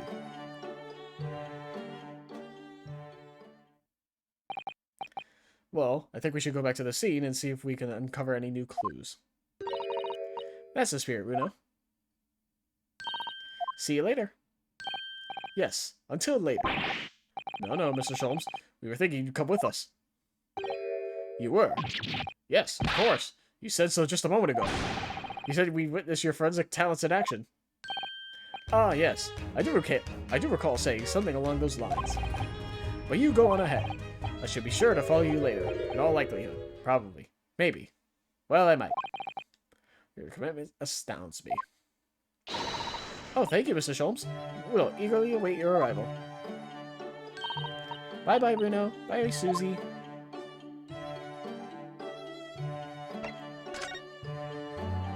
Well, now that we did that, let's go back to Shakespeare's room, right? Oh, hey. Man, I wonder what's different. Mr. Sholmes, what are you up to over there? What a question indeed. Was it not your good self who asked me to attend the scene? Oi! What are you doing there, Sholmes? What are you up to over there? What are you doing here? Dear me, once a great detective, one is always under scrutiny, it seems. Is now the time, Mr. Sholmes? Are you about to show us your forensic talents in action as you promised? With the greatest of pleasure, my dear madam.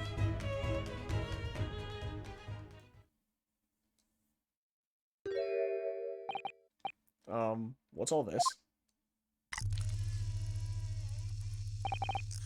All this is precisely what you requested, Mr. Naruhodo. Sherlock Sholmes' sensational skin print seeker gun. Everybody get down, he has a gun. Moments ago, I took a sample for the teacup that was used by the victim. A sample? For Mr. Shakespeare's cup? Each individual leaves microscopic secretions on everything he or she touches. A sample of those secretions is all I need to produce this, a refined indicator solution. By liberally spraying the room with this chemical, everything the victim touched is instantly revealed with the aid of these goggles. Here, try them on.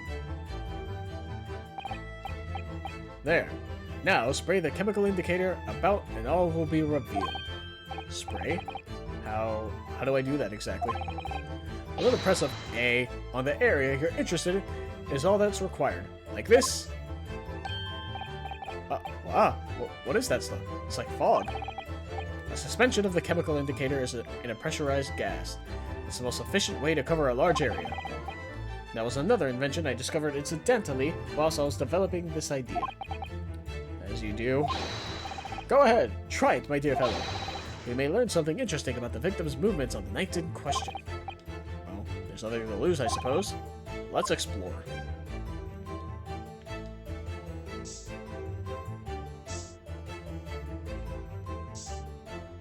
Oh, weird. You have to, like, stop moving the cursor to spray. Like, you can't just, like, move and spray it. Like, I'm pressing A right now, and it's not doing anything. Or technically X, PS4 controller, but it's not doing anything. Jesus Christ. That, like, not jump scared me, but I was, like, startled for, like, a half a second for that. Look, there are dozens of handprints here. So there are. A great many indeed. So much so that it's hard to make out any one individual print, in fact. Brr, sounds a chill down my spine. Perhaps he was leaning against the wall while he admired this picture? Unlikely, I would say. It's a rather dull scene, after all. Without wishing to state the obvious, you wouldn't generally admire a picture from such close quarters, I feel. Oh, very true, Mr. Sato. It's a bit of a mystery, then.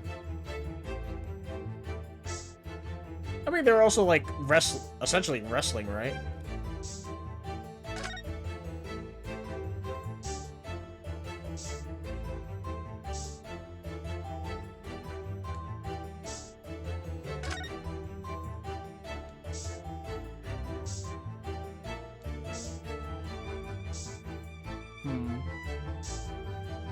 Anything underneath? Nope. Oh, the chair, I guess, right?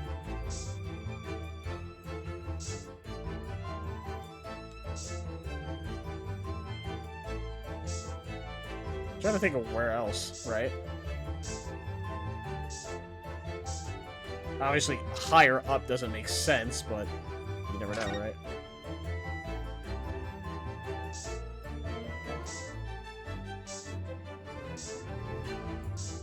I think I'm just, like, going everywhere trying to find what I need. I would assume the game is going to just stop me once I'm done, right? That's my guess, at least. It very well won't. Or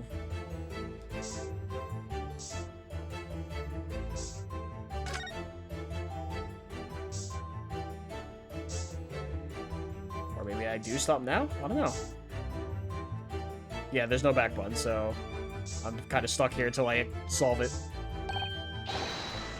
Well, I did this already. Interesting. I don't know where else I could spray. Thought I got everything. At least all the important stuff. Okay, so you can mash it in one place, but you can't mash it, like... in, what's it called? Or at least I was able to. Weird. I don't know where else I can spray it, right? Like...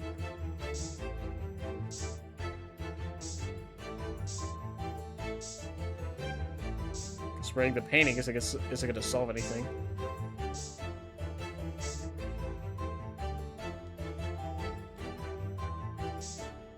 Yeah, it's just going to keep doing that dialogue. Where the fuck am I supposed to spray then? Hello?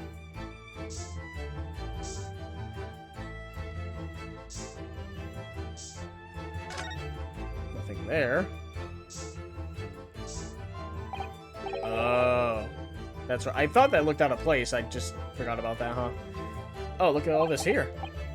Ah, yes. Interesting. A multitude of victims' handprints. Why are there so many of them on the floor in this spot? Oh, perhaps he had a bad fall just here? There's nothing obvious that he would have tripped over, though, is there? I wonder. Personally, I often stumble when there's nothing obvious to trip over. I think that's something only a great detective would do, Mr. Sholmes. Well, this is quite a puzzle. Handprints all over the floor. Yes, there's no obvious explanation. Okay, thank God. Well, we sprayed Mr. Sholmes' amazing skin print indicator all over this room, didn't we? We did, but there are two places in particular that are of interest, I would say. The handprints on the floor there, and on the wall by the picture you made. Yes, and I think the floor warrants closer investigation. I won't be a moment.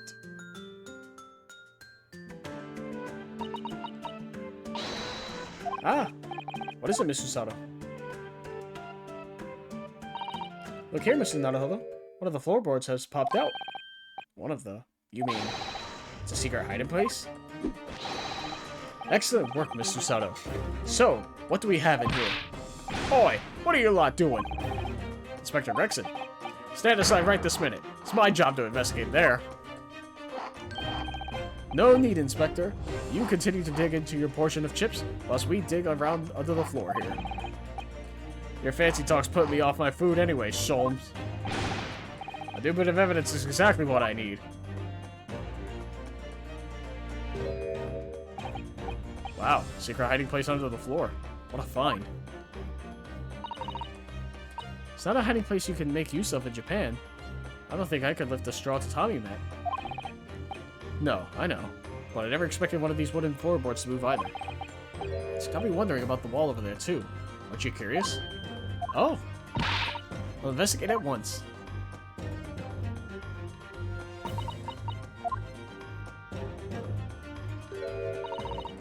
There's nothing behind the picture, sadly. Only the wall. How disappointing. But then, how do you explain the handprints? I really can't think of why anyone would have been touching the wall over there.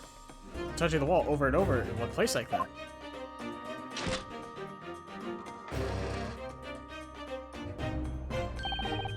There you are. A print for you. Look at the handprints on the wall, huh? Oh, thank you very much. This invention can make prints too. Now then, I wonder if Inspector Gregson has found anything under the floor there. I'm desperate to know. So am I. Alright. I'm assuming it's because to turn on the lamp, you need to reach it. So that's why there's like a bunch of handprints there to like keep yourself steady as you press the button for the lamp. That would be my guess.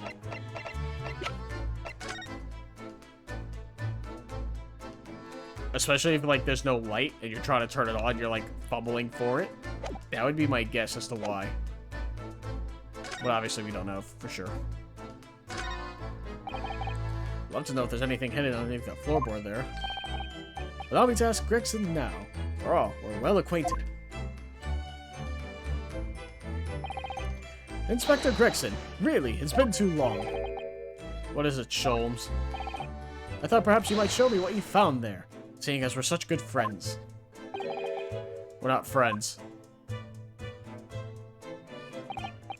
No, I suppose not. A dismal failure. Yes, I heard. I'd kill to know what was under that floorboard.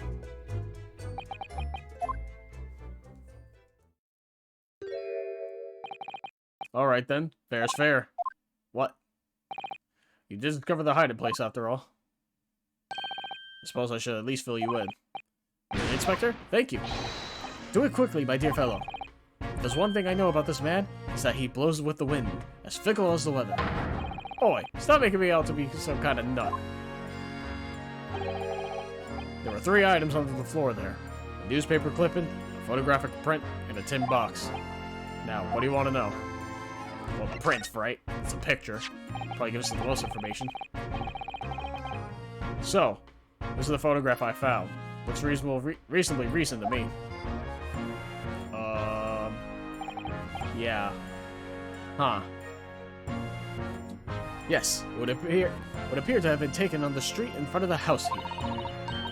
And the gentleman on the left is Mr. Garrideb, the landlord, of course. But who's the young man on the right? Mr. Garrideb's son, perhaps? Perhaps. You can take that print if you like. Really? Are you sure? We can presume, therefore, that the yard already knows. The identity of the young fellow, that is. Ah, is that true? Well, it's too bad if we do. Unfortunately for you lot, leaking information isn't one of my pastimes. My dear Inspector, if I may be so bold as to point something out. Pastimes are for one's leisure, but this is for work. All the more reason I'm not telling you. A dismal failure. Yes, I heard. I wonder why a photograph like this was hidden under the floor. I mean, Mr. Shamspeare himself isn't in it. Photographic prints are still rare treasures of the East End. I imagine Mr. Garrett was rather delighted to have been immortalized. Well, he made a proud present of it. Box then. Now the sin box looks interesting, doesn't it? Might I suggest, Inspector, that you open it? If you were to find something inside that reveals the truth behind this case, I wouldn't be in the least surprised. Yeah, funnily enough, I already had a look.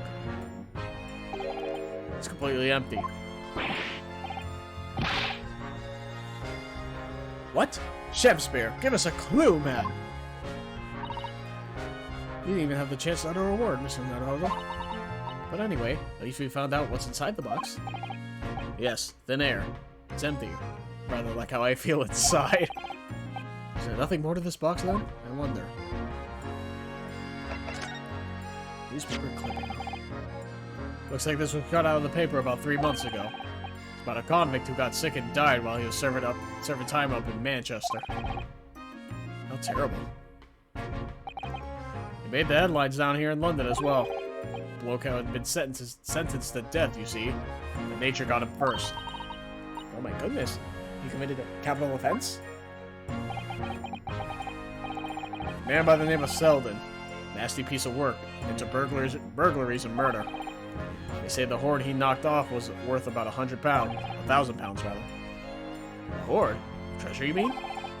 Jewelry and the like, but he'd hidden it somewhere, and no one knows where. And now he's dead. Papers loved it, of course. £1,000 lost en route to hell. Or some such was the headline. Doesn't that strike you, though? Why such an article would be so carefully ensconced under the floor? I suppose now that you mention it, it does seem a bit odd. Perhaps I'll go over the paperwork we got on Selden back at the yard and see if I can turn anything up.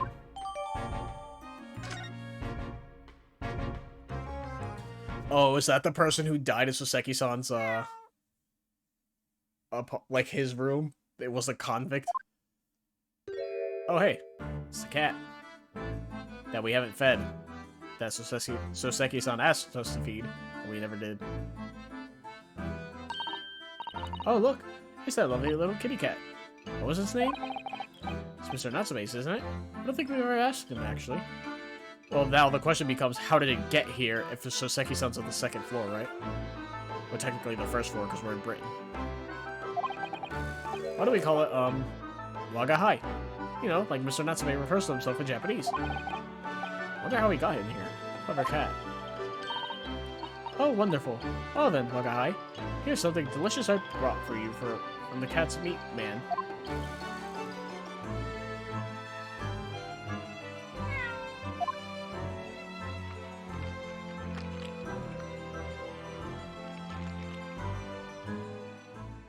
Neat. Alright, cat's just chilling. He couldn't be happier now. Look! I just hope he could bring some happiness to his owner, too.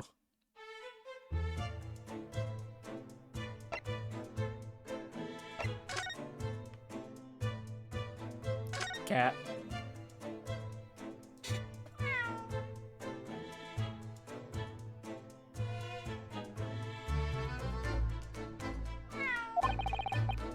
That was a cheeky little meow, Wagahai.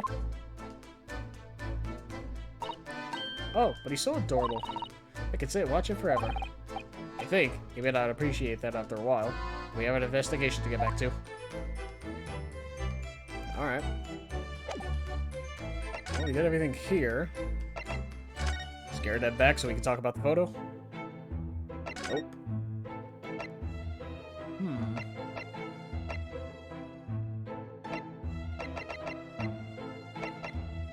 I guess we go back to the hospital then.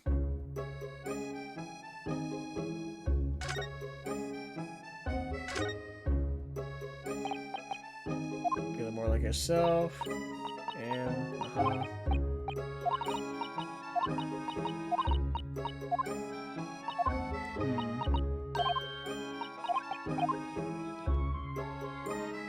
Can I present? I cannot.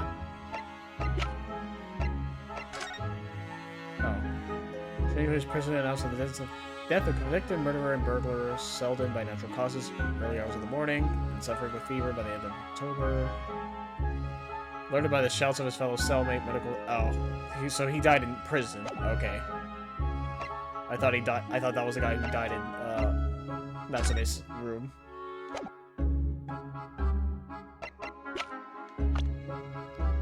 What do we have for profiles?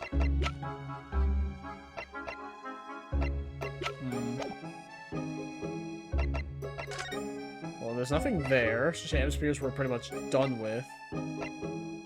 Gyarados not there currently. We could go back to the prison, but for now, I'm gonna go to Briar Road, see if anything changed. No. Prison it is.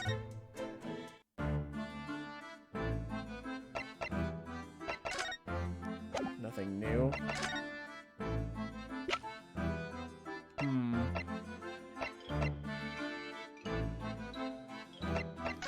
Show the handprints on the wall for now.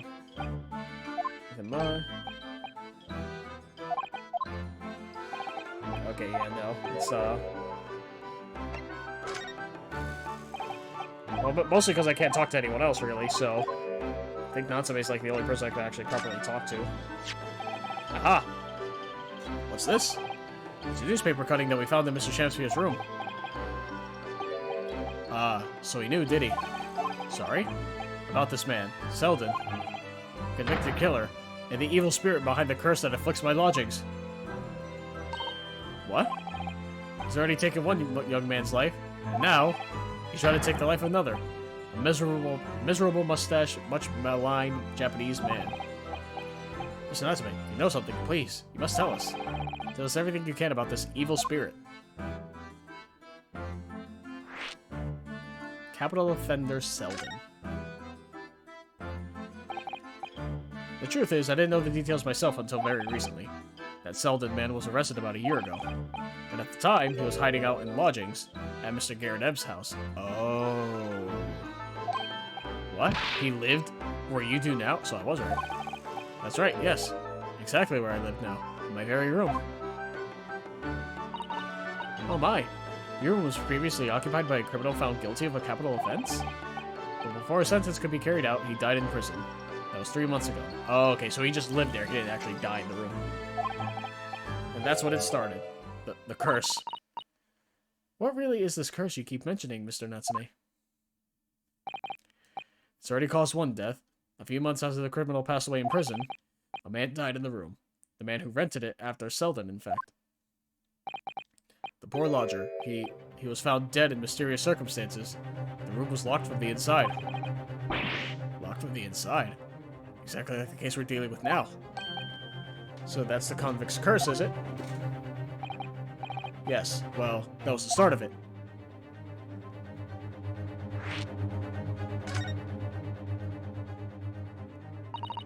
Do you have any idea how the lodger before you passed away, Mr. Natsume? The official cause of death was asphyxia. When they discovered the body, the room was full of gas. Gas? Oh, whoops. That was really fast. I only found that out after I'd signed the lease. When Mr. Garadev came to tell me later, I couldn't stop myself trembling. In fact, if I'd known beforehand, I probably would have been too scared to take the room. Landlord's lease, luckily legal. Lucky for Mr. Garadev, maybe, but not so lucky for poor Mr. Natsume. Now you believe this curse is affecting you. It is. At first, I just felt as though I was being watched all the time. And then you talked about having nightmares, didn't you? The dead are trying to take me with them. They come for me and try to suffocate me. Just when I'm struggling to breathe, I wake up. And the room is as cold as ice. But why is your room so cold? London winters are too cold to bear without any heating overnight. But for some reason, even though I light the stove before I climb into bed at night, the pilot light always goes out and the room fills with gas. But that's terrible. It's exactly the same situation as to what led to the previous occupant's death. And then there's what happened to Mr. Shamspeare last night, when he was mysteriously poisoned. There's clearly more to that incident that could be explained by a curse, though. Whatever could be the cause of all these strange happenings in Mr. Garadev's rooms? Probably a gas leak, if I had to guess. You know, like inhalation of gas causing hallucinations, whatever else.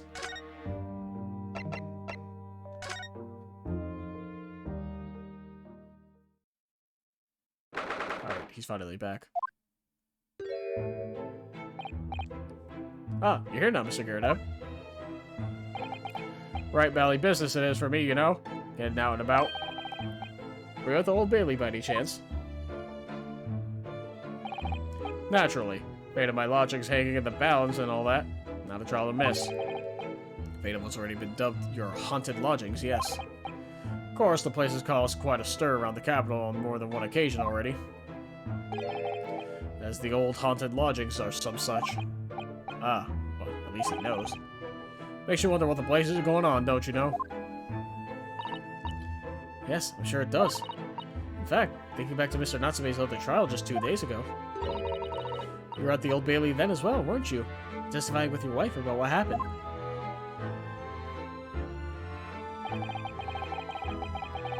Stopped off at the prison on the way home, in fact.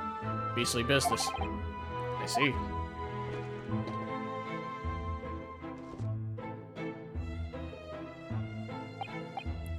So, what brings you to my haunted abode today, eh? Your lodgings, first and foremost. Some fishing fellow from the Far East and a failed actor chap of questionable character, eh?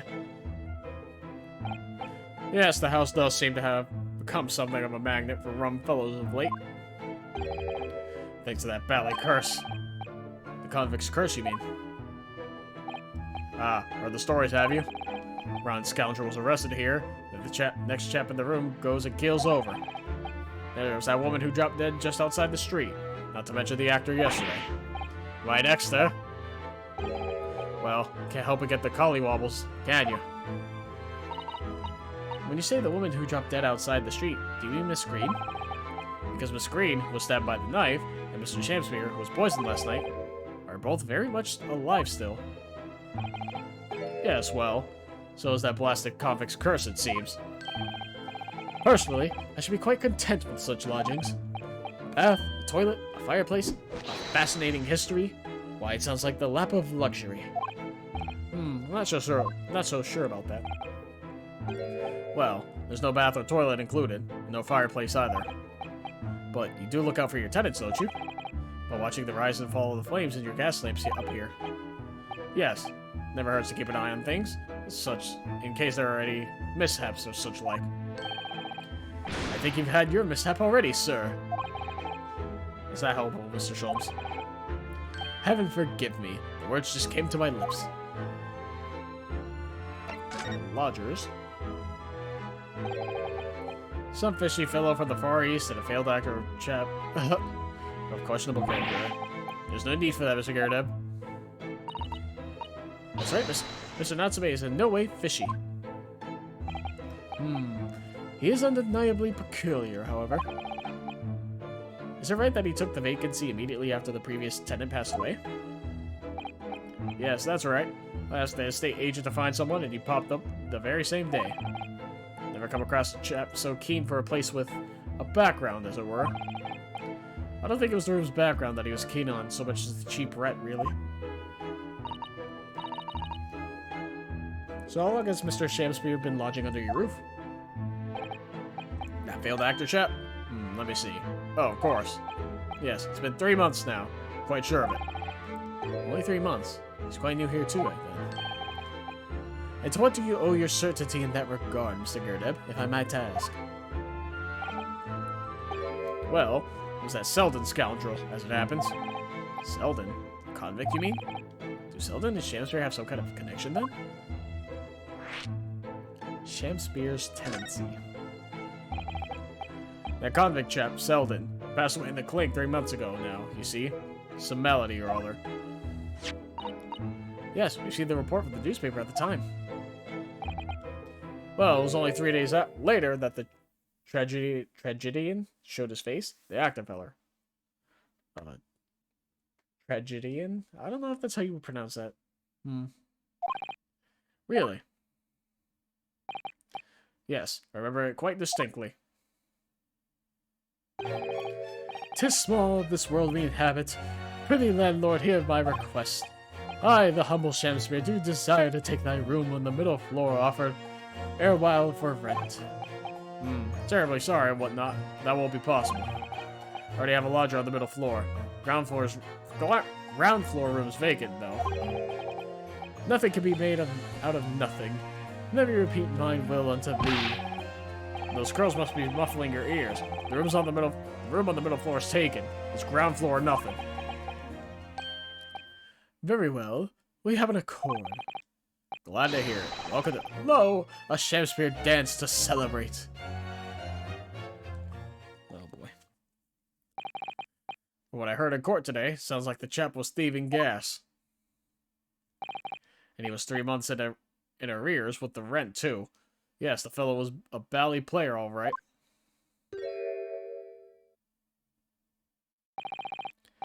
Thank you for your candor, Mr. Garrideb. We are most grateful.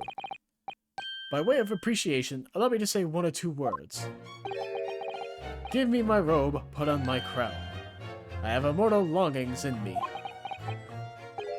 What's happened to you? Shakespeare, my dear fellow. One of his most famous lines. I wish to divulge my own learning of the subject, for I have a turn for literature too, you know. Perhaps you could turn your attention to more apt lines then.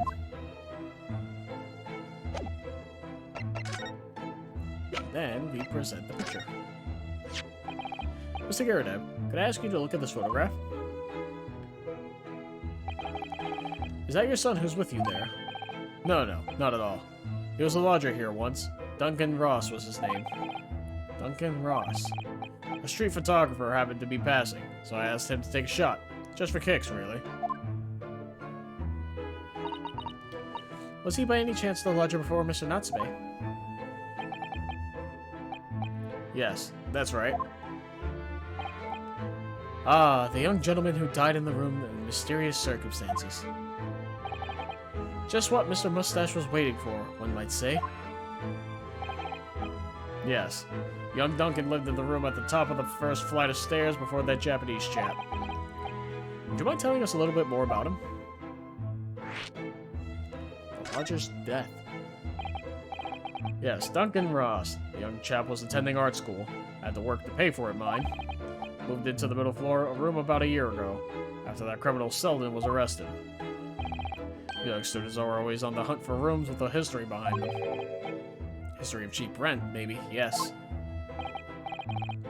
Yes, well, anyway, it was one morning about a month ago now, and I quite worked out the old trick of watching the gas lamps to see what my lodgers were up to at the time.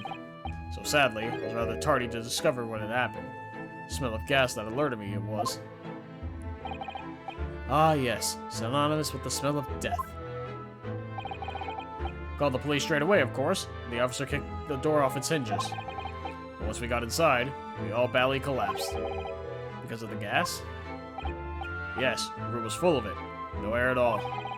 Stove must have gone out while the poor chap was sleeping in his bed. So Mr. Ross suffocated to death. Of course, the police gave me a sound ticking off because the gas pipes were so old and all that. Can't tell you how much it sent me back to have the lot replaced all over the house. But even after you had all that work done, Mr. Natsume says the same thing. That the stove goes out at night while he's asleep in bed. Well, that's the Valley curse. The convict's curse. I've done my duty as a landlord now. Someone's feeling defensive.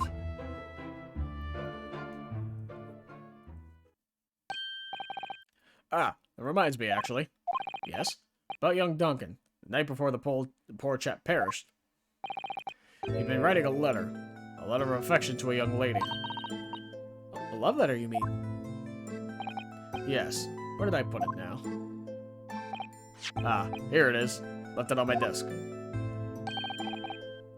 If you'll excuse me, let me see now. What does it say? To my most beautiful and charming sweetheart. Do you think that we should be reading such a personal piece of correspondence? My dear Susanoo, that is precisely why I preface my reading with, if you'll excuse me. I will not excuse you, Mr. Sholmes, no. Sadly, he didn't address it, though. So I have no means of delivering the thing. Rather sad, really. I see. That's going to play on my mind. But really, the identifying Mr. Ross's sweetheart has no bearing on the case. I think we should leave well alone. Yes, I suppose you're right. Indeed, the intended recipient's address is missing. However,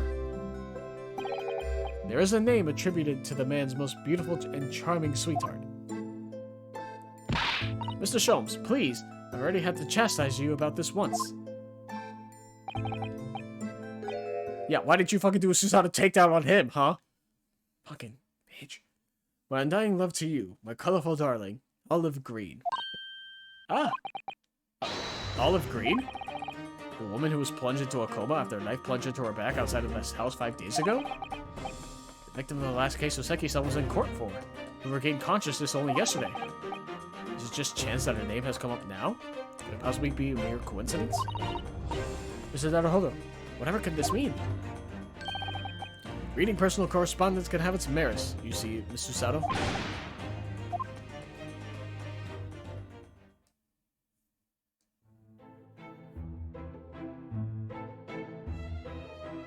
Alright, bye. To the hospital. Is she gone now because we took too long? No, her stuff's still there. Mr. Naruhodo, I've just finished speaking with the doctor. Seems Miss Green is well enough to be discharged at last. This is good news, but... Ah! What is it?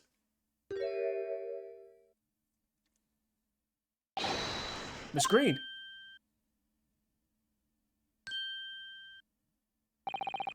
What was that? She clearly just hid something behind her back. What? One moment. I'll be with you in a jiffy.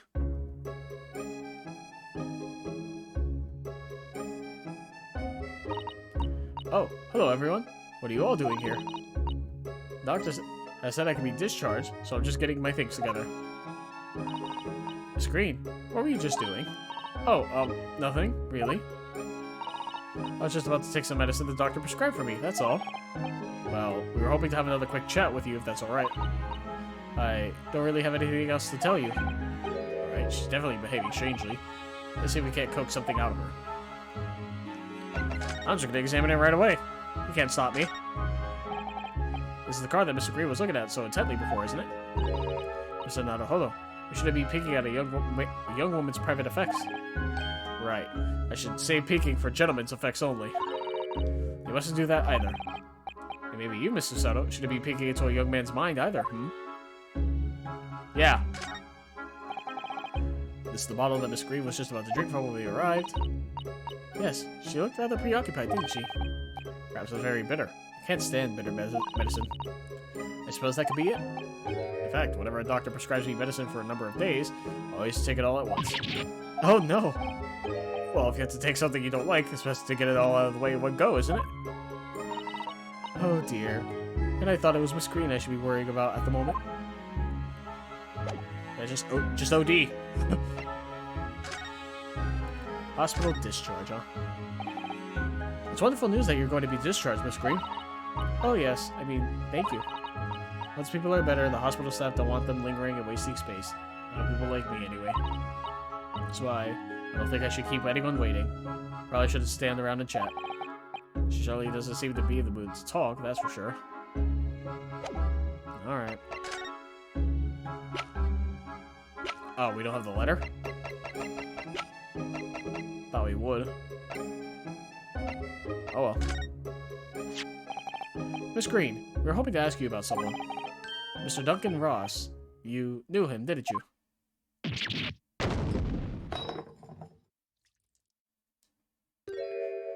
The rat! The rat's gonna drink it! Or the mouse. Oh no, I'm sorry. The bottle of medicine fell over what she did. Oh, Miss Green, are you alright?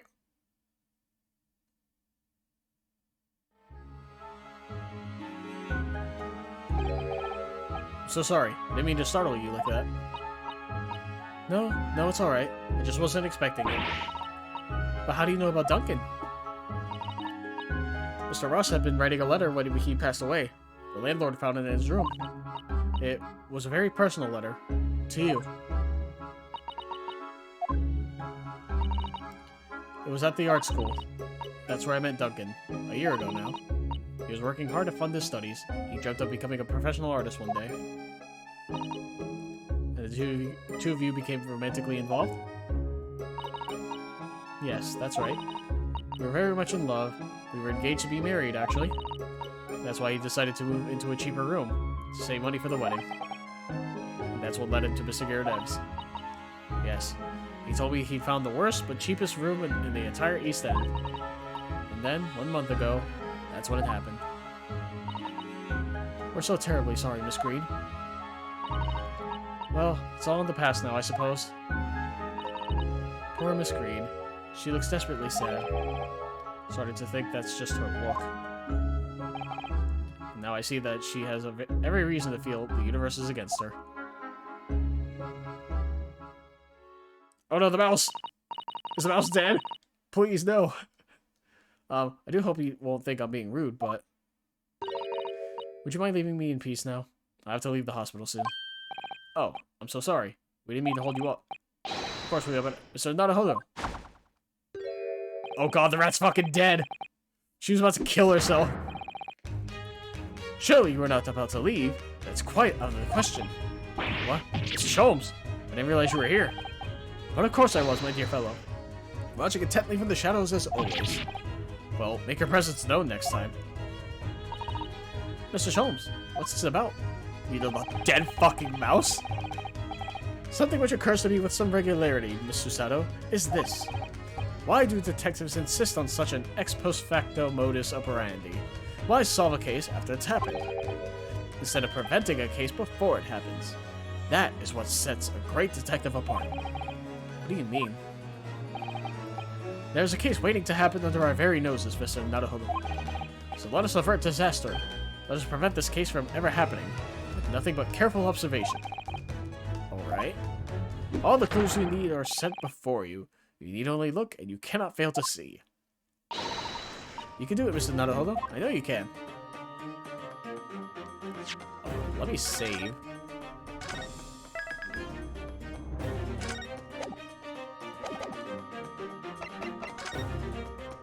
Yeah, the dead fucking mouse. Now That mouse seems to be dead. Look. I didn't notice it there before, did you? I think perhaps it drank the medicine that spilled out of the bottle. Well, that's the bottle Miss Green was about to drink from when we arrived. You don't think... Ah, I see you've come to appreciate the true nature of this scene. That of a tragedy about to take place. Yes, I think it's falling into place. Miss Green, the contents of the bottle you had before has spilt out on the floor. The poor mouse that drank it has sadly died. Ah, I think it's clear that the bottle must have contained a powerful poison.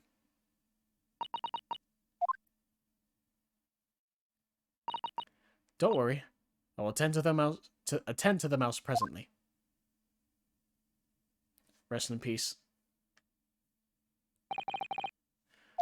Miss Green, were you intending to go the same way as that rodent? To take your own life? Ah! Once we'd left, you would have had put it to your lips again, wouldn't you? And taken the poison. Miss Green, please talk to us.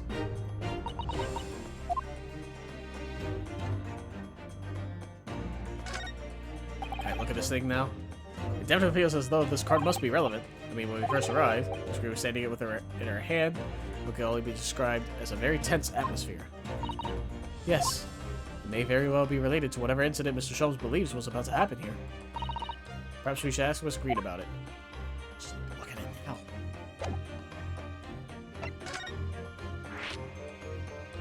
The card. Oh, there's the letter. There's the other half of it. Neither the sender's name or address appear to be written on the envelope of the card. They arrived by post at my home the day before the incident that put me in the hospital here. I have information regarding the death of Duncan Ross. Oh, whoops. I have information regarding the death of Duncan Ross. Come to the Slug and Salad on Briar Road at 5 p.m. on the 17th. Don't tell anybody else about this letter or the meeting. It is a matter of utmost importance. Huh. Wait a minute. The 17th of this month? That's the day you were stabbed on Briar Road. And 5 p.m. It's precisely the time when the incident occurred. The Slug and Salad, yes. Pub on the northern corner of Briar Road. Briar Road, being the street that Mr. Garrett's house is on. Does this mean that... Yes, I'm sure you've guessed. That day when I was struck in the back by a knife, I was actually on my way to the Slug and Salad. Goodness. So that's what you were doing on Briar Road that day. I'm sorry I didn't say anything before. Like suicide. 10 seconds later, and we would have arrived at a very different scene here. In all probability, you would not have enjoyed this most delightful conversation. Of course, perhaps it hasn't been quite so delightful from your perspective, Miss Green. Actually, in a way, now that everything's out in the open, I feel like a weight has been lifted. Tell me, why did you acquire that medicine? Well, with this being a hospital and all, when the doctor comes to examine me in the mornings, he always leaves the medicine cabinet open for a while, so I snuck this out when he wasn't looking. It conspicuously lacks a label. I wonder what it contains. I'm afraid I don't really know, but I thought if I drank it, it might just stop the pain somehow. Oh, please, Miss Green, don't talk of such things. Well, it seems clear now that it contains poison. Yes, that poor little mouse is proof of that. Oh no. Oh, it's all my fault. What have I done? I shall remove this to my office, Miss Green. I take it you have no objection. No. None.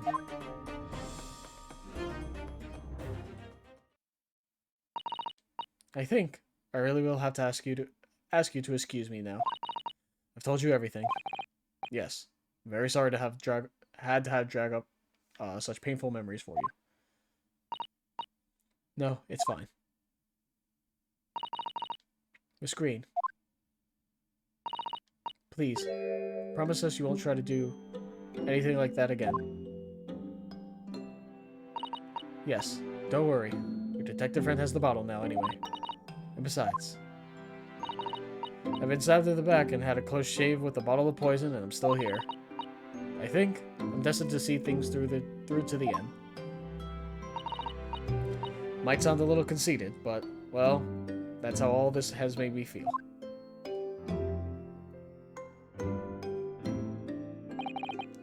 Leaving Miss Green and St. Bartholomew's behind, we made our way back to Baker Street with Mr. Sholmes. Well, it would appear we've reached the end of the investigative trail for today. Yes, it's late. And Mr. Naruhodo, did you discover anything that may be of use to you in the court tomorrow, do you think? Details about Mr. Shamspeare, Zagardeb's lodgings, the convict Selden. There are many facets to this case, and we're yet to see the heart of it, if you ask me. That's my feeling, anyway. I can't help wondering about the results of the analysis. To Mr. Natsume's tea, you mean? Yes. Will they have found strychnine or not? In it or not? Well, I feel that either way, it will be hard to escape the grip of our friend Mr. Reaper. Oh dear. Yes, Barack Van Zykes. But I wish you every success, of course. And though I was late to rise this morning, tomorrow will be a new dawn. I intend to spring from my bed at a crisp hour and attend the trial. Mr. Sholmes, you're going to come? Indeed. Whatever happens, I shall be there, assuming my eyelids cooperate in the morning. Well, I think we've done all we can. All that's left is to remain focused and keep fighting for Mr. Natsume's cause until the very end.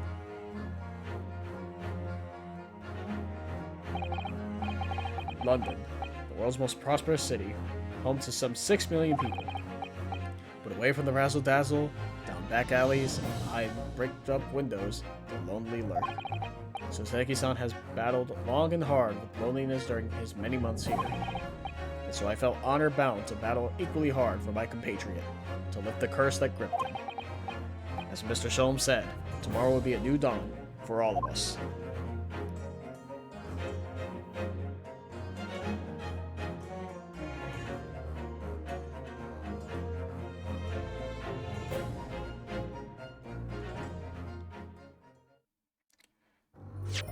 Alright.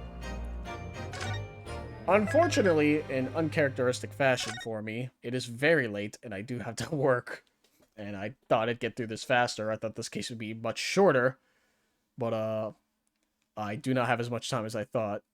So I will have to cut this part here. The next part will be finishing up this case. And then after that, I'll have the next case. It will be the weekend. So hopefully I should be able to do the third episode all in one go, as opposed to splitting this. My God, I can't even say words. I'm tired. Instead of splitting it up into 2 different parts. So unfortunately, I do need to cut this one shorter. I hate doing it. I prefer doing it all in one go, but it's already been 4.5 hours. It's 3 in the morning. I need to go to work the next day. So until then, we'll finish up the trial. So it'll be a bit shorter, and then the next part we'll do all in one go as normal. So until then, hope you've enjoyed this so far. So sorry for the abrupt cut. Till next time.